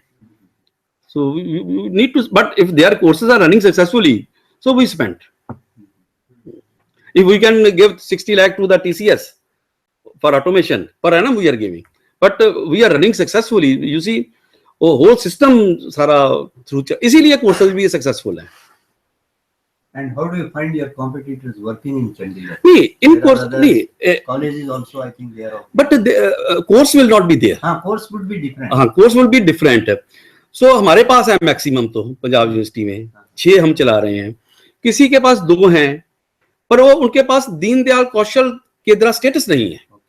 वो इंडिविजुअल बीवॉक के कोर्स है. कम्युनिटी कॉलेज, एक कम्युनिटी कॉलेज है, एक कॉलेज के पास है, उसके पास 2 बीवॉक के हैं.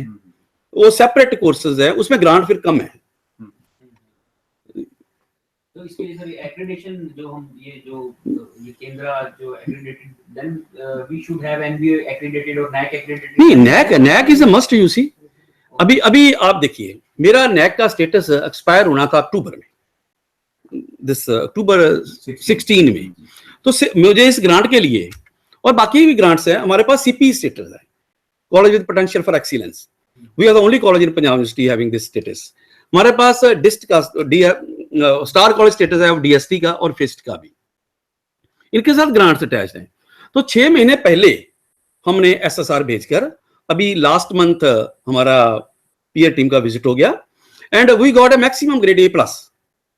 उसके साथ ग्रांट बढ़ जाए. A+ is the highest grade. अब A++ तो बहुत ऑटोनोमस कॉलेज को मिलता है, रेयर है, मिल जाता है. We are eligible for that, but we are not autonomous. उसके कुछ पैरामीटर्स अलग आ जाते हैं, not being met, but A+ होना भी बहुत होता है. सो A+ with CP status are rated as high rated institution by the UGC. तो कोई भी ग्रांट ओपन होती है तो वो टीम हमारे कॉलेज को इग्नोर नहीं कर सकती. We are having a CP status, star college and A+, तो ग्रांट तो उनको देनी पड़ेगी. ये पर हम पर करता है कि हम उसको रन कर सकते हैं कि नहीं कर सकते। सो कोई भी ग्रांट ऐसे वो स्टेटस पर डिपेंड करती है। So we are A+ college right now by the NAC। Then sir, one more last question. अगर ये NAC का ये नहीं होगा तो नहीं मिलेगा ये सर, आपको। ये जो BVOC या कम्युनिटी कॉलेजेस जो भी हम स्कीम जो भी आपके कॉलेज में रन करते हैं, so do we have some separate kind of a staff as well as separate kind of a unit kind of facility Yeah. for these program only? Yes. They are not contributing in your college. No, no, but no. only the dedicated staff. सी हमने हर course में एक faculty को contractual basis पर full scale पर रखा हुआ है। एक फैकल्टी रेगुलर तो रखे, पता नहीं कोर्स का ये फ्यूचर क्या है, ठीक है, फुल स्केल पर वो उसकी सैलरी ग्रांट से ही देते हैं, राइट। इसके अलावा हर एक कोर्स के लिए एक सेपरेट लैब है, जैसे हार्ड वर्किंग के लिए, फैशन टेक्नोलॉजी के लिए, फूड प्रोसेसिंग के लिए, रिटेल मैनेजमेंट के लिए भी एक सेपरेट इतना बड़ा रूम है, इनको हमने सेंट्रली एयर कंडीशन दिया हुआ है, वो सेपरेट है। इसके अलावा ये जो हमारा ऑलरेडी एग्जिस्टिंग इंफ्रास्ट्रक्चर है, कंप्यूटर का बहुत बड़ा है, और नेटवर्किंग वाले स्टूडेंट वो भी यूज करते हैं। अगर वो इंफ्रास्ट्रक्चर हमारे पास ना हो तो हम कहें कि हम नेटवर्किंग चला लेंगे, इट्स इम्पॉसिबल। उसके ग्रांट से तो एक कमरे में हमने 15-20 लाख रुपए का इक्विपमेंट लगाया है ना, तो करोड़ का इक्विपमेंट चाहिए इसके लिए, तो वो इक्विपमेंट ऑलरेडी अवेलेबल है हमारे पास, जो BCA के लिए है, जहाँ जो MSc IT के लिए है। i7 कंप्यूटर है हमारे पास 290 कंप्यूटर यूनिवर्सिटी के पास भी नहीं है, लेटेस्ट हमने सीधा i7, तो वो है। फिर टोटल नेटवर्किंग सिस्टम है हमारा, वो इंफ्रास्ट्रक्चर ये फिर ये यूज करते हैं। उसमें फूड प्रोसेसिंग में हमारे पास बहुत कॉस्टली मशीन है जो हमने DST की ग्रांट से ली हुई है, वो इधर की ग्रांट नहीं है, इधर का तो थोड़ा सा ही आया ना, फ्रिज ले लिए, जहाँ कुकर ले लिया, लाइक दिस जितना है, बाकी वो एग्जिस्टिंग इंफ्रास्ट्रक्चर ये यूज करते हैं स्टूडेंट। तो एक इनको चलाने के लिए डॉक्टर साहब ने ठीक कहा है कि इंस्टीट्यूशन पर, एरिया पर there are different parameters, conditions different होती हैं। हमें एक ऑड आया ना बीच में, किया तो हमने ही, उन्होंने हमारा वो ग्रेडिंग देकर दे दिया एग्री बिजनेस का, थोड़ा सा हम ये मिल गया, पहले साल नहीं चला, लेकिन हमने फिर इसके ऊपर फोकस कर दिया, तो will run successfully now. That's the advantage, no? When you have that recognition of being a potential issue. हाँ। पहले potential means you have. CP है हमारा कॉलेज, पर सेकंड साइकिल है फिर। हाँ। तो उसमें ये है कि to start with you got to have at least some bare minimum infrastructure. Yeah. You should अपना होना चाहिए। Somewhat existing faculty's time, and thereafter you can always supplement it by hiring the faculty from outside. हाँ। अगर ये आपके पास grant खत्म भी हो जाए तो कोर्स से रिकॉग्नाइज हो गया सोसाइटी में, बंद करना फिर डिसएडवांटेज है, रेपुटेशन पर इफेक्ट करता है। ये भी पहले ही सोचना है कि हमारे पास 5 इनोवेटिव कोर्सेज थे जो हमने UGC की हेल्प से चलाए, मास्टर ऑफ फैमिली बिजनेस और MSc है केमिस्ट्री में, वो बंद हो गई ग्रांट 5 साल से, लेकिन वो कोर्स सक्सेसफुली चल रहे हैं, पूरी सीट्स हमारी भरती हैं। तो फिर उनसे चार्ज करते हैं फिर नहीं, स्टूडेंट फीस तो लेते हैं, फीस तो पहले भी लेते थे, फीस तो पहले भी लेते, लेकिन वो फीस अब यूनिवर्सिटी में सक्सेसफुली वो हमारे अभी भी चल रहे हैं, एक भी कोर्स बंद नहीं किया। ग्रांट नहीं आती अब उनकी, 10 साल से कोर्स चल रहे हैं, ग्रांट तो सिर्फ 5 साल के लिए मिली, वो ग्रांट सिर्फ फैकल्टी ग्रांट ही होती थी, फैकल्टी हमने अब परमानेंट कर दी और courses are be grant. Same यहाँ भी होगा, आई नो दैट। अच्छा, ये भी चलते रहेंगे। हाँ, एक एडवांटेज हमें और भी है कि कभी कभी ऐसा स्टूडेंट्स भी आता है जिसने SD में एडमिशन लेनी है, फ्रैंकली स्पीकिंग, वो उसको मिलनी नहीं, BA में नहीं मिली, BA में भी हमारा कट ऑफ बहुत जाता है, BSc भी नहीं मिली, BCom में नहीं, वो कहता है मैंने SD में ही पढ़ना है, तो अब भी वो कर लेते हैं, वो ब्लेसिंग इन डिस्गाइज उसके लिए हो जाता है। तो सीट भरना इज नॉट ए प्रॉब्लम। हमारी इस वक्त we are having a strength of 6800, so application 18,000 के करीब है, तो वो डिपेंड्स, कभी कभी स्टूडेंट्स को BCom में सीट नहीं मिलती तो वो कहेगा कि हमने BBA में दे दो, SD में BBA नहीं मिली, अच्छा मैं BA कर लूंगा यहाँ, so that is right, acceptability की बात है ये। You can afford being choosy. Oh, yes. Okay, thank you very much for providing this opportunity. Sir, Okay, ladies and gentlemen, on behalf of the Institute and Department of Rural Development, our participant here, so I would like to thank Dr. Bhushan Sharma ji for coming over, sparing his valuable time. I think input provided by him were indeed very full of knowledge, and there has been a lot of clarity about community college scheme, Pandit Deen Dayal Upadhyaya, Kaushal Vikas Kendras, BVOC and all. So these programs are just they are just being implemented now, and in days to come, I'm sure many other institutions, they are going to jump and they are going to grab such like courses, and in days to come, the concept of community college and this BVOC, that's going to contribute a lot to skill development in the country. So once again, on behalf of all of you, I would like to thank Dr. Sharma for coming over, and we look forward to your future visit to our institute. We'll continue bothering you time and again as and when we have such programs. Thank you for providing the inputs. So thank you so much all. हम कल 9:30 पे मिलेंगे all the centers. Thank you.